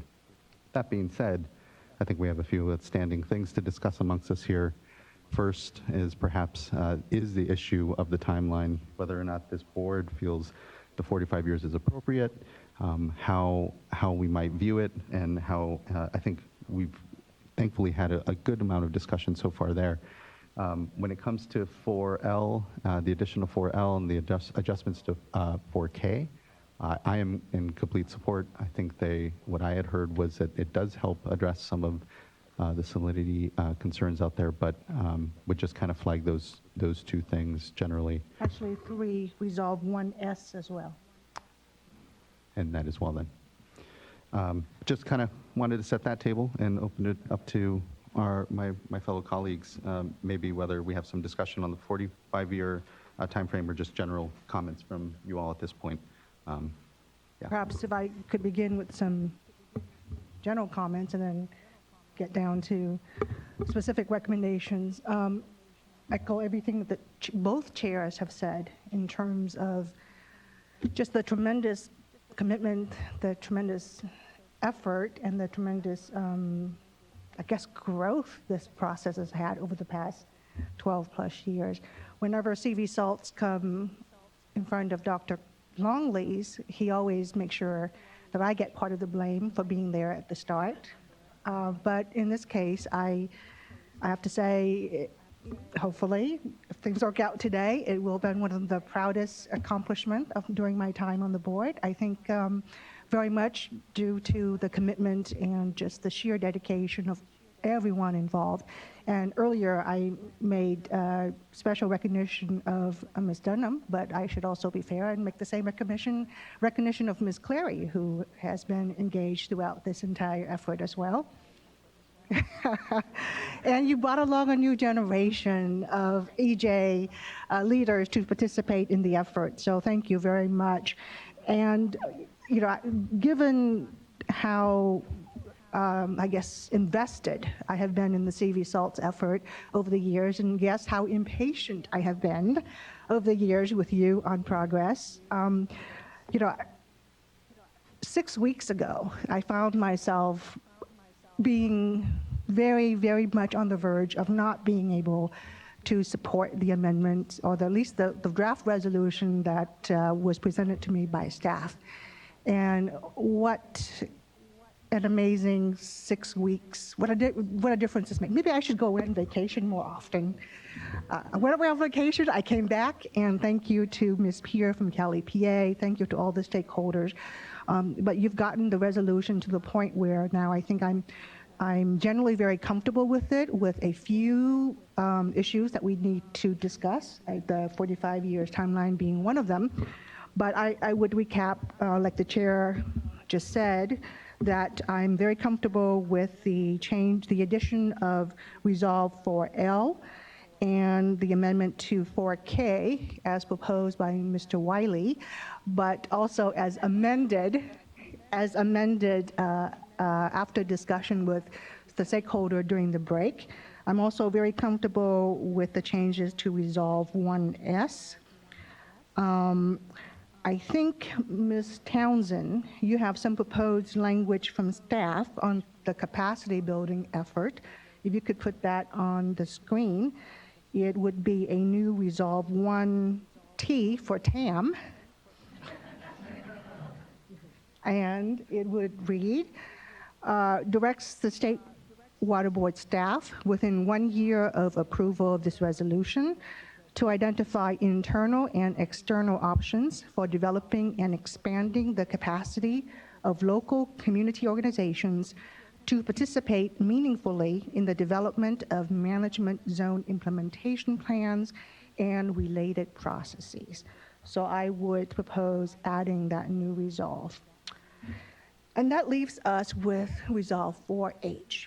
And let me, if I could, ask Mr. Palupa to answer some questions. You've heard some recommendations, well, mainly from the EJ representatives, about linking the timeline to that of Sigma in terms of, instead of 35, making it 20 years. And let me ask you, is that a reasonable, practical timeline? You know, I think with all the information that we've been getting back from entities doing research in this area, whether it's the Management Practices Evaluation Program under the Irrigated Lands Regulatory Program, whether it's our continued discussions with the POTW community, which in many cases we're talking about a very limited reduction in nitrate loading that needs to happen.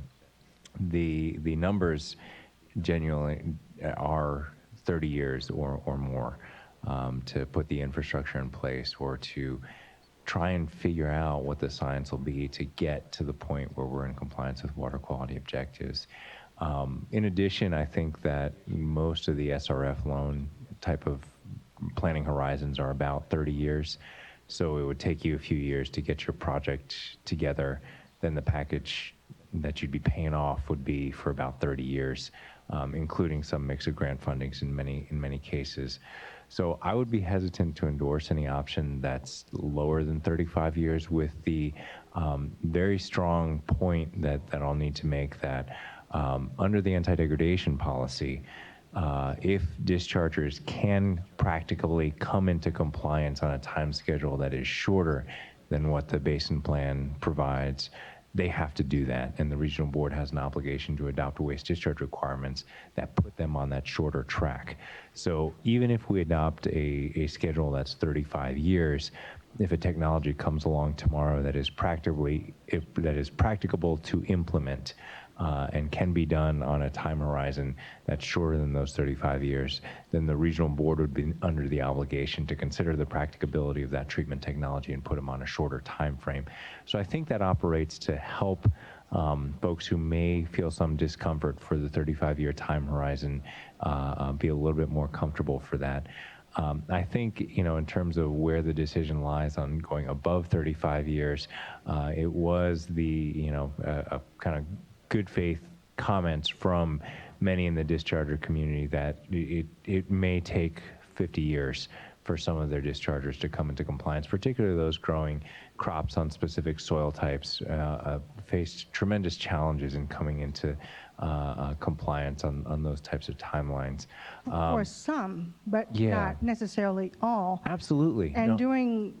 I would imagine that during the next 35 years, if that's the time frame we decide to go with, there will be a great deal of discussion and monitoring by the Regional Water Board in terms of progress, the milestones that everyone's been alluding to, that during those 35 years, hopefully a lot sooner than 35 years, if it becomes pretty apparent that not all, but a few would have a trouble, or as many as there are, Yeah. would have trouble meeting that, the Regional Board would then be able to amend the basin plan to provide the additional time as needed. Absolutely. I mean, I would caveat that in the past, at least I know I've been party to a few basin plan amendments where the comment was, well, if we don't get it quite right, we can go back in and revise it. It's quite a big boulder to move to revise a basin plan amendment, but We know from the Delta work. On the other hand, 35 years should be enough time to spend 20 years or so working on the problem, and then if you see something looming on the horizon that this is not practicable, or in the alternative that it is more feasible than initially commented, that those amendments can take place and get it done by the time frame. So I mean, that's the nature of regulation. I think it's the quote I often cite in these circumstances is the Bill Gates quote, in that you overestimate what you can do in a year, you underestimate what you can do in 10 years. And I think that it's one of these things where technology can change quite radically and make certain things feasible that weren't feasible before. That said, I think we've got a lot of smart minds working on it that have posited that a 50-year time frame is reasonable, and so within that 35-year to 50-year time frame, I think that's something that is at this point within your discretion in terms of how you want to direct the regional board to move forward. Thank you. I think turning to my colleagues now, I want to be as practical as possible. It's my nature. I think most engineers are that way. But I also want to be as positive as possible in terms of encouraging advancements in technology, advancement in practices, I've seen how fast things have developed, and much kudos to the ag community for all that they have achieved in relatively a very short time in a lot of water management, a lot of waste management type activities. And I hesitate at this current language because the temptation is there to look at the 10-year extension and add it to the 35 as part of the planning process. I think, and it's not even about ag, I think it's about human nature. If I knew that, for example, I had a 35-year mortgage loan, but there's a possibility that I could extend it over another 10 years, and I look at my finances, that's what I'm going to plan for, is that. Or at least, hedge my bets a little bit.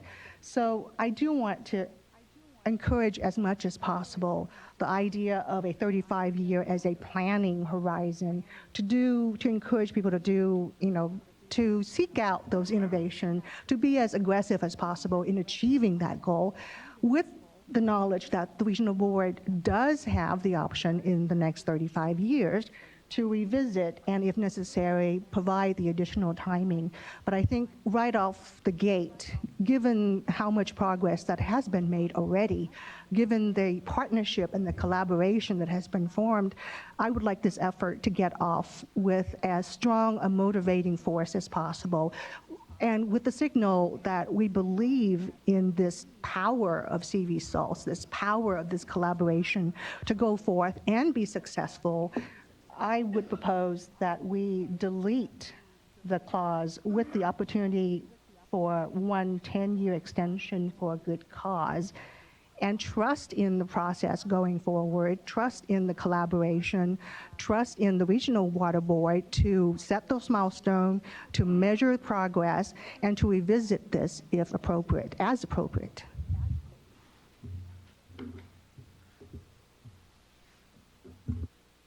Well, I was prepared to move forward with what we have in the resolution.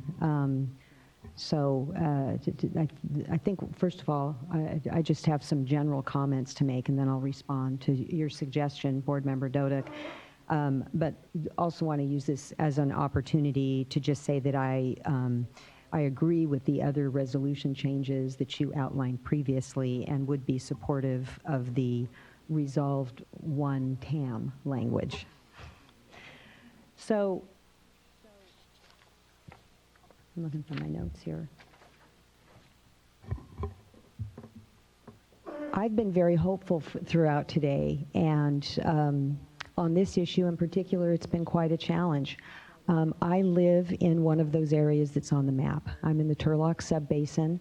I live about 10 miles away from the community of Delhi, and used to spend a lot of time out in Delhi where my daughters played soccer.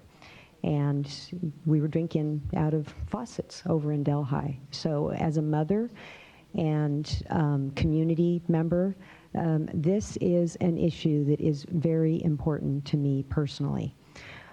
Being involved in agriculture, I also have a keen awareness of the interconnectivity between these communities. It's been frustrating in many venues to see the friction between the two communities, and it's been so exciting over the last couple of years to see the relationships evolve and partnerships emerge, and moving toward common goals, even when you all don't agree on everything. And so it was a little frustrating a few months ago where it seemed that despite a 10-year plus effort, looked like we were going to have some challenges with this. And so I just want to start by also giving my thanks to all those that worked so hard over the last couple of months. And in the spirit of compromise, I heard from both communities that, they had, there was sort of a line in the sand, and those lines eroded a little bit, and I just really appreciate all that was done in the spirit of compromise. And this is one area where we didn't reach compromise, but I appreciate that staff put this language out there. I think it's really important to be honest about expectations. And I have been in many community meetings where communities, for whatever reason, like I was just in Monterey Park Tract not too long ago, where it was so upsetting to see that a community that was able to achieve some improvements on nitrates now were so frustrated and felt that government was failing them because now they learned that they are beyond the MCL on the new contaminant, 1,2,3-TCP. And so I just think that it's important for us to be honest with folks. And I personally don't see that we can make it in 35 years in all areas. And I think that the language is appropriately crafted because it's not an automatic extension. It's not like at the end of your 35-year mortgage, you're going to get a 10-year extension. There has to be a showing of good cause. And I trust in this regional board that that showing of good cause will consider all of the factors before it at that time, including technology, what's feasible, how far have they gotten in certain areas, certain crops, certain soil types. I don't feel confident at this point today to say, yes, we're going to make it in 35 years. I do like the idea of forcing communities and forcing technology, but I also feel very strongly about giving the appropriate signal in terms of expectation. So I'm very comfortable with the language as we have it.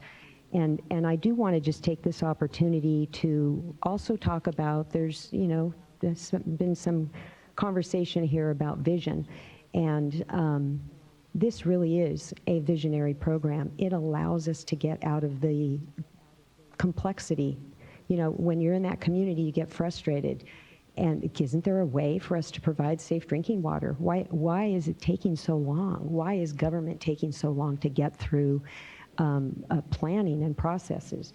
And why is it taking government so long to get the funding out to where it needs to be? And why has it taken agriculture so long to recognize they're part of the problem, they need to be part of the solution? Well, we're there now. We have that commitment, but there are complexities. And I think that this is very artfully crafted in such a way to create these management zones. I agree with J.P. Cataviella. It's time for these communities to go to a local venue to talk through community solutions and to work directly with ag in those communities, because there is not one size fits all. I really support the capacity building language, Board Member Dodek, that you are proposing, and I appreciate your reference to ARB and that they have that funding source. And I'm going to suggest that you all look at the model at ARB on some efforts in the San Joaquin Valley regarding the ozone plan and the PM10 plan, because there was long-standing friction between agriculture and environmental justice communities. I know those issues have not been resolved, but as a result of developing a PM10 and an ozone plan with a lot of workshops in local communities, what we saw was a plan that emerged far out into the future, but technology forcing. And what we saw was that the community started to work together in partnership to try and get more funding. And there is going to be a tension. There's going to be a tension here on, I think Jennifer Clary, mentioning the embedded tension about how much should agriculture pay for some of these systems. How much should agriculture pay for safe drinking water? What about research? What about technology? The list goes on. And this is a challenge of, a monumental nature, and we could use all the help we could get. Yes, agriculture should be responsible, but I would just put it out there that I would like to see the partnership go further and working together toward getting more funding to these communities. I have been in support for a number of years, and hopefully maybe with some consideration of future bond funds. I would like to see a water quality incentive program, much like we have on the air quality side. We desperately need it on the water quality side as well. In other words, value added to get to the standard sooner than what is required. So I think there's ways for us to push this through some incentives and additional approaches, and would encourage both AG and EJ to consider, and the regional board and us at the state board, to work toward programs that can bring some additional resources to this area. So additional resources, capacity building, water quality incentive programs, and research. We need more research. This is going to be a tough nut to crack for certain types of crops and soil types. And so I think that the universities are working on this, and there's a big driver with the irrigated lands program, but I think we could use some additional push as well. So with that, I'm very comfortable with where we are, and I think that everyone should hopefully will adopt today, go home, take a rest, because there's lots of work to do tomorrow. Thank you.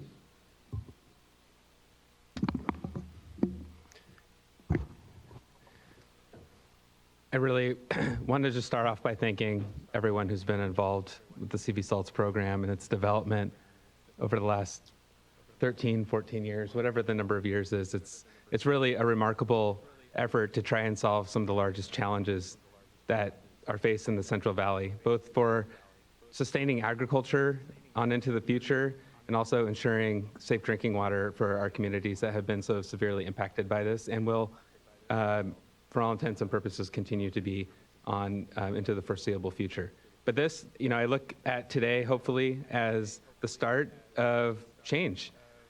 This is a landmark time that we are here, where we can actually sit back and reflect on, setting the path forward to beginning to address first critically impacted communities with early action plans to address nitrate issues in drinking water right now. There were a number of community stakeholders that shared their feelings today about how they need change now, and I agree with them. The early action plans, absolutely critical part of CV Salts, and I look forward to seeing those move forward as quickly and expeditiously as possible. We have a lot of moving parts in California water right now, and there are a number of folks who today referenced SGMA and the fact that many of the groundwater sustainability plans are just now coming out, and they have 20-year time horizons to comply. And one of those goals are addressing undesirable results and avoiding undesirable results, and one of those, in fact, is water quality. And so, over these past several weeks and months, really, that I've been learning more about CV Salts, I've been getting, understanding a lot of the stakeholder concerns, and really just appreciating how complex this program is, just how many moving parts there are to this. It's really an amazing program. But I've been weighing, going back and forth in my mind in terms of the timeline, in terms of what are these other moving pieces and how are they all going to interrelate going forward in terms of meaningful, productive water management to ensure that we do have, in fact, a sustainable groundwater and surface water supply into the future. So,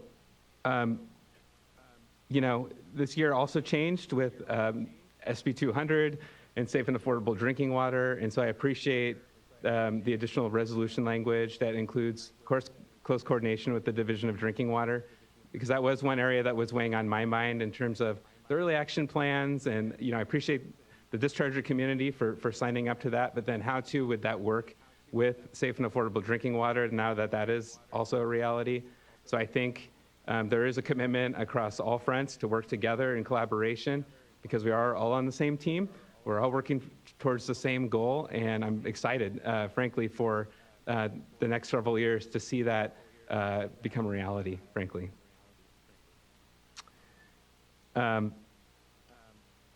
And then just over the past few weeks, again, thank you to the regional board, Thank you to Cal EPA, and in particular Kristen Peer, and thank you to the environmental justice folks and discharger community for that willingness to work together to address so many of the concerns that were outstanding. And I do feel, by and large, that we have a good path forward today. Once the additional amendments are included, additional clarity will be provided for the future. So getting into some of the changes, Board Member Dodek, that was an excellent proposal in terms of capacity building and looking at ways that the State Water Board can help enable communities to better participate in CV salts and particularly the management zone implementation programs. So I completely support Resolved 1T being added to the resolution. Thank you for suggesting that. I also support the proposals to change Resolve 4L and 4K as they were amended earlier today. And I agree with the change to Resolve 1S as well. I also just wanted to mention I appreciate the concerns and the flag being raised on the responsibilities with regard to O&M costs and how responsibility will be apportioned in the future. That's an incredibly important conversation that needs to happen. And I appreciate the commitments from the Central Valley Regional Board to start weighing with that. I think we're going to be doing the same with safe and affordable drinking water. And I look forward to those conversations and those issues being flagged. Mr. Bothwell had proposed a change in the wording on Resolve Paragraph 4 from intend to shall review any failure of the regional board to review the plan within basin plan amendments within a year. And so I would be supportive of that change. I think I can go either way, but I would be comfortable with the word shall because I do think that is in fact what we propose to do. So, and now, I'm sorry, before you move off that topic, I actually have a concern with that. And that's because I would say it depends on why the regional board is not able to accomplish what we directed them to do within that time frame. By changing it to shall, we are committing the future board to immediately take it upon themselves to perhaps take action, or perhaps I'm reading too much into that shall. Perhaps could we pull up that language again? Because in my mind, it depends on why the regional board was not able to take that action within that time period. If it's just a matter of them being delayed by a couple of months, if it's a matter of, it depends on the circumstances. I agree that if it is a egregious failure by the regional water board, then by all means, we should No do something 10-year about it. extension for good cause for us. I'm sorry? I actually think it says intends to review. It's fairly strong as it's worded. And so your recommendation would be the state board shall review? And what does, and I'm looking to the attorneys now, what does review the regional board's failure to act mean? Yeah, so that comes from the language in Water Code Section 13248, which provides that the state board, upon a failure of a regional board to act to amend a basin plan, the state board may review that failure to act. So it's discretionary in the first instance. This makes it stronger than discretionary. This actually is a statement of intent.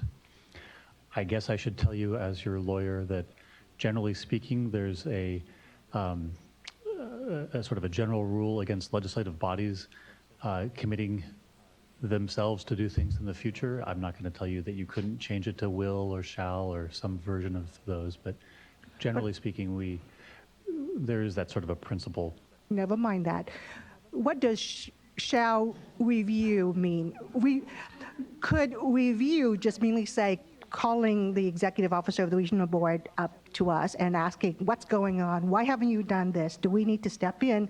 Or does review mean actually formally taking an action without giving the regional board the opportunity to explain? Oh, yeah, no, it just means that you are then taking up the matter. It doesn't predetermine what action the state board actually would take if you review the regional board's failure to act. I think the expectation is that you would make these types of revisions yourself to the basin plan amendments. That is that under that section, you have that authority. If the regional board fails to act, you could make the changes. And if they don't provide us with a reason as part of this review why it hasn't happened? That would be, yes, absolutely. With that understanding, I'm actually okay with shall. Great. Thank you. And that was my understanding, so that's very helpful to hear. And I think, the reason I am so comfortable with that language is because of the urgency of this in ensuring that, understanding that it has taken this long to get to where we are today, and we are talking about another year. Now, our approval today would allow the program to move forward and begin development, and so I think that's encouraging. I just want to be mindful to keep the eye on, the end goal here. So with that, I would like to talk for a minute about the deadlines for the exceptions policy. I am, for one, a couple things stuck out to me today. One is that there's a goal for 50 years for restoration. That's in the same paragraph, actually. And just thinking, I too am an engineer, and so I do think rather logically, and just trying to work back from, reasonable deadlines that can be established in order to achieve a goal. I know, based on what we've heard today, that, of course, even if irrigated agriculture was to cease operations today, it would still be a multi-decadal challenge to achieve restoration of the aquifers. Nonetheless, I think it's important to have, again, that aspect of urgency imparted through these policies. I'm reminded also that in the previous paragraph on the resolve, there's a requirement for enforceable interim milestones and deadlines. And there were a number of commenters today that talked about kind of measuring progress as the decades move on to ensure that progress is made. And as we look at advancements in science and technology to help achieve the goals, I'm very obviously appreciative of the challenges that agriculture and other dischargers face in terms of achieving this, which is why I think 35 years is so far out in the first place, right? It's already a date quite far into the future. And I was comforted when Chair Longley talked about that. He felt that most ag practices would be able to meet the goals within the time frame that's been proposed, and that's helpful to hear. And I do think there is the possibility there. So with that, I would support deleting the additional 10 years for cause element of that item, and just at this point sticking with a 35-year exception, with the understanding that there will, anytime between when the basin plan amendments are completed and 35 years from now, there will be multiple opportunities for revisions, future revisions under future boards to that basin plan to address, emerging and evolving technology and needs and challenges that come up during that time frame. So I do think this provides certainty as to where the milestone needs to be, the deadline needs to be set, and then where interim milestones can be worked back from starting now. So I think I'll leave it at that for now.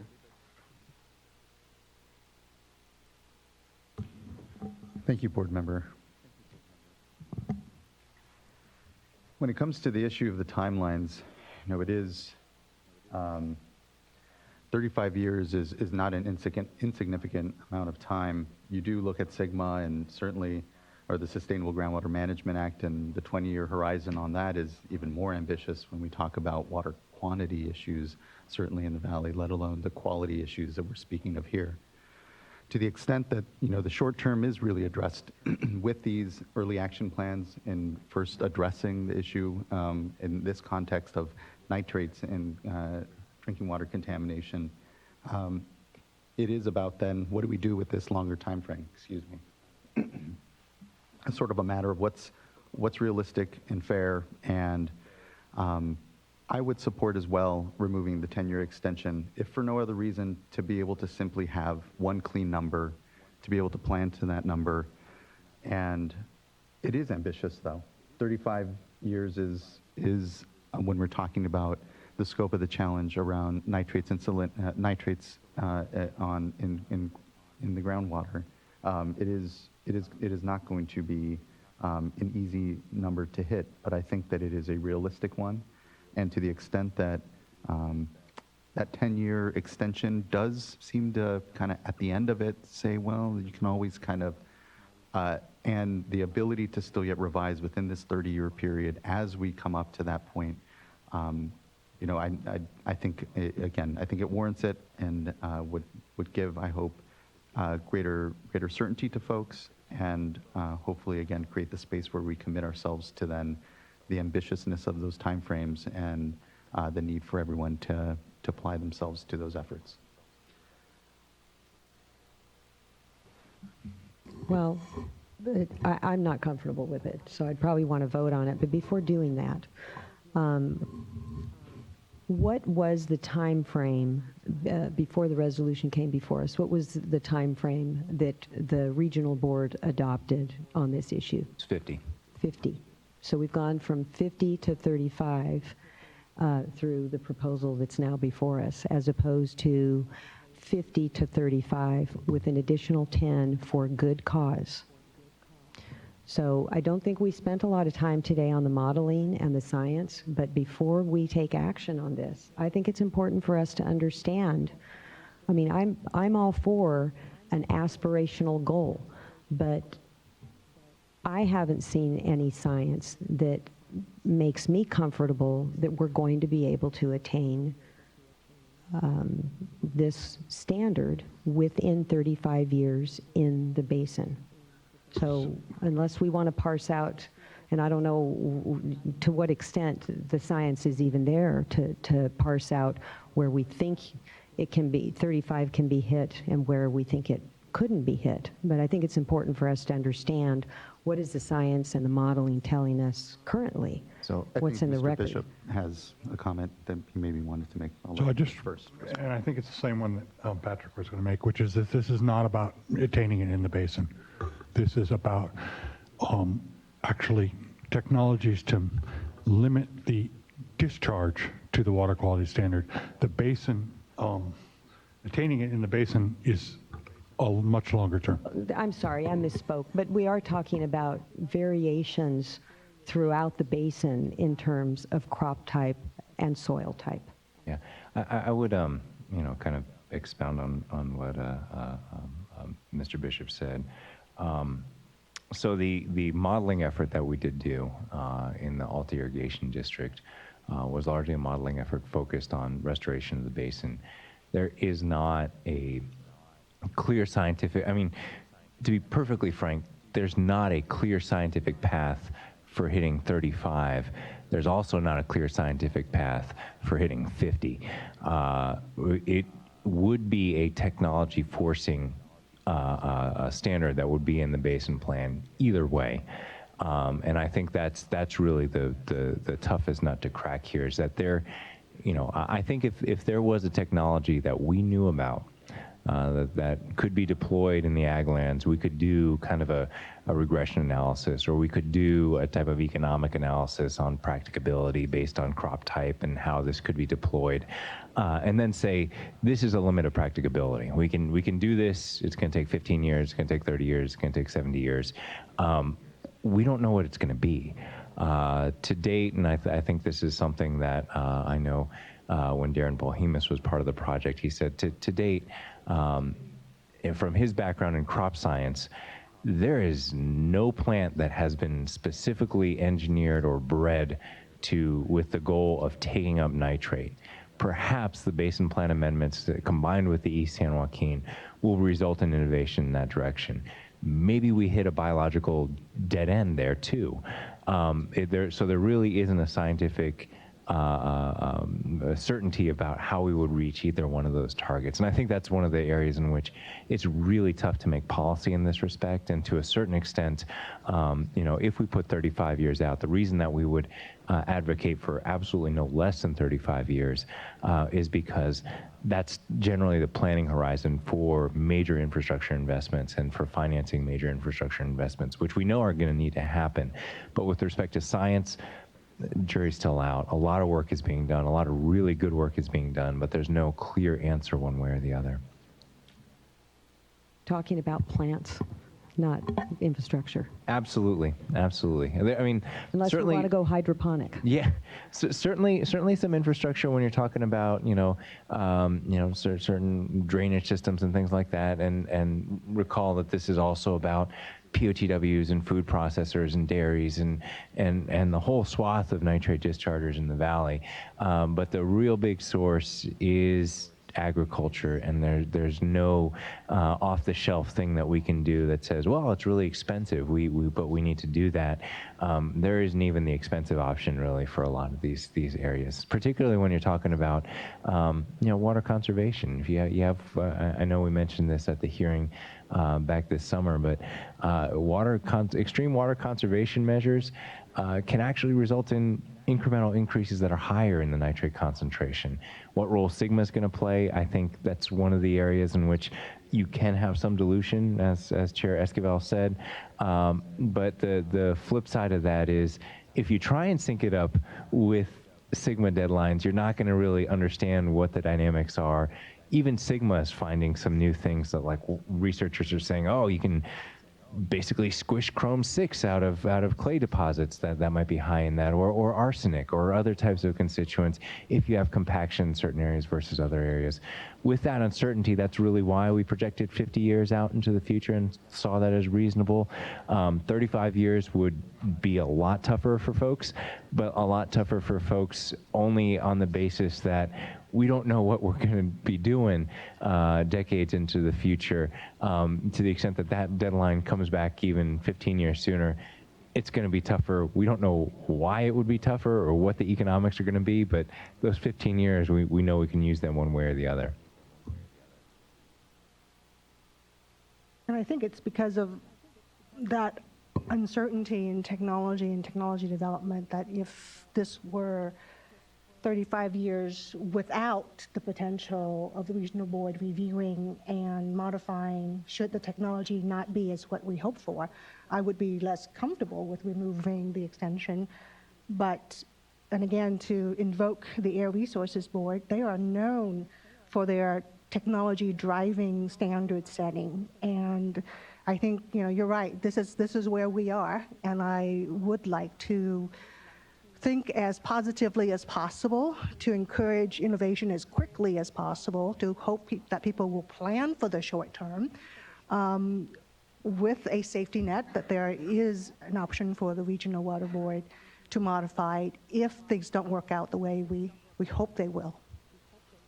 Well, getting back to the Air Resources Board, so having served on that board, we didn't just take something out of thin air and say, this is the standard that we want you to meet in a certain time. But that's not what we're saying. No, well, we're talking about achieving the standard within a time certain, and I have not seen, in my work, what I've seen is that there are certain crops, more so than others, where you're able to target plant uptake.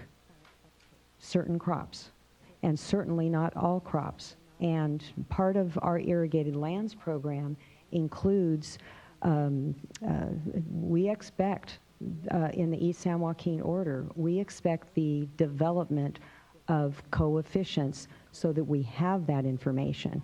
And when I was on the Air Resources Board, we at least had some information that would lead us to believe that we felt that the standard could be met.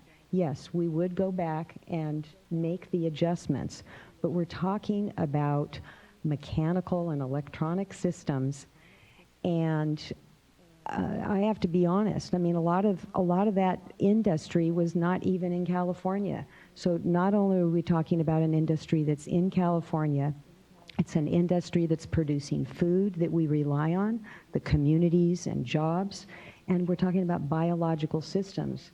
So I appreciate your expertise as an engineer, but I just, in this area, when we're talking about biological systems, I just don't feel comfortable. And I mean, we can talk about it, and in the end, it's a policy call. But I think, you know, again, there are certain plants where we're closer to, it's still not a one-to-one, but we're getting closer. Much of the focus has been on farming practices. And as Perry Clausen said, reporting A over R and getting, you know, addressing the outliers as the universities are, you know, doing the research and providing the information that farmers can rely on those coefficients. But even then, I don't know that the coefficients, even if we had them for all of the specialty crops in the San Joaquin Valley, I don't know if we would be able to meet this standard. Yeah, no, I would concur. I mean, I think, Tam, those are exactly the conversations that we were having. And I think that the analogy to the Air Board is a good one, and is a good one for intellectual conversation. But I do think that the one dynamic, as Board Member D'Adamo said, with the Air Board, they've got an R&D budget, and they work with... Working on that. Big thumbs up. Big thumbs up from us on that one. But I think so. If you have, hey, this is a real expensive diesel engine technology, we know it'll work. We're going to give you 15 years, and if you can meet or exceed this standard with a different diesel engine, go for it, and we'll get that deployed throughout whatever air basin that you're working in. With this, we don't even have that quite dialed in yet, and so I think that's the challenge. And you know, it is a policy call. It is a policy call on how hard you want to push. I think that, you know, Board Member D'Adamo, your point is absolutely correct. When you're dealing with biological systems, sure, there are you know, some advantages posed by current technology and development in the DNA sphere and other types of technology, but then you have run into consumer acceptance of frankenfoods or genetically modified crops that may be extraordinarily beneficial for water quality. Those conversations take years or decades to educate the public about the risks and benefits. And you also have the build-in time of developing a new varietal of a particular crop, especially when you're talking tree crops. It takes a while. It takes a while, even under the best of circumstances, to develop that. Again, I think that's just part of the considerations that our board made in setting that at 50 years. Again, I would opine that when you get to that 35-year to 50-year, or even potentially more, that's kind of where it's totally within the realm of a policy call to make about what you believe is reasonable. Time value money is certainly one equation that gets into the mix. When you cross that kind of 25, 30-year horizon, you get into an area where it gets more difficult to predict with any degree of certainty what the financial ramifications would be, particularly when you talk about amortization schedules and things like that.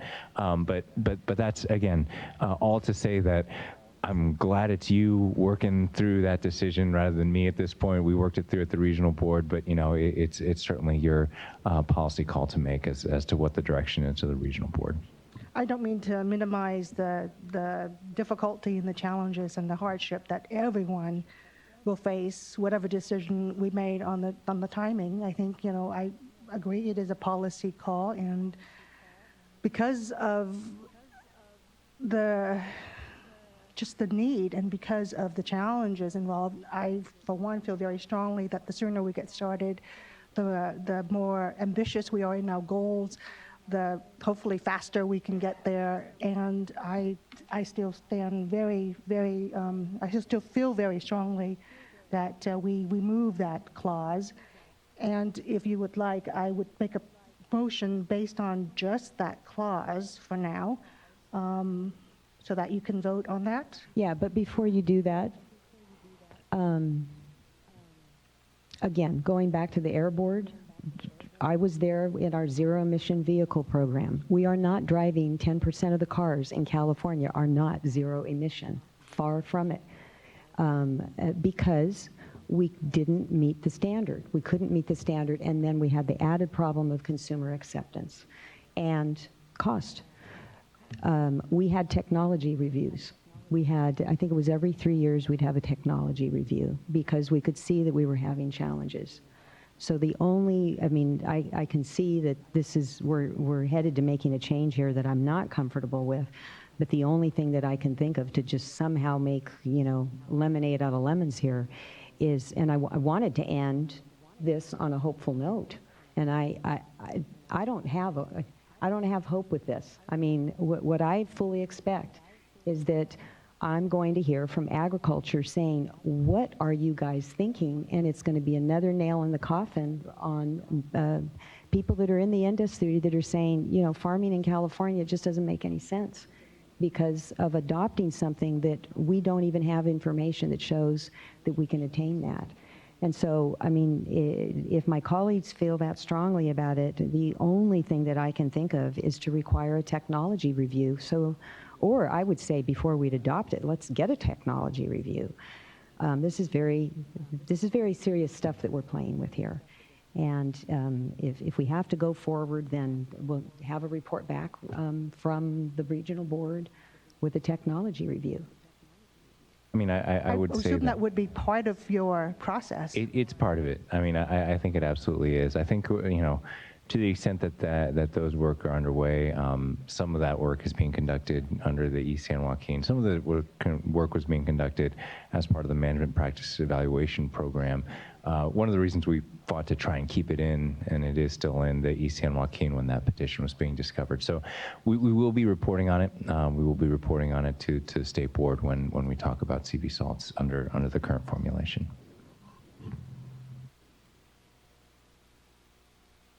I want to acknowledge, you know, Vice Chair Diadamo's concerns about being realistic on these timelines and what it means.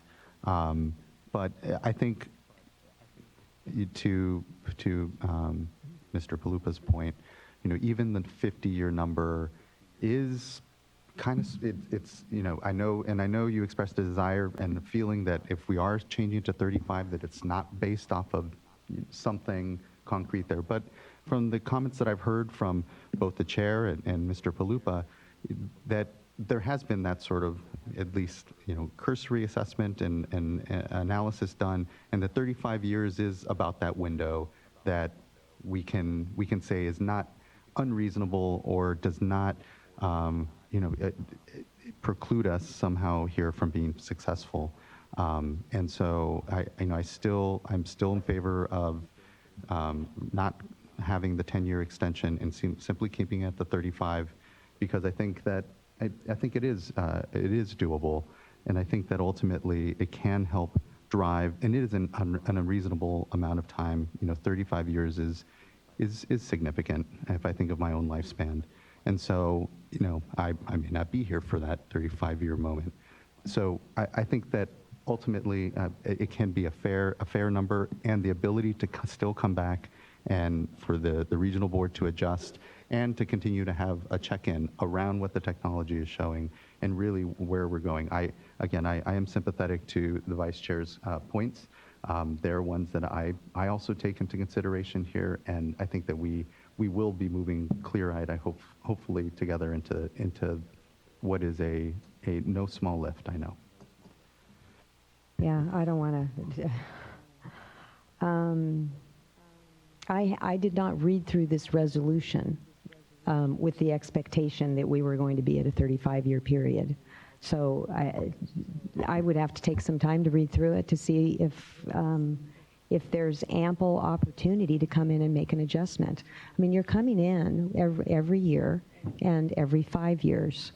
So on something like this, I think there needs to be a statement of intention about what we're trying to do here. This is an aspirational goal, and we should specifically state that this is an area that we're concerned about whether or not we can even meet it, and to hear back from you on a technology review, as opposed to just come in and report like you would with anything else. And I don't know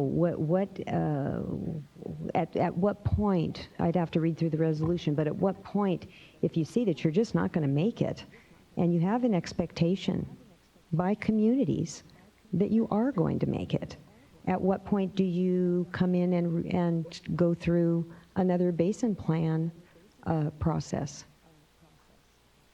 I do think it cuts both ways, and you know, this is something that we've thought about in terms of very distant future in CV salts. You know, I think the CV salt absolutely meets some of the immediate needs. First of all, we're going to be amending the basin plan in 10 to 15 years for salinity. So the major components of this are going to go through a renovation 10 to 15 years from now. As Dr. Longley mentioned, the executive committee is still going to continue to meet and talk about these issues in a lot more long meetings. I know everybody's really jazzed up to hear that today, but that's going to keep going on throughout the life of this basin plan amendment. So I think there is room to kind of do those check-ins and potentially link that type of technology review to the other types of basin plan amendments that we're going to be needing to be done at that point in time. I also want to kind of flag the issue that in an ideal world, you would wind up in a situation where discharges are actually coming into compliance one by one. The tough component, and this is well down the road, and this is probably something that will need to be a revision if we're successful. So even if we're successful at reaching the 35-year time horizon, we're still going to need to come in and revise the basin plan, because how do you allocate responsibility among dischargers for a drinking water solution when they have done all the major infrastructure needs to meet their requirements, and the communities are still drinking contaminated water because the modeling shows that there are still going to be impacts to drinking water? That is something that we should be so lucky to confront, that situation where all of the discharges are coming into compliance, but it still leaves a major kind of policy issue to be determined many years down the road when we've achieved those standards. So again, that's kind of built into the periodic reassessment that we've got as part of this program. And just to kind of say to everybody, I think we can include additional language to put out there that we will be reporting on technology reviews at a minimum under the 5-year reviews that we'll bring to you. But I also think that we are going to continue to assess what is the fate of this program as we become successful returning dischargers to compliance in the years to come, because there will still be that need in the communities as our modeling efforts show. So again, I'm projecting way out into the future, 10, 20, 30, 40 years out, but these are the issues that are we're going to set the board on course to wrestle with these for a long time, and this is not going to be something that will be cast in stone and not revisited.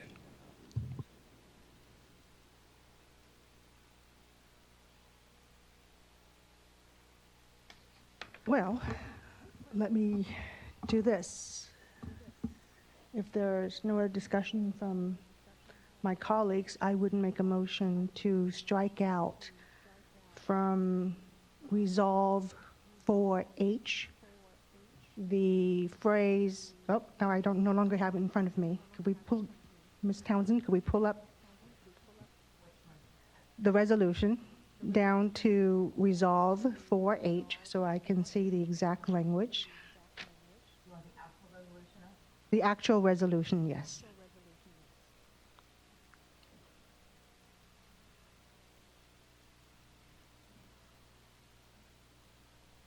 All right, thank you, right there. If you could put that up.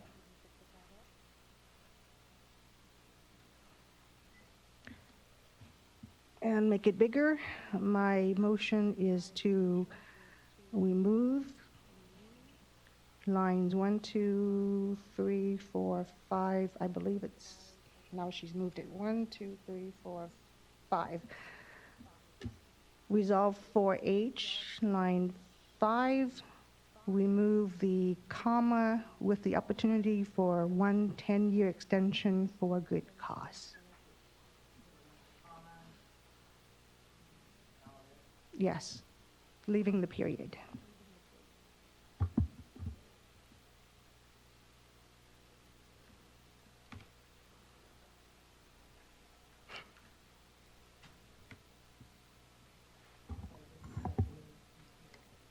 I think that's fine. I think for the purposes of the motion and the vote, that's adequate.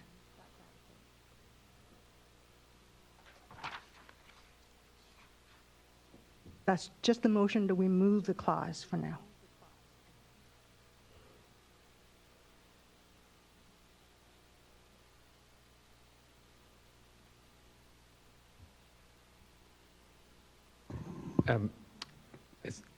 Is there an opportunity to add some language regarding some additional technology review that would happen at a minimum at that 5-year status report section, which is in the next sentence? Bill might have some. Mr. Wiley? I sense coyotes are going to start appearing. Oh, you read my mind. I was saying that. We're going to have to talk. I do have just a simple addition if the board is interested, and this is in the 5-year reporting section. So this would be a new section 2B4 on page 7. Maybe you could scroll up about 3 pages.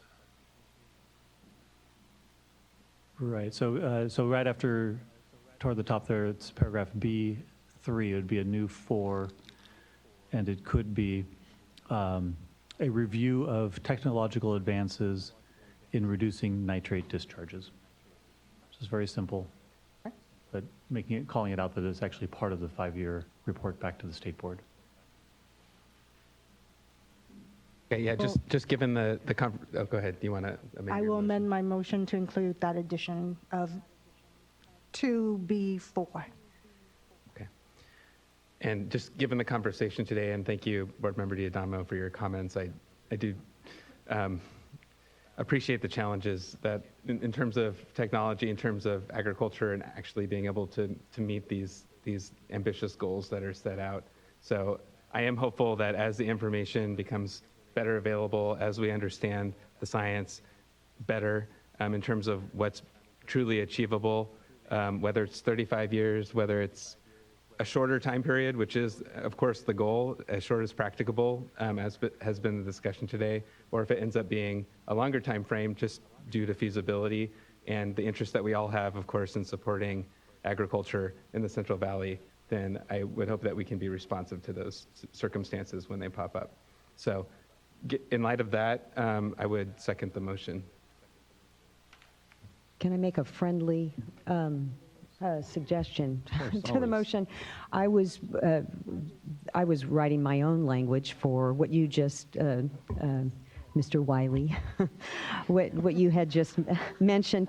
Can we split them up? Can we just split them up? Because I'm in support of the technology piece, but not in support of the See, 10-year reduction. Mr. McGuire, I was right to begin with. All right, so my first motion is just to remove the 10-year extension clause from Resolve 4H. I'll second. We'll go ahead and have a roll call vote then, or how do just all those in favor then? Yep. I think you can go in favor and then oppose. Yeah. All those in favor? Aye. Aye. Oppose? No. Then my second motion, I'm going to try to wrap everything into one motion, if that's okay, right? Is to adopt the resolution with the strikeout of the extension clause that the majority of us just voted upon, with the revision of Resolve 4K, as discussed earlier today, as well as Resolve 1S, as discussed earlier today, with the addition of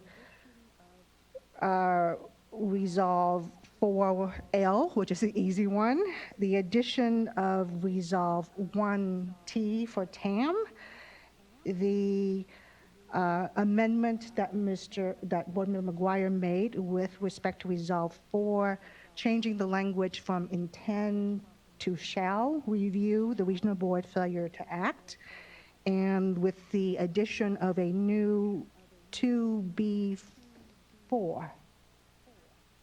as proposed by Mr. Wiles. For the formal motion, I will say by Mr. Wiles. If I missed anything, attorneys? That's everything I had. Do I have a second? I will second. All those in favor? Aye. Motion carries, and item is adopted, and the amendment is adopted. Thank you. Thank you so all. much. Thank you, everyone, for today's participation and discussion. We'll take a 15-minute bio break and come back at 4 and start on item number 6 at that time. Thank you.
They're always exciting.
That's number 9.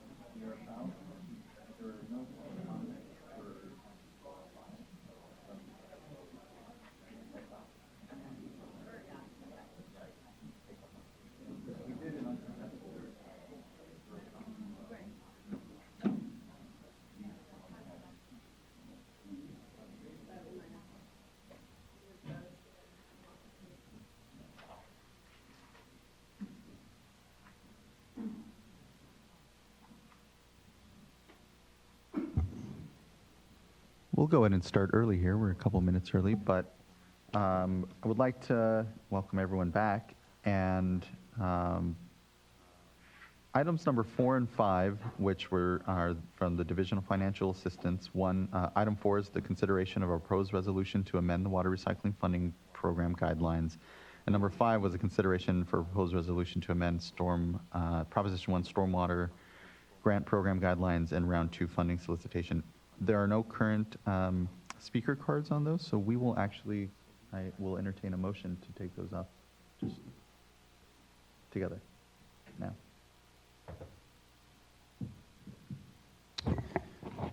I'll move to adopt, items 4 and 5. Thank you. Second. All those in favor? Aye. Aye. Item carries, and it is adopted. Items 4 and 5, that is.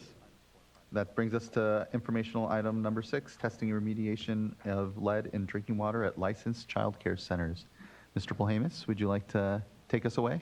Sure, I'll get us started quickly here. Darren Polhamus, Deputy Director for the Division of Drinking Water. This is an information item to go over recommendations we'll be making to the Department of Social Services regarding testing and remediation of lead in drinking water child care centers. Kurt Souza will do a presentation, and I think actually Megan kicks into the presentation slightly too. Yes. And then we'll be here for your questions as we go along. I'm sure there's a couple commenters as well. Oh, yes. So Department of Social Services representative had the primary one was sick, couldn't make it today. The secondary one was here but had a conference to attend, so unfortunately they're not in attendance at the moment, but obviously we'll relay everything that happens here today to them. Thank you, Kurt. Go ahead. Thanks. All right, thank you. I'll go over the summary of legislation and some other things about AB 2370 and then get into our recommendations. So there were 2 legislations, Senate Bill 862, which appropriated $5 million of the general fund to the state board for grants and contracts for testing and remediation at the child care centers.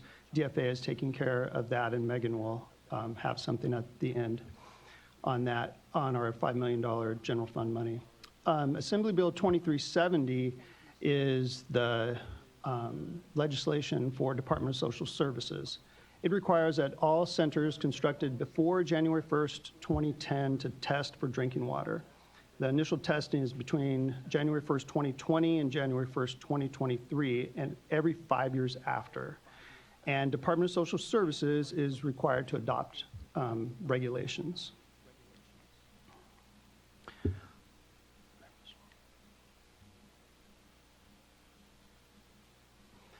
Some additional requirements in AB 2370 is that Department of Social Services is able to write written directives to the center prior to the regulation adoption.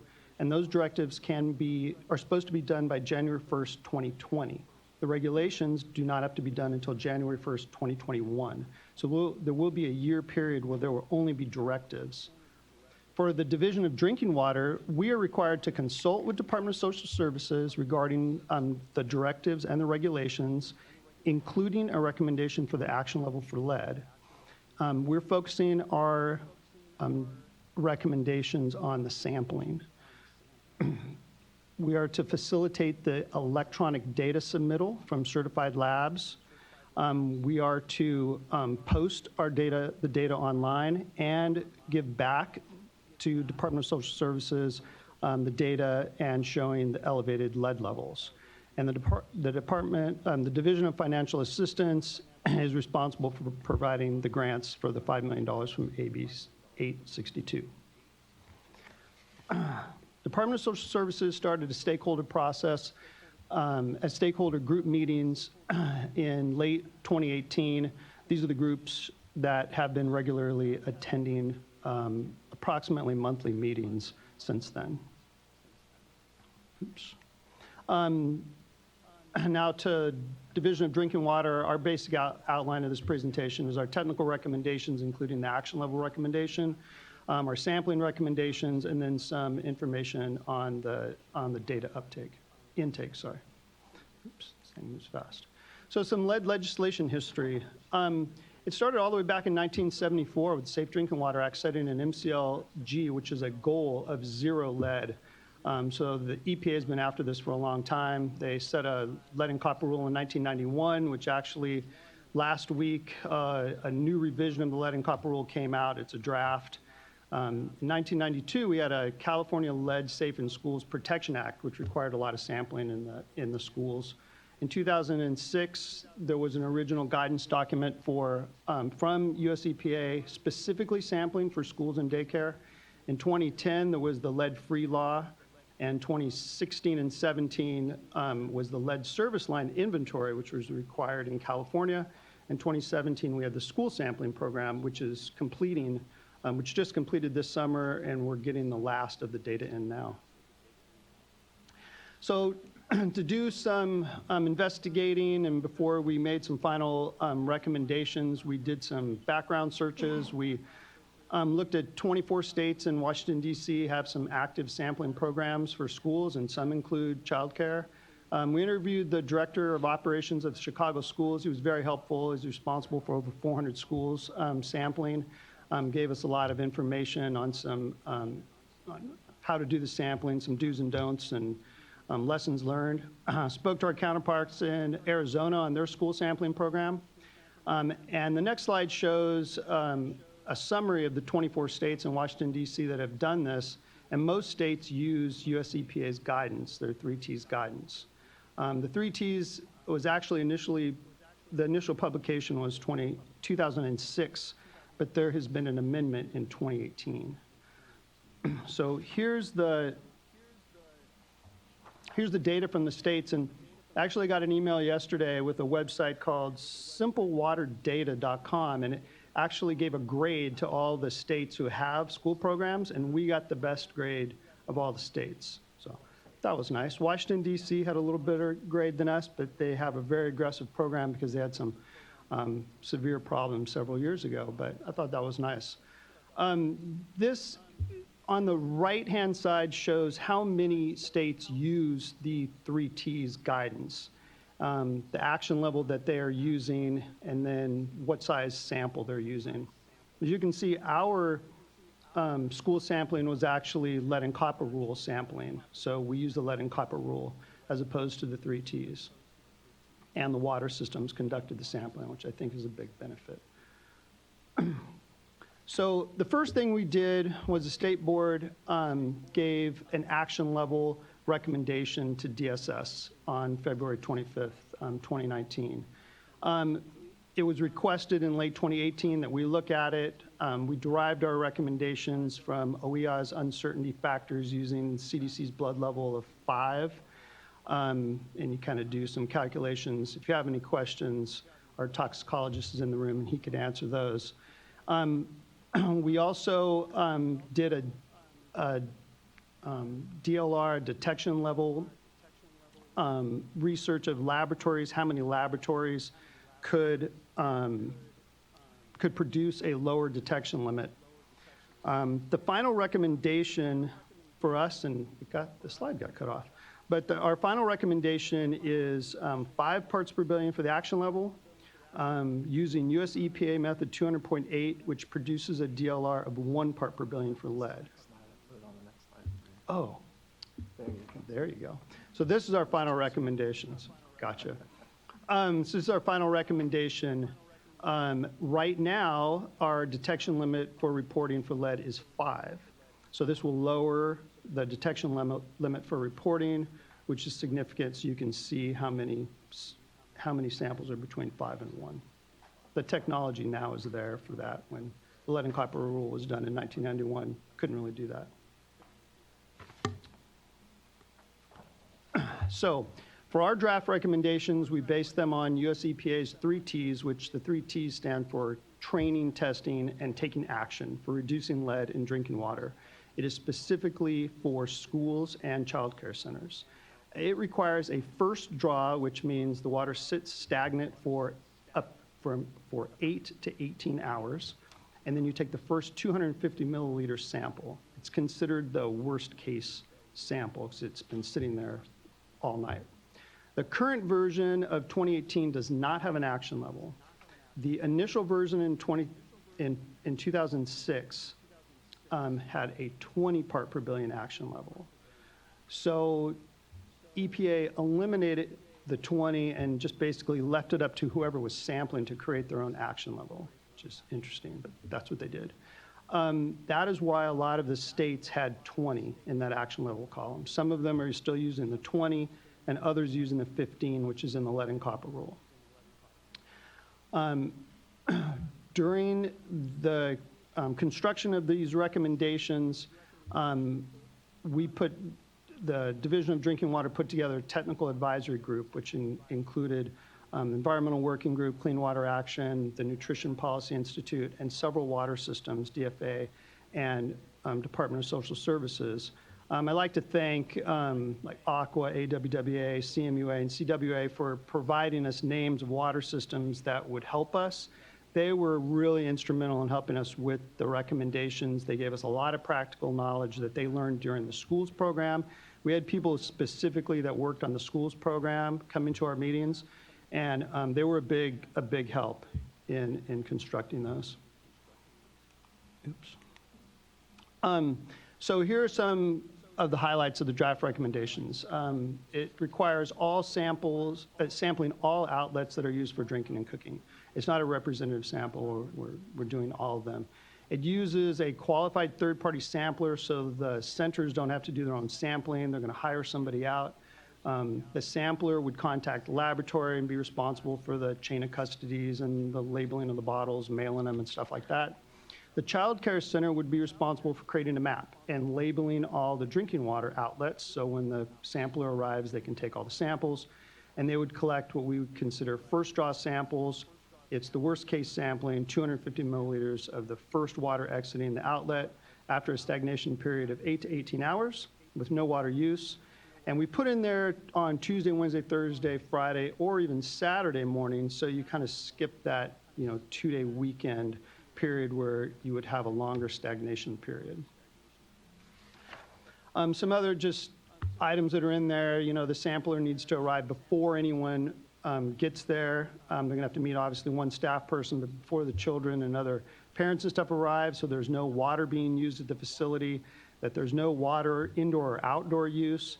A real important thing is to not turn off the valves, to leave them in the normal position. You don't want to move a lot of stuff. It's also important to tape or cover up the locations that are going to be sampled the evening before, so you know if anybody's played with them. To post an ID, a letter or a number on each spot that's going to be sampled. Take a photograph when you're there so you know what you're doing. And a lot of these sinks and daycares have 2 outlets. And if there are 2, always sample the one that's used for drinking water first, so like the bubbler or the faucet that would be most likely used for drinking water, so you don't disturb the other sample when you turn on the water.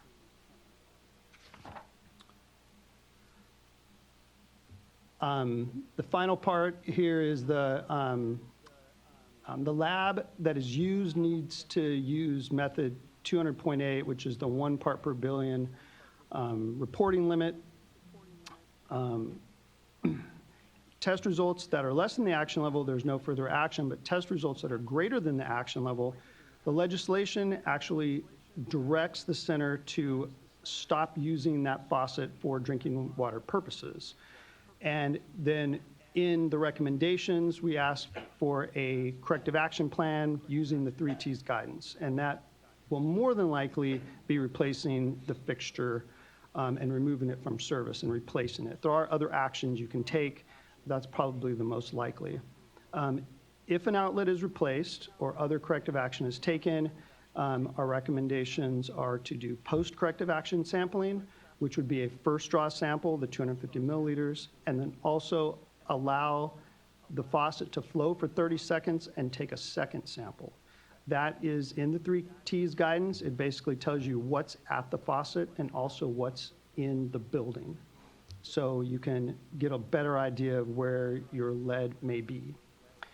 If the outlet still exceeds the action level after the repeat sampling, after post-corrective action sampling, the 3Ts guidance has an appendix full of additional sampling techniques based upon what kind of faucet or bubbler you have to determine where your issue may be. For comments, I received several email comments from the TAC members and the stakeholder group through the process of having TAC meetings and stakeholder group meetings. We kind of set a final date back in July to kind of finish up the recommendations. We did receive one official letter to the board on July 31st, 2019, that was signed by 21 advocate groups. We also received a second letter clarifying the first letter on Monday, which was sent to the chair and also DSS. So I'll go over those comments real quick. Oops. The first comment is that the State Board and Department of Social Services adopt a goal of 1 part per billion or less. That's a great comment. We'd love to get lead down to 1 part per billion. Right now, we don't really have any data between 5 and 1, so I think it's a little premature to set a kind of a permanent goal. I would like to see some data before we start talking about how low we can go with the lead, but I think the 1 part per billion is a great goal to have and hope we can get there. The second comment was to do an additional 250 milliliter sample after a 30-second flush. And then in the second letter, it said that they wanted to do the 30-second sample at one location at each facility, not every location. And I thought that was a good idea. We had a lengthy discussion about this in a TAC meeting. The TAC was not, most of the people in the TAC did not think it was worth the money to do it. But personally, I think it is. So this is in the recommendation to add one additional 30-second flush sample in the initial sampling period.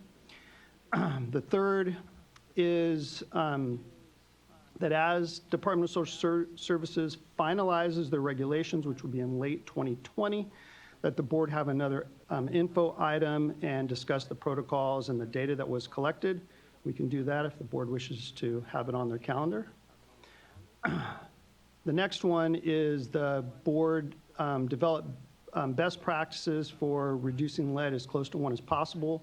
Like I said before, that's a little premature. We don't know what kind of data we have between 5 and 1. We're going to get a lot of very good data, and I think over time we can help develop some best practices for the centers, and we will continue to work with them. The next one actually is this one, and there is a second ask in the second letter, is that we direct water systems to complete full lead line removals. And what that means is most water companies own from the main line to their meter. And from the meter to the building is private property and is owned by the homeowner or the building owner. What has been known for a long time is if you only take half of it out, the other half is disturbed and the lead levels really go up for a while. So we have encouraged water systems for years to do full lead line replacements, to talk to their customers and try to help them if they can replace it all at once. We continue to do that.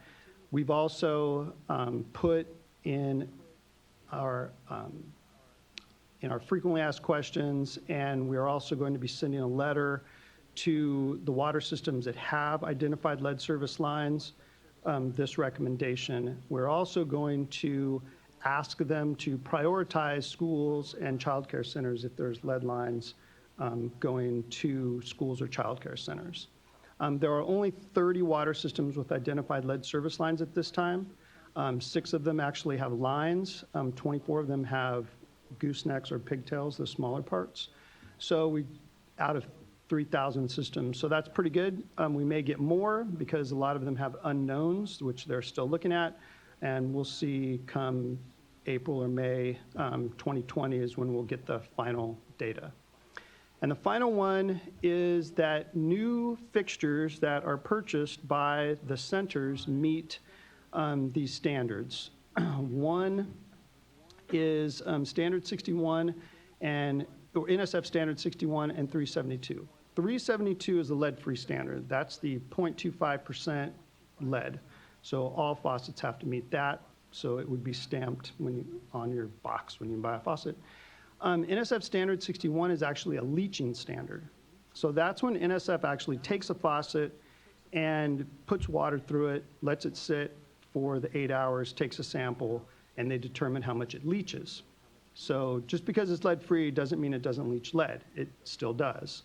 The recommendation is to only install lead tests that have a Q, which is the leaching part of 1 part per billion from the wetted surface. Now, this is not NSF standards. NSF standard is 3, and in some parts, it's actually 5 parts per billion would comply with the NSF 61. We do have a staff person on NSF working group that is doing NSF 61. I talked to him about this, and they have a proposal to lower the Q to 1, and they're still discussing it. There's some discussions and infighting as usually there are in these type of things. They haven't voted on it yet. We would support this, obviously. He would vote for it, but they haven't got to a vote yet. So we hope someday that this would be NSF standard. For right now, it is difficult to determine what the Q is, almost impossible, to determine what the Q is for a particular faucet that you buy. NSF does the testing. They do not post their results. And they provide their results to the faucet manufacturers. And the faucet manufacturers, Alex from DFA, who's sitting behind me, actually called a bunch of faucet manufacturers, and all of them politely declined to give us their data. You want to give us your data? No. He still hasn't got any data. So it's kind of difficult. It's a great idea. I hope that they vote on it. I hope we can get this moved to 1. One thing that is 75% of the faucets already meet 1. So it is a smaller portion of the faucets that don't. But, and then there was one final comment in the letter, which is not on here. I couldn't add it because it came Monday, is there are, it said that there are thousands of centers, mainly Head Start facilities, which serve disadvantaged children that are on public property, a lot of school property, and they're hoping to find some additional funding or ways to get their sampling done. We hope that our $5 million lasts a long time. DSS is also going after an EPA wind grant of almost $4 million, which I think they will get, which could help with that, and we hope that we could help them. And if more money comes available, we would. So moving on to the data intake portion. So we are required to take all this data in from our certified labs. We're pursuing a MOU between the State Board and DSS that will establish, kind of a long-term collection strategy. This is going to be going on for years. They're going to be sampling every 5 years. Some of the things that we've agreed to so far is that DSS will provide an updated inventory to us on a weekly basis. We will get all the data from the laboratories. We do get our data from the laboratories electronically already, so we can take care of that. And we are creating a portal where certain DSS staff and DDW staff will be able to view and query the electronic data that is submitted. We'll also auto-generate reports of action level exceedances and send them to DSS weekly. DSS will need to submit us any daycare facilities that meet the waiver criteria being built after 2010. And then we will publish on our website on a map their data monthly. So all the data will be available on our website. So that's the end of my presentation. This was DSS's slide. I didn't read it real quick, but it basically says that they are going to issue directives to the centers by the end of 2019.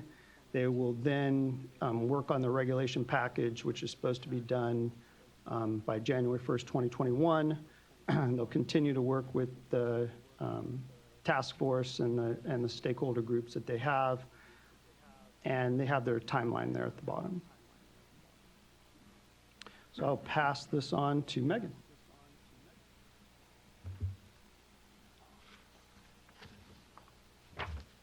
Okay, so just a brief update on the $5 million grant that we're working on. The board already provided authority to our deputy director in July to execute the agreement. We're working with a smaller task force specifically focused on the grant agreement. We have developed a draft scope of work, and we have a fairly finalized budget at this point. So we're getting close to the point of execution. Our goal is to have it executed by the end of 2019. And in general, the scope is going to be focused on infant centers as the highest priority, which is consistent with the legislation. The major areas of work are outreach to all the centers to get information about which of the centers meet the priorities that were specified in the law. Then sampling and testing, of course. As far as remediation goes, we're going to be focused primarily on fixture replacement. And then, of course, the follow-up testing. If the follow-up testing shows exceedances, then the scope of this agreement would be focused on providing technical assistance to help the center identify what additional, follow-up work and sampling might be needed. But larger remediation efforts would not be covered under this scope. And that's it. Thank you, staff. Any questions or comments from fellow board members before we go to the speaker cards? Hearing none, we'll go to Susan Little from the Environmental Working Group, who will be followed by Jonathan Young from the California Municipal Utilities Association. Thank you. Hello. Well, first of all, thank you very much. I know it's been a long day, and I appreciate your attention to this issue now at this time. And of course, thank you for setting up this informational hearing. Again, it was generated at our request, and we very much appreciate that. And also for, of course, allowing us to speak and for allowing us to participate in the bill's ongoing implementation.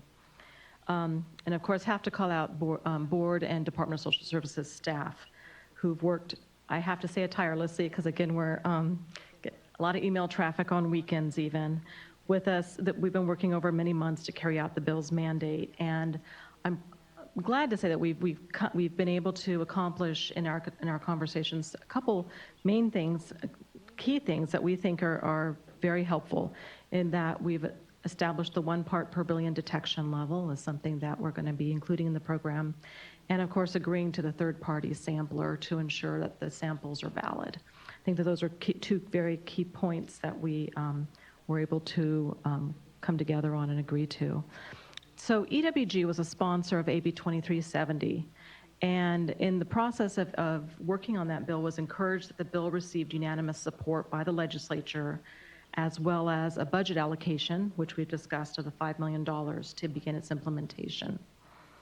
And I just want to explain a bit about why we were the sponsor of the bill, why we chose to invest our time and energy in it.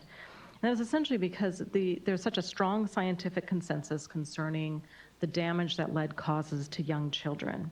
In fact, the Centers for Disease Controls, of course, we all know, says that there's no safe level of lead in children.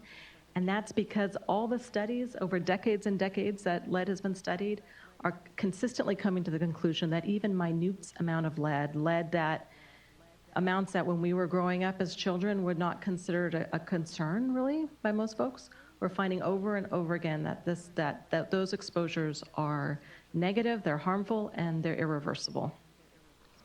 And so even low levels of lead, of course, in children cause IQ loss, learning disabilities, behavioral problems, impaired hearing, and of late, the American Academy of Pediatrics highlighted in one of their recent 2016 study that 1 in 5 cases of childhood ADHD is now attributable to lead exposure. And again, that's low levels of lead.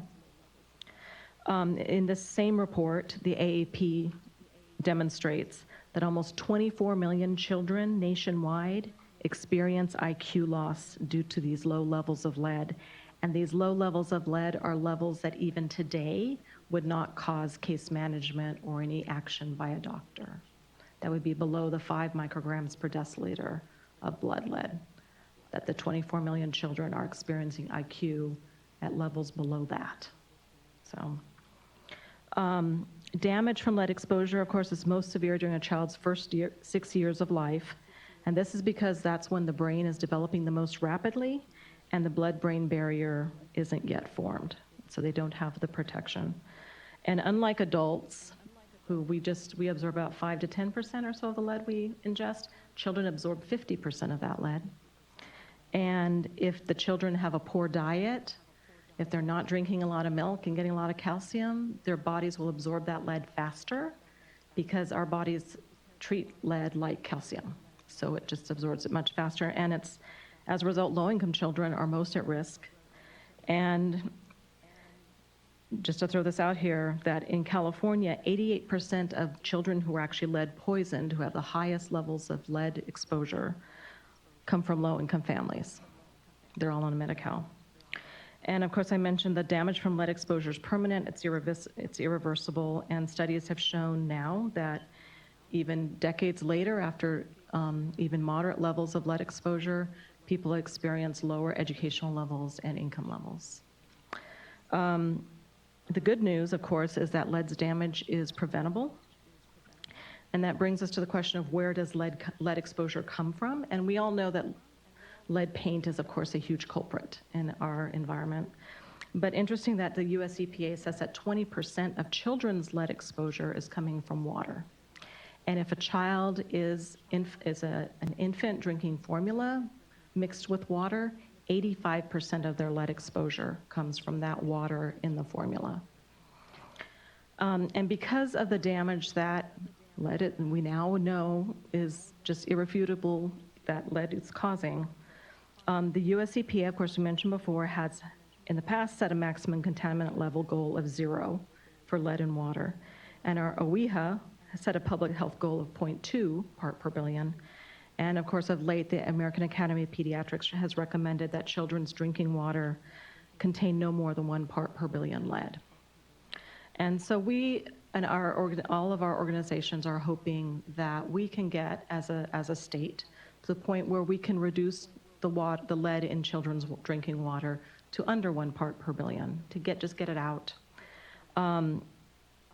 Certainly, especially that water that children drink at child care centers and when they're in infant care areas.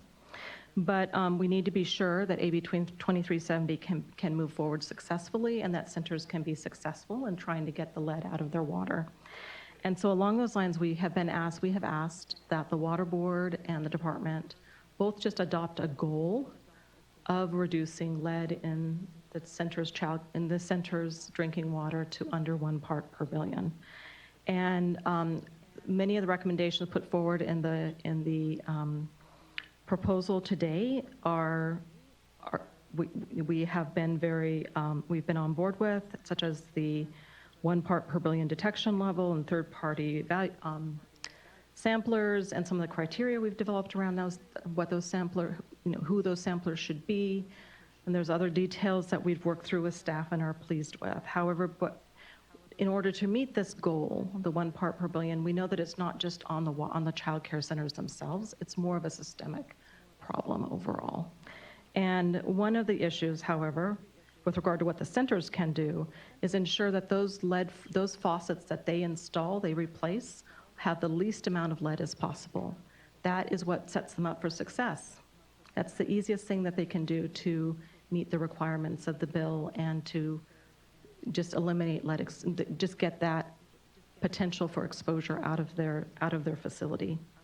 And that's why we have advocated for not only, as I say, like as little lead as possible, but this Q value of 1. We recognize that there's difficulties with that right now, but would ask that as we move forward as soon as possible, that be something that be required.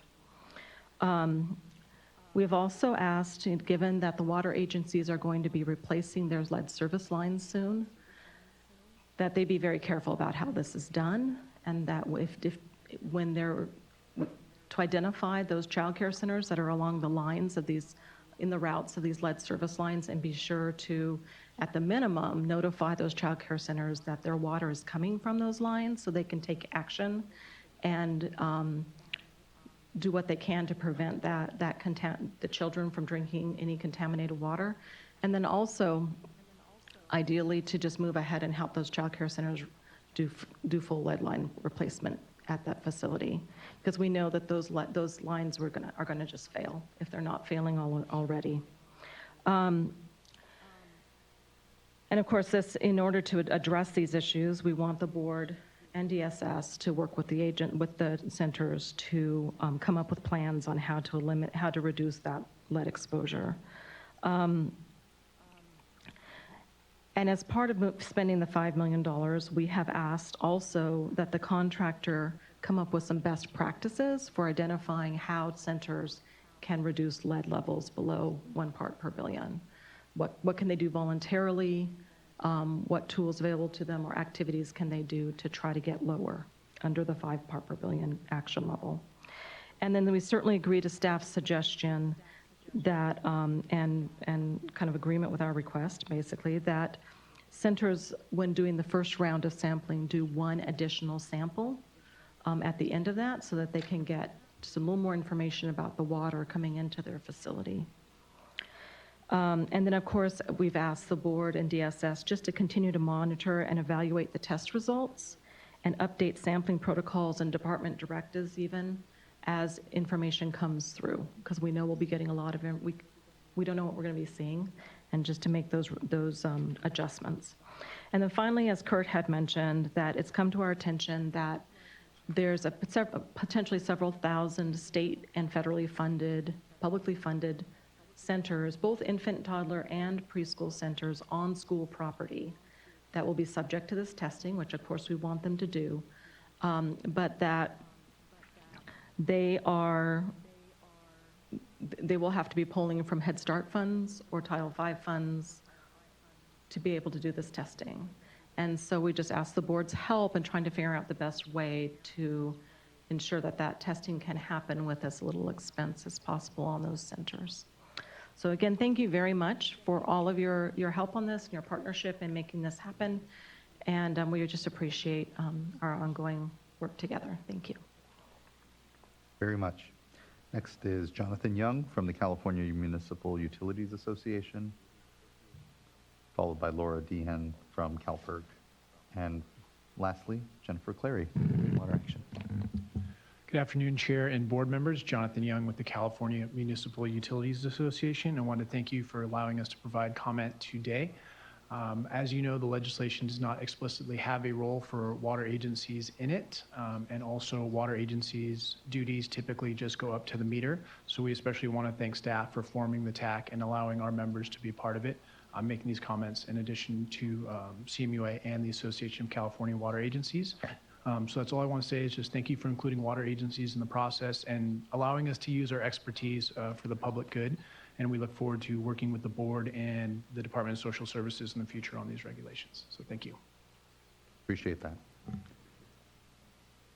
Ms. Dehan from CalPERG, and then lastly, Jennifer Clary from Clean Water Action. Hello there. So my name's Laura Dehan. I'm the public health advocate with CalPERG. I also wanted to thank everyone in the process for allowing us to participate as stakeholders, and we also signed on to the letter that Susan Little has just went over.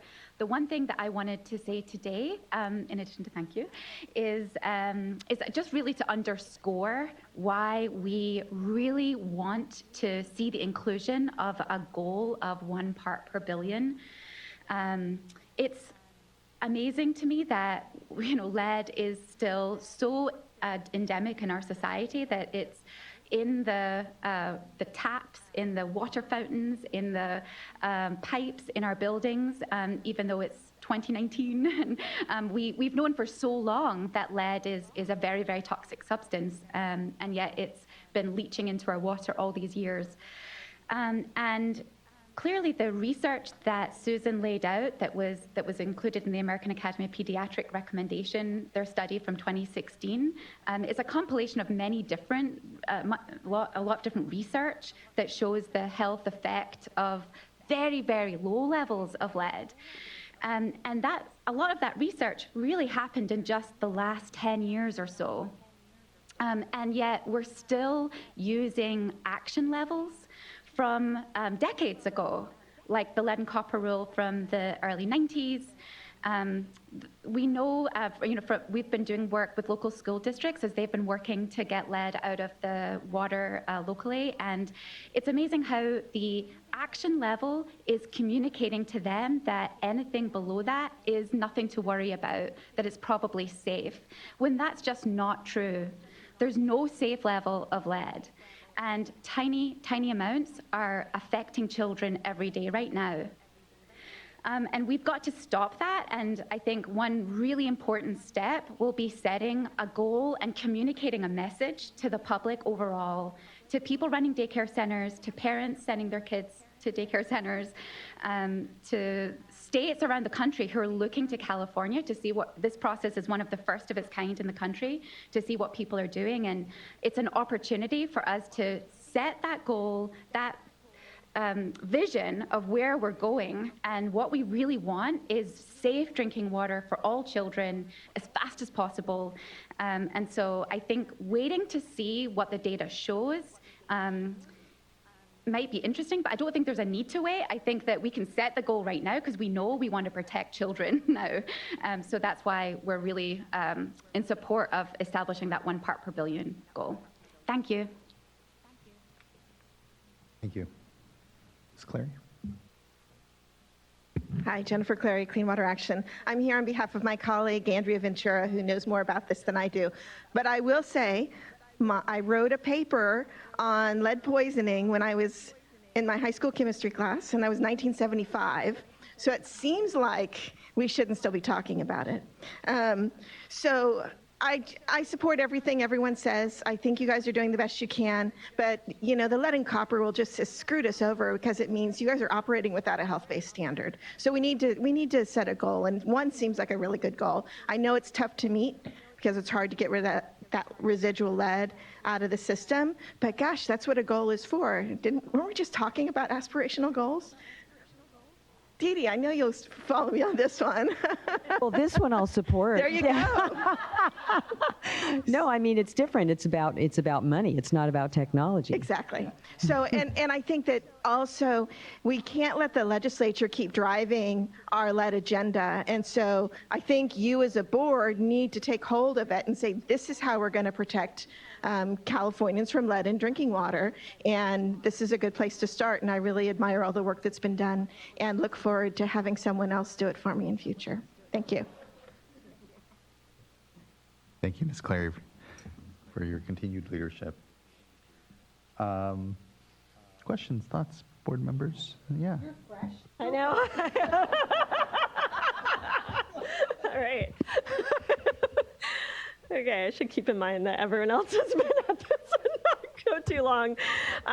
So Definitely really appreciate everyone's work and all the stakeholders, including all the water agencies that have been part of this and all the advocates that have been pushing on this really important issue. I think it's a really good opportunity for us to work with sister agencies and utilize our expertise at the Division of Drinking Water to help inform the technical side of their regulations, which is essentially what we're doing, as well as utilizing the grant money that we have to help really accelerate outcomes and also show best practices in many ways and facilitate that. So I think this is a great program.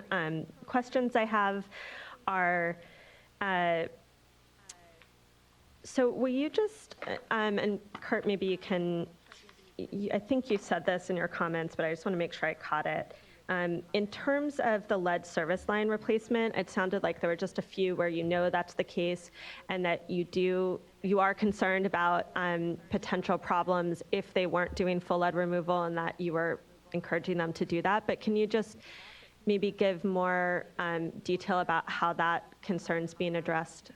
So we're preparing a, excuse me, a letter to the 30 water systems. We're basically telling them that they need to provide us with a location of every lead service line and a date that's going to be replaced. That's part of our lead service line inventory legislation. And then we're also putting in the letter that we recommend that they notify their customer and assist them if they have lead on their side of the line as well. And it's similar to what the new lead and copper rule is saying, where the new lead and copper rule is requiring the same thing, the notification and the assist of changing their line.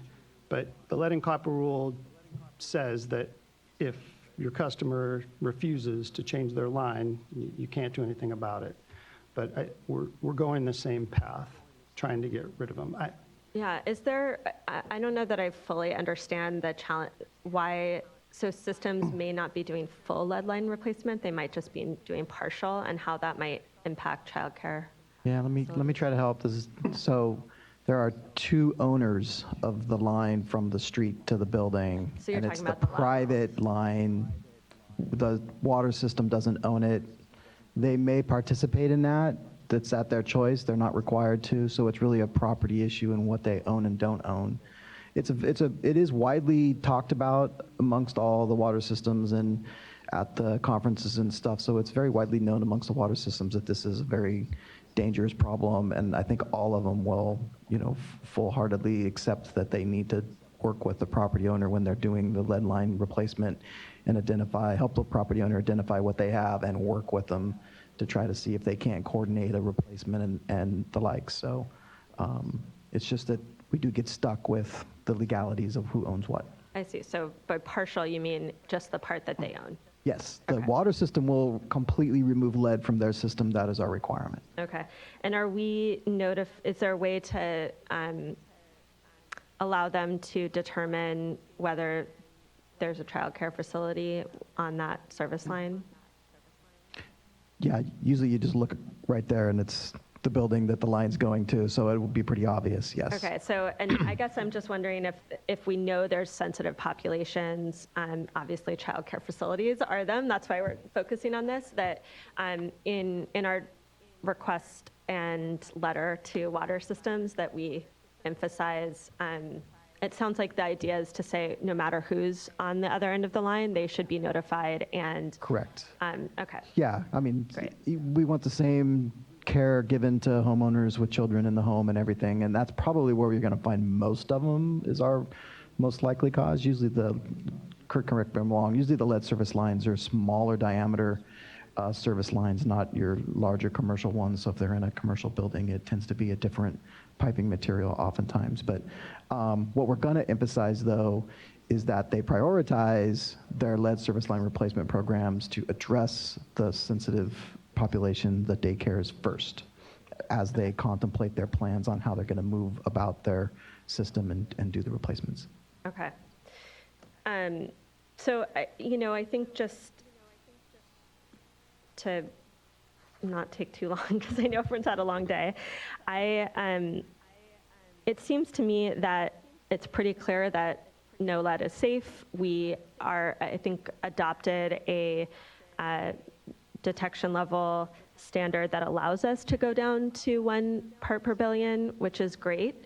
And I think it seems appropriate to say that a goal would be to be essentially non-detect under that new standard, right? Less than. Yeah, so let me describe a little bit why we didn't do that. Not that we don't agree with that in principle, but we're your hired engineers and we try to figure out all the technical troubles associated with that particular instance. So for instance, we talked about the Q3 component. Yeah. You could get stuck in a circle here of you go buy a new faucet fixture, you put it on, it's 3, because that can pass the test. And that's Why aren't we requiring a Q test of 1? because so the NSF standard that is out there that's stamped on boxes that you can see allows Q3. And that's what 73% of the faucets are able to meet Q1, and I know that they're not voluntarily giving us that information, and NSF is being, slow. I think often California is ahead of the curve, and the National Certification Agency is, in my mind, really dragging its feet on this really basic public health issue. And I know it's a concern throughout the country, but it seems like we do have some opportunity to say, especially with our state funds, that state funds in particular, that we require use of faucets that can meet the Q1, and that we get information from the manufacturers that show that. we would love to do that. We've tried to go down that avenue and we are not able to.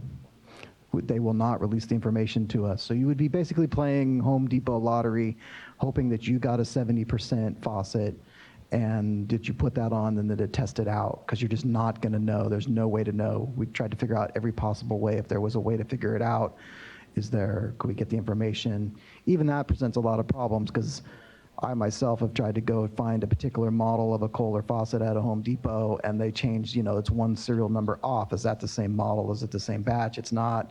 So it gets really tricky when you're trying to track that stuff.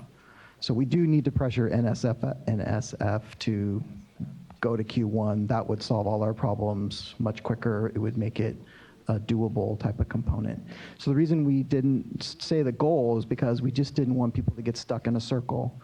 So the goal, action level 5, goal of 1, they put a new faucet on, it's 3. Does that mean that they put a second faucet on? How many faucets should they go through till they get there? That's a policy call, obviously, but from a technical standpoint, we didn't feel like it was at this stage easy enough to sort through that we would put people in that kind of circle fashion.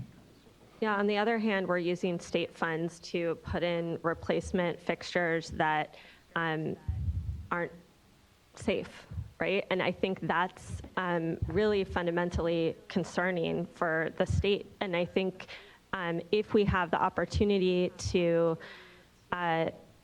require or set a goal which is realistic, and I think if we're not setting that goal, I think it does send the message that 5 is safe. And I think the data shows that that's not true. And I just wonder if there's, and maybe this isn't possible, but if if we said that our program only funds fixtures that can meet Q1 standards, and I don't know, we have $5 million, that at least one manufacturer out of the ones that manufacture 73% that are able to meet that standard would want that business and be able to show that they can meet that standard.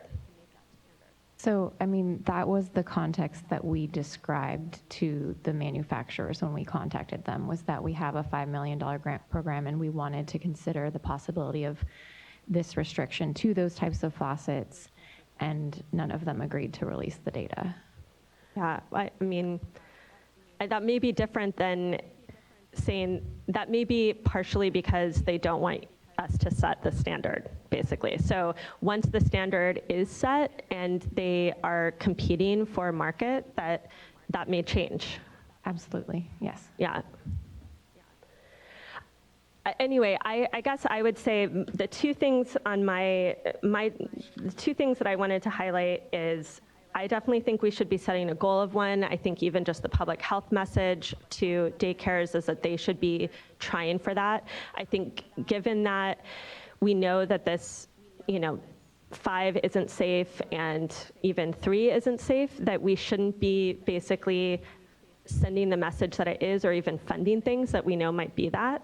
And then that I do think it would be helpful to the extent possible, at least use, I think in that regard, it would be helpful for us to share as much as possible on best practices. I think that's part of what we're doing through our funding program is helping to generate that information and conduct that information. And to the extent we're able to get manufacturers that we can show meet those standards, we should be sharing that publicly so that folks know, even if they're not able to get in this first cohort of 5 million, what they can use. And then I think lastly, I just feel like it's appropriate to maybe bring back after the first round of testing, or I would say this time period before the final regulations are put out from DSS and when we have sampling data. It might not be fully complete by then, but it seems like we'll have a lot by next fall. It would be great to get another update from the group to understand what the results are looking like and if there's if there's new information that we're getting on this issue.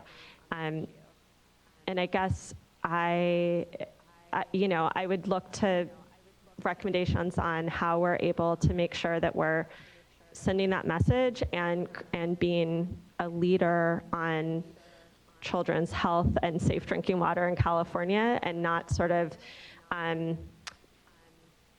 being scared to take that step because of what I see as really industry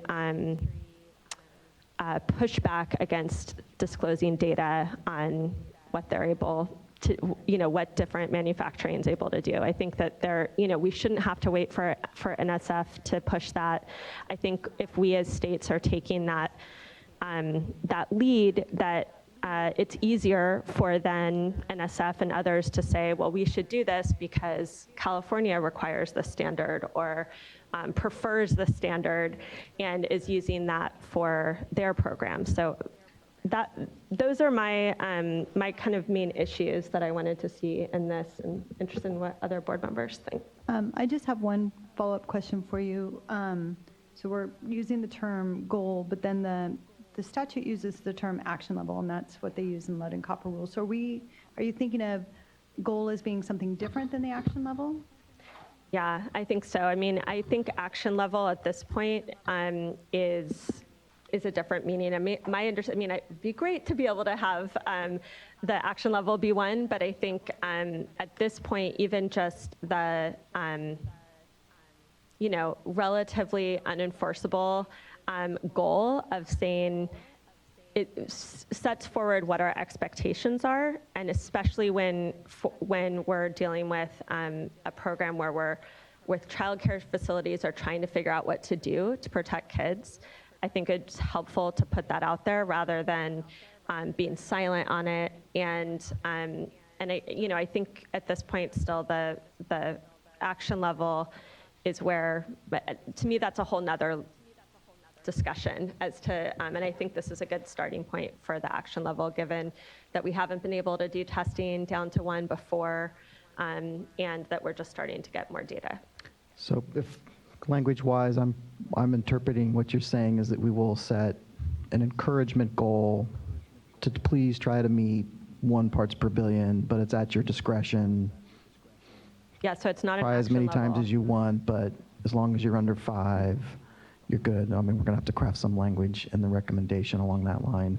Right, that the recommended levels is less than Right. 1, but the action level where action's required Right. is 5. Right. And just so you, just be clear, I mean, we won't be able to provide very good guidance about how to achieve one other than hopefully stuff changes in the future, or you win the lottery at the faucet manufacturer purchase at Home Depot to get one of the 70% ones that is that and comes back with a test. Yeah, that, I mean, that was, because that could happen. Yeah, I think, right, I mean, I would hope that we could try to, We will try again. yeah. For and sure. and I guess, you know, to me, it's different saying, we're thinking about doing this. Would you be able to, you know, voluntarily give all of your information about that you've submitted to NSF?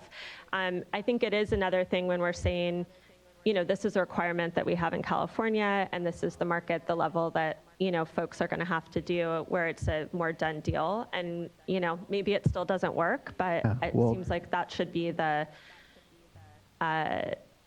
if we're using state funds, that we should be really pushing to do that. And I know you all, you know, are really concerned, have been trying to do that, but I would say to keep that as what the expectations are for state And funds. not to parse your words, but you just used the word requirement, and it won't be that. It'll be a goal to try to achieve, but it's not a requirement. Oh, sorry. When I was talking about requirement, I was thinking more for the state funds rather than for all. So I think there should be a goal that is not a requirement for 1 part per billion. I think for the state funds where we are actually paying for the faucets, I think that should be a requirement, that they're able to meet a Q value, which I know is difficult right now. I understand that. And I think we should be pushing on it. I mean, I guess the question is, if we aren't able to compel the manufacturers, then, you know, you're just delaying implementation of the grant program is the just, you know, obvious potential result there. And the other thing I wanted to mention, just because DSS isn't present and we've heard what they have to say about this issue, and one concern they brought up is having a different standard for those that are grant funded versus the other centers. Right. Does it make sense that there's a lesser standard for all the other centers that are going to be self-funding? And that creates a concern for them in writing their directives. And I don't think that's a idea different here is- standard. I think the idea is to drive the market. Right. And I like what you're suggesting, Board Member Firestone.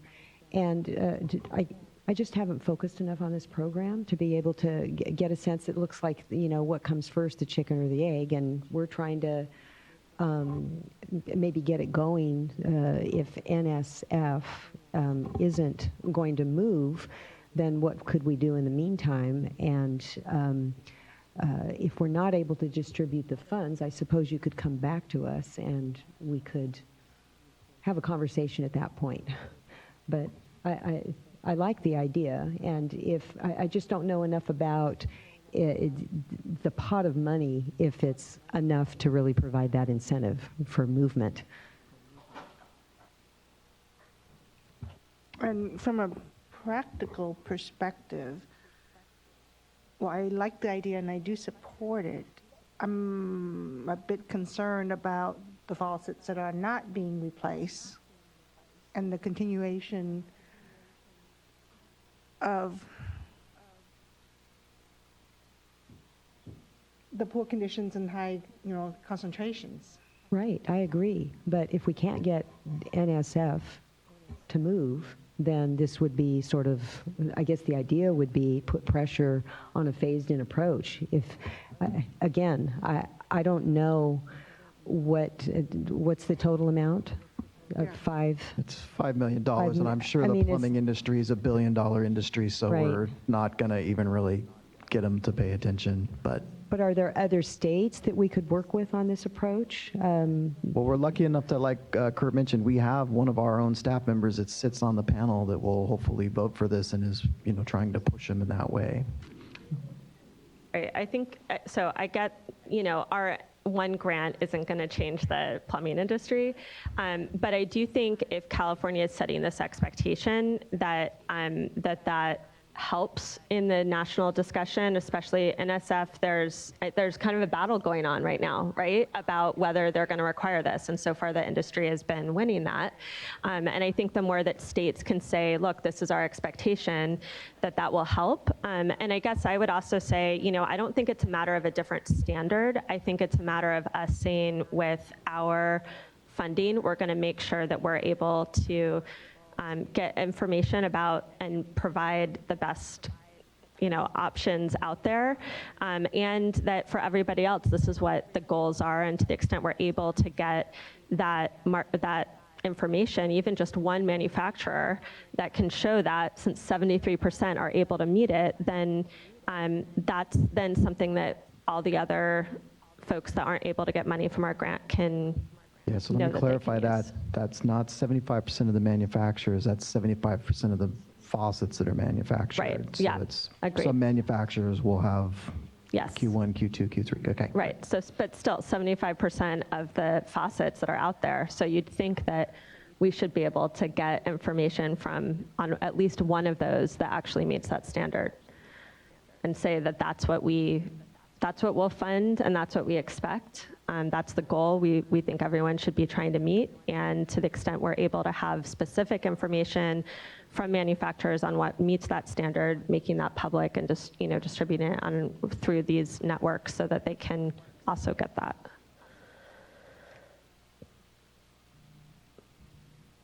And I guess I would say, to the extent that you really aren't able to, after, I get that that's hard and come up to the board all the time on this program, but, if it's really going to result in not being able to take action on high lead faucets in childcare, we want to make sure that we're addressing that. I don't want to delay that, but I also think that we should, as a state, be setting standards that we think are protective, and especially when we're doing it with state funds.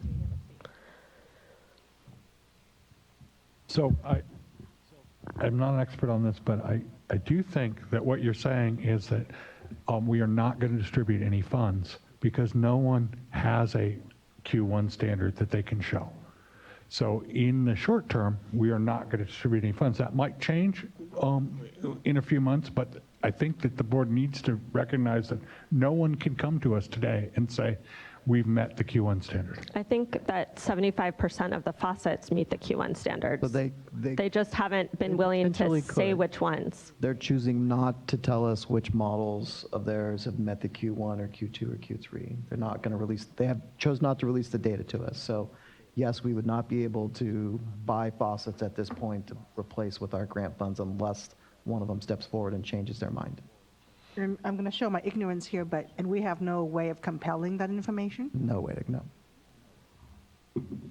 What I think I'm hearing is consensus about a broader policy issue here insofar as forcing NSF and being able to have ultimately the standards necessary to be able to be more protective. And I think to Laurel's point, certainly Board Member Firestone, the state has a role and can help push this in the right direction. I do also, though, want to voice some concern, and Board Member Vice Chair Diadamo did say, we do want to be careful not to impact the real success that we want to see out of these limited. $5 million isn't a lot; it isn't going to go a tremendously long way, but we don't really want to also impact that, knowing that this space is not where we're going to get NSF to move. But I acknowledge and agree with the board member in saying this is an opportunity to demonstrate leadership and push things in that direction, and I want to continue to explore what those are, but share some concern in this moment of saying, well, those $5 million have to then, knowing that there's some challenges, but maybe we find out that we have a few manufacturers that are listening now and say, hey, we'll provide you $5 million worth of faucets that meet Q1, requirements and demonstrate to you, and that would be also great. So, yeah, we should also admit, so just Megan can clarify, but $5 million will not go to faucets. A lot of that, the bulk of that's going to go to testing. There'll be $1 million or $2 million that is spent on the remediation left. I don't know if we have a plan on how that breaks out. That's absolutely true. It's only going to be a fraction of the money that goes towards faucets. Let's see. So we were, building a lot of assumptions into this, and I don't really want to say it on the fly, but it's only going to be a fraction of the money. And I guess the other thing I was going to put out there is that there seems to be this sort of assumption that the faucets are going to be problematic based on the existing standards. And maybe it is worthwhile to consider, if we are not successful in getting the data, at least doing a phased approach where we can start installing some of these faucets, sample the faucets, and if the data, we now will have data less than, a 5 part per billion detection limit, and we will be able to see what is happening in the field, and maybe most of the samples will come in at less than 2 or less than 1 even, and, that would make us feel a comfort in proceeding forward with replacing based on the existing standard for the faucets. So you kind of tell if you won the lottery after you install it? Yeah. Well, you would have to pick a small sample to start with. Obviously, we're not going to blow through the 5 million, without seeing the results of that, if that's a concern to the board. I should mention too, just for clarity's sake, right? So when we're talking about the 3 and the 1, that is the worst case. That first little half a cup of water that comes out of that faucet that's sitting in the faucet is the only water that likely contains that amount of lead. All the water in the pipe after that, presuming it's not has no lead service lines and other things, which most buildings in California won't, will have very minuscule, below detectable levels of lead, if at all.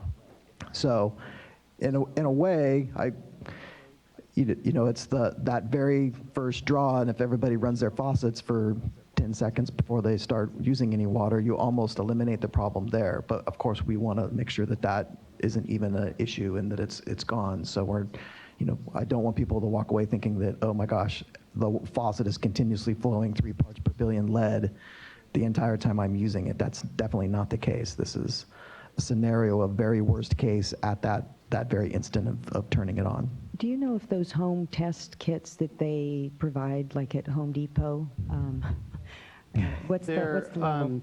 Yeah, their detection limit is usually near 1 part per million as opposed to 1 part per billion. They're very high. I looked into a couple of them. They're only $10, so I mean, you have to have a pretty nice piece of equipment to get to 1 part per billion. I mean, I think that's a good suggestion, at least in the short term, while we're, to the extent that we're not able to get information from manufacturers, but we want to make sure that we're addressing problems in daycare facilities in the short term, I guess we'll be doing testing afterwards anyway that will meet the detection limit that we set. So I have a suggestion for if you are going to be evaluating the faucets and the afterwards, we probably should, anyone that we're paying for, ask for that they tell us what the faucet and model and make is that they put in, so that you can actually compare the values and know what they are. Yeah, and that can be easily recorded when the follow-up sample is taken, because that would be funded directly through the grant, and they would have control of that sampler. Yeah, the other thing that makes this such an insidious problem too, and I hate to pile on to that as well, but so it's batch testing. It's not the model. The model of the faucet may have a component as to how much brass is exposed, but then it's the batch of brass they use and whether they used recycled materials in that brass that weren't properly quantified and contained lead. And so the model number itself can tell you some indication of it, but it's like more the batch number as well, and a bunch of things that make this really a horrible problem that we're wrestling with.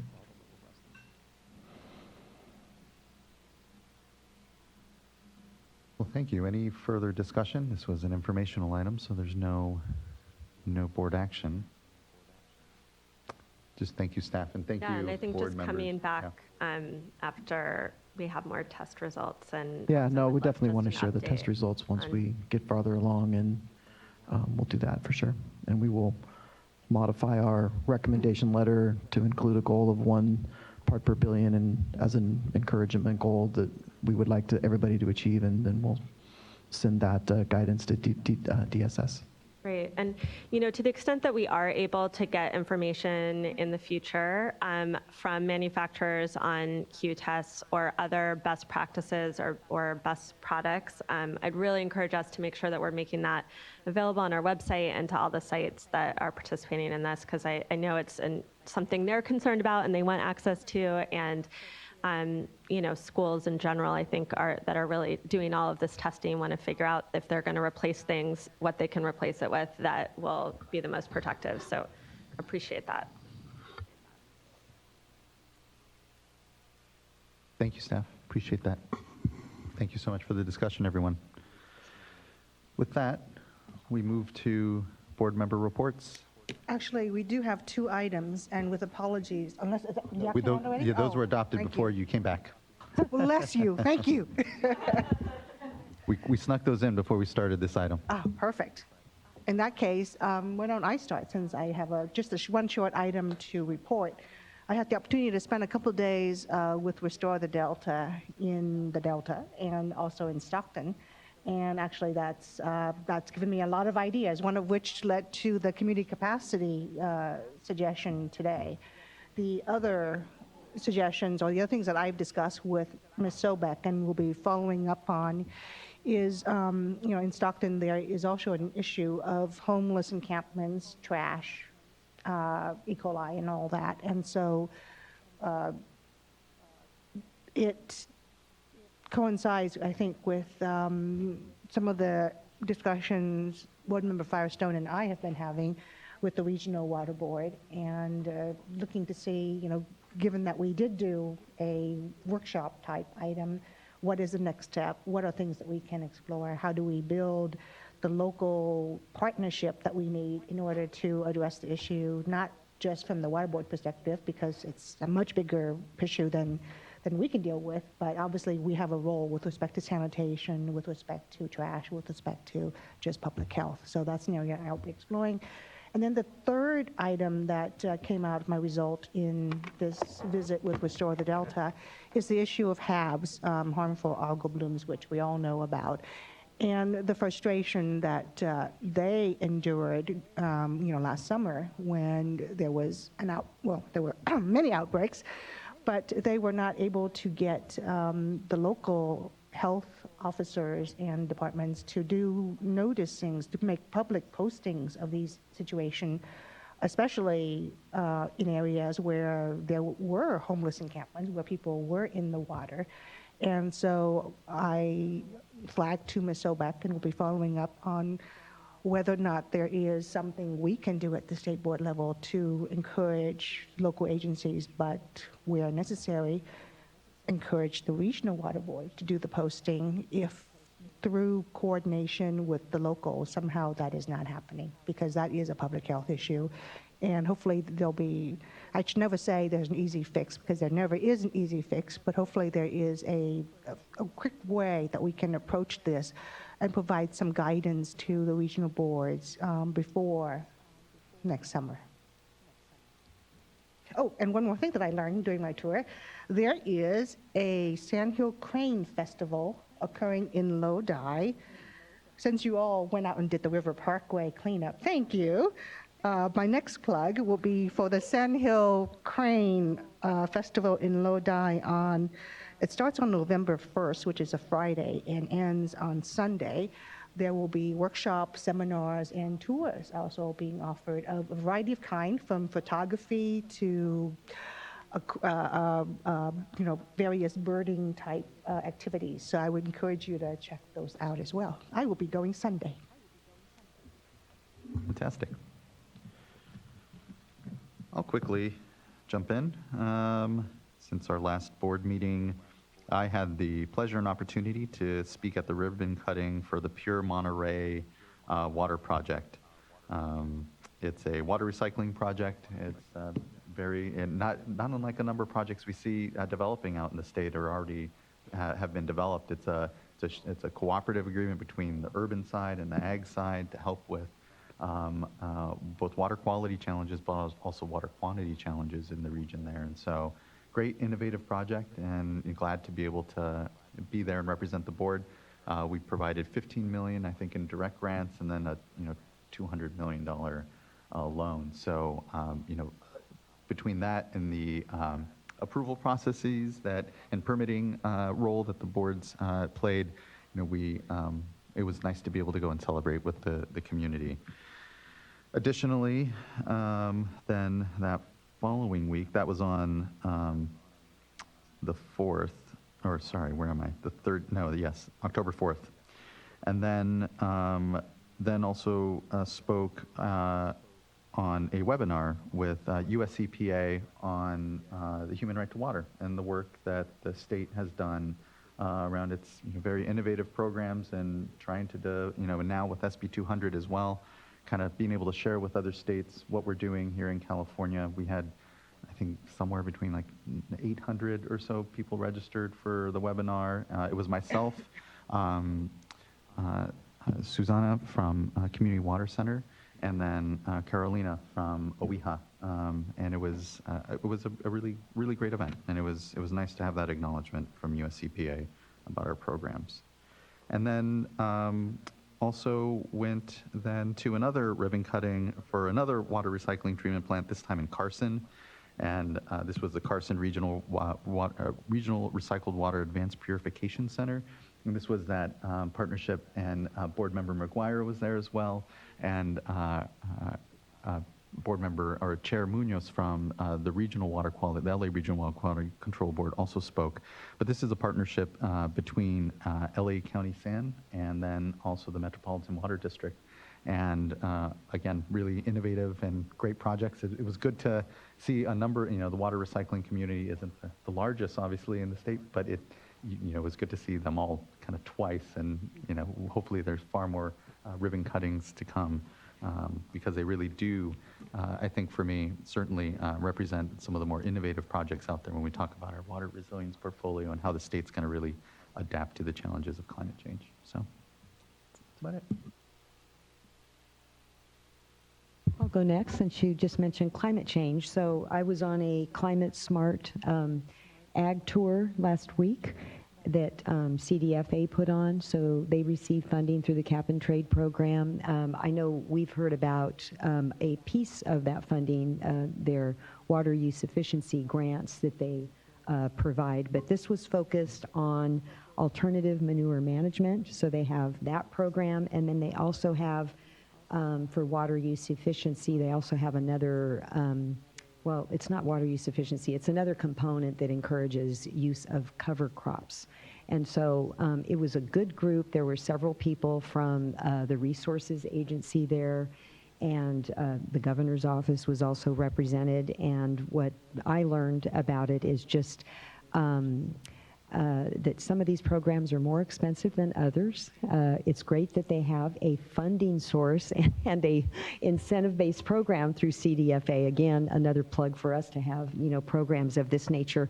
But on the alternative manure management, that program or that pilot that they were looking at is redirection of the solids to a composting operation. And when I asked about our compost general order and if they had any challenges with it, that was great to hear. The dairyman said, no, it seemed fine with him. They had a pad, but they paid for a pad. It was very expensive. And to see that, beautiful resource coming out of the farm and incorporation of those materials back on his farm, which has tremendous multi-benefits, including water retention. And reduced water usage. And then he also indicated that he was interested in being able to perhaps sell some of that as well. And so I encouraged him to participate in our general order update. And then the other project that I was at was at a farm that's doing use of cover crop between rows, and a pilot and what they've learned in terms of the best way to utilize these cover crops. Sort of depends on the year type, because the idea is to put a cover crop out apply a little bit of water and then let the winter rains do its work, incorporate it back into the soil. Again, water retention benefits. And on both projects, the idea is increased carbon sequestration. So that's the climate piece. Last night, I was at Sustainable Conservation's dinner, and I'll let Board Member Firestone talk about that since she was on the panel. She did really well. It was just a good opportunity to be with the group and talk about the resilience portfolio and some of the other exciting things going on with water. Last week, participated in a discussion with John Bishop and the winery stakeholder group that we've been working with, and Region 3 and Region 5, trying to see if we can better align our winery order with some of the requirements in irrigated lands. I thought that was a really good discussion and appreciated some of the good ideas that came of that. And I'm trying to remember, there was another one. Let's see. And then I'll let Board Member McGuire talk about a meeting that he asked to be set up, and thank you for including me on drought planning that NACWA and a lot of engineers from MBK. Anyway, I'll let you talk a little bit more about that since it was really more your meeting that I tagged along to. All right, great segue. Thank you. So yeah, we had, I think, a good discussion on the 4th of October. Board Member Diadamo was there, myself, Eric Ekdahl, Eric Oppenheimer, Michael George, Delta Water Master, was there, as well as representatives from NACWA and MBK. And so really there we teed up, you know, and in part a follow-on from the drought discussion we had in light of the water resilience portfolio, but a little bit more of a deeper dive just to pick the brains of kind of the Sacramento Valley representatives to understand what they went through during the drought, what they learned in terms of how things went and perhaps what we can do better. And I'll just share one major takeaway for me is the importance of good and reliable data. I think that was shared across staff with the Water Board and Water Rights, as well as with MBK and NACWA, that we can only make as good decisions as the information that we have before us. And it's truly a significant need that we need to continue to push on in terms of understanding where and when our diversions are occurring in our watersheds, so we can just make, you know, sound decisions. But I mean, generally there was agreement that, you know, the curtailment process, while, you know, needing some improvements in terms of process and notifications and things, by and large works. There's still some work to do there. So it was a good discussion. I think it was a seed conversation for follow-on discussions and work that will happen at our level, at the state board, as well as working with stakeholders to better understand, you know, other challenges that we're seeing in other areas, such as in the Delta. And I'm just going to continue to push, you know, preparation for that next time, whenever that occurs, of water shortage. And so we hopefully can be as prepared as we can be for a situation like that. And so that was that. Is there anything else you was looking at? And then last week, yes, I well done at the ribbon cutting for the Advanced Recycled Water Facility. That one's it's a pilot project. It's a 500,000 gallon per day pilot project. And they're running some different treatment trains with membrane bioreactors and different things, and RO. And so it'll be really interesting to see what comes of it, because the hope is that they can take it and actually, it'll really set the stage for a number of different projects around the state, maybe around the world, in terms of the most cost-effective approach to direct fillable reuse and the technologies that are available. So we'll find out in a couple of years how that works. If I can flag just on that project, one of the great and innovative things is the collaboration on the permitting side with our staff, and also on the policy side, where, you know, with the development of our direct potable regs, potable reuse regs coming up, you know, very soon, and we're in the middle of it now, that plant will actually be where testing happens, and where, you know, we get to kind of, as we're developing the regs, work with the sanitation district and the facility to help develop. So sorry. Oh, great. And I actually learned we're funding some of the work. We have $1 million grant to Metropolitan. I learned when DFA staff was there. So that was that. But before that, I was actually, since as the Region 4 LA liaison, I was at the board meeting, which was that morning. They actually put the ribbon cutting on their agenda so the entire board could attend, and they did. But that morning, I just wanted to highlight a discussion that they were having about supplemental environmental project funding. They were discussing entering into an MOU with the Rose Foundation to help kind of administer SEP projects with community-based organizations, environmental justice representatives, environmental groups, just to help facilitate the process and figure out what projects kind of float to the top and make the most sense in terms of using those funding sources. And I understand there was quite a robust discussion about how those funds would be applied and who would make the ultimate decision as to which projects were selected, and the concern about not wanting to rule out any communities that had, there may be a conflict or some perceived past issues and concerns with someone who has to contribute to the SEP fund not wanting to select, someone who has a good project.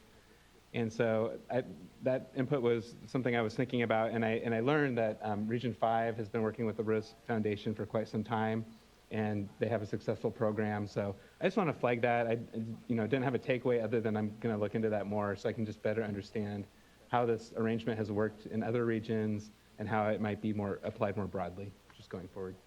So that was it.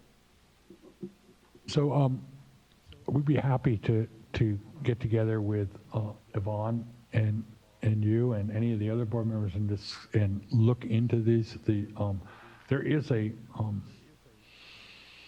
There are issues related to kind of joint funding from SEPs that are not related to the actual violation. We have a policy that lays out how they should and shouldn't be used, and we want to make sure that all of these fall into that policy the board has adopted. I appreciate that. I was able last night to participate in the sustainable conservation discussion, and it was and Secretary Crowfoot and David Guy and Kim Delfino were on the panel with me, and it is nice to be able to talk more informally about the water resilience portfolio. I feel like we've all been doing lots of more public processes. So I continue to be excited about figuring out what's going to ultimately come out of that and how we have really a proactive, collaborative vision that we can all work towards around resiliency. And one of the things I was trying to channel Chair Esquivel around, I think in order to be successful, a lot of it is making sure that our systems internally are able to be improved to be able to do that, whether it's data or just how we're able to understand information that's useful for making decisions and seeing whether things that we're doing are successful. We're not there yet. And so I'm hopeful that one of the things that this can do is help us at the board and probably throughout the state is improve our systems and data and information. One area to highlight related to that is it's the County Drought Advisory Group, but it's the process around small rural communities water supply contingency planning. And so that process is developing this analysis around vulnerability for water supply and drought. And for small and rural communities, our staff has been collaborating a lot. There is a whole methodology and map around risk assessment that's going to be coming out as part of this for areas, for example, on private wells and small communities that then ideally could be updated and certainly would be made available and hopefully integrated with GSAs, with counties, with local governments, and other large water agencies to understand where there's vulnerable areas in or near their jurisdictions. So I think that's a good example of the kind of thing where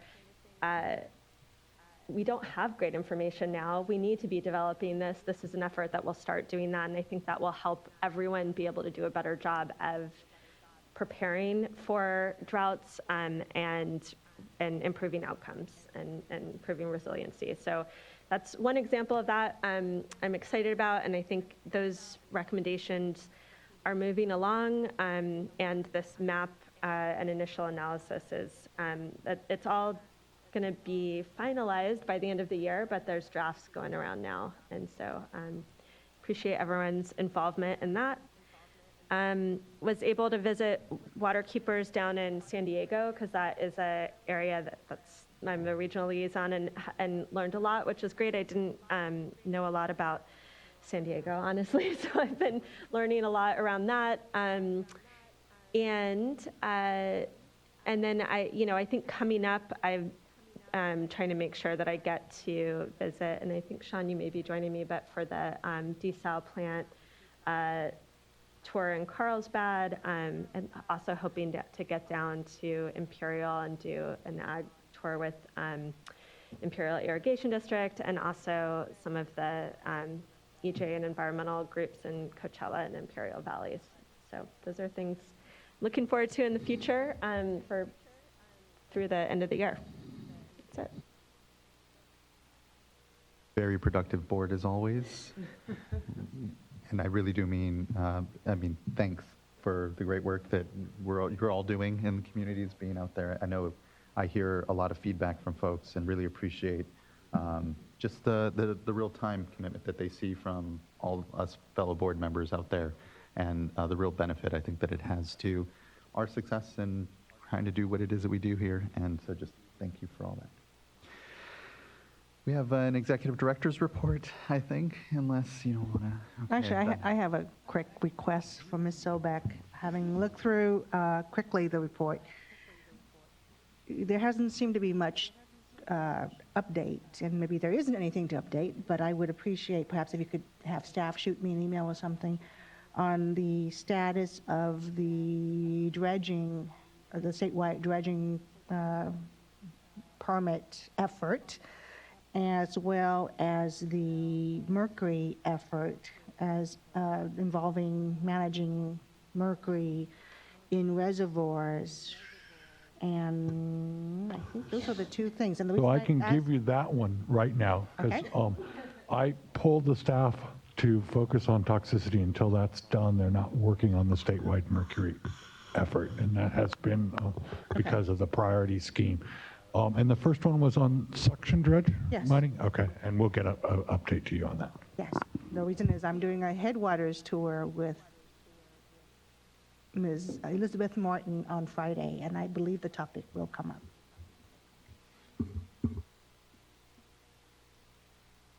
Well, thank you, everyone. With that, I think we will retire for a quick board member priorities check-in in room 230, which will then transition into a closed session. Do we have to? Well, you'll find that the priorities is just a sentence from and anyone else who goes and joins us there. And then we will be transitioning to closed session, though. Ms. Sobek or Mr. Sawyer?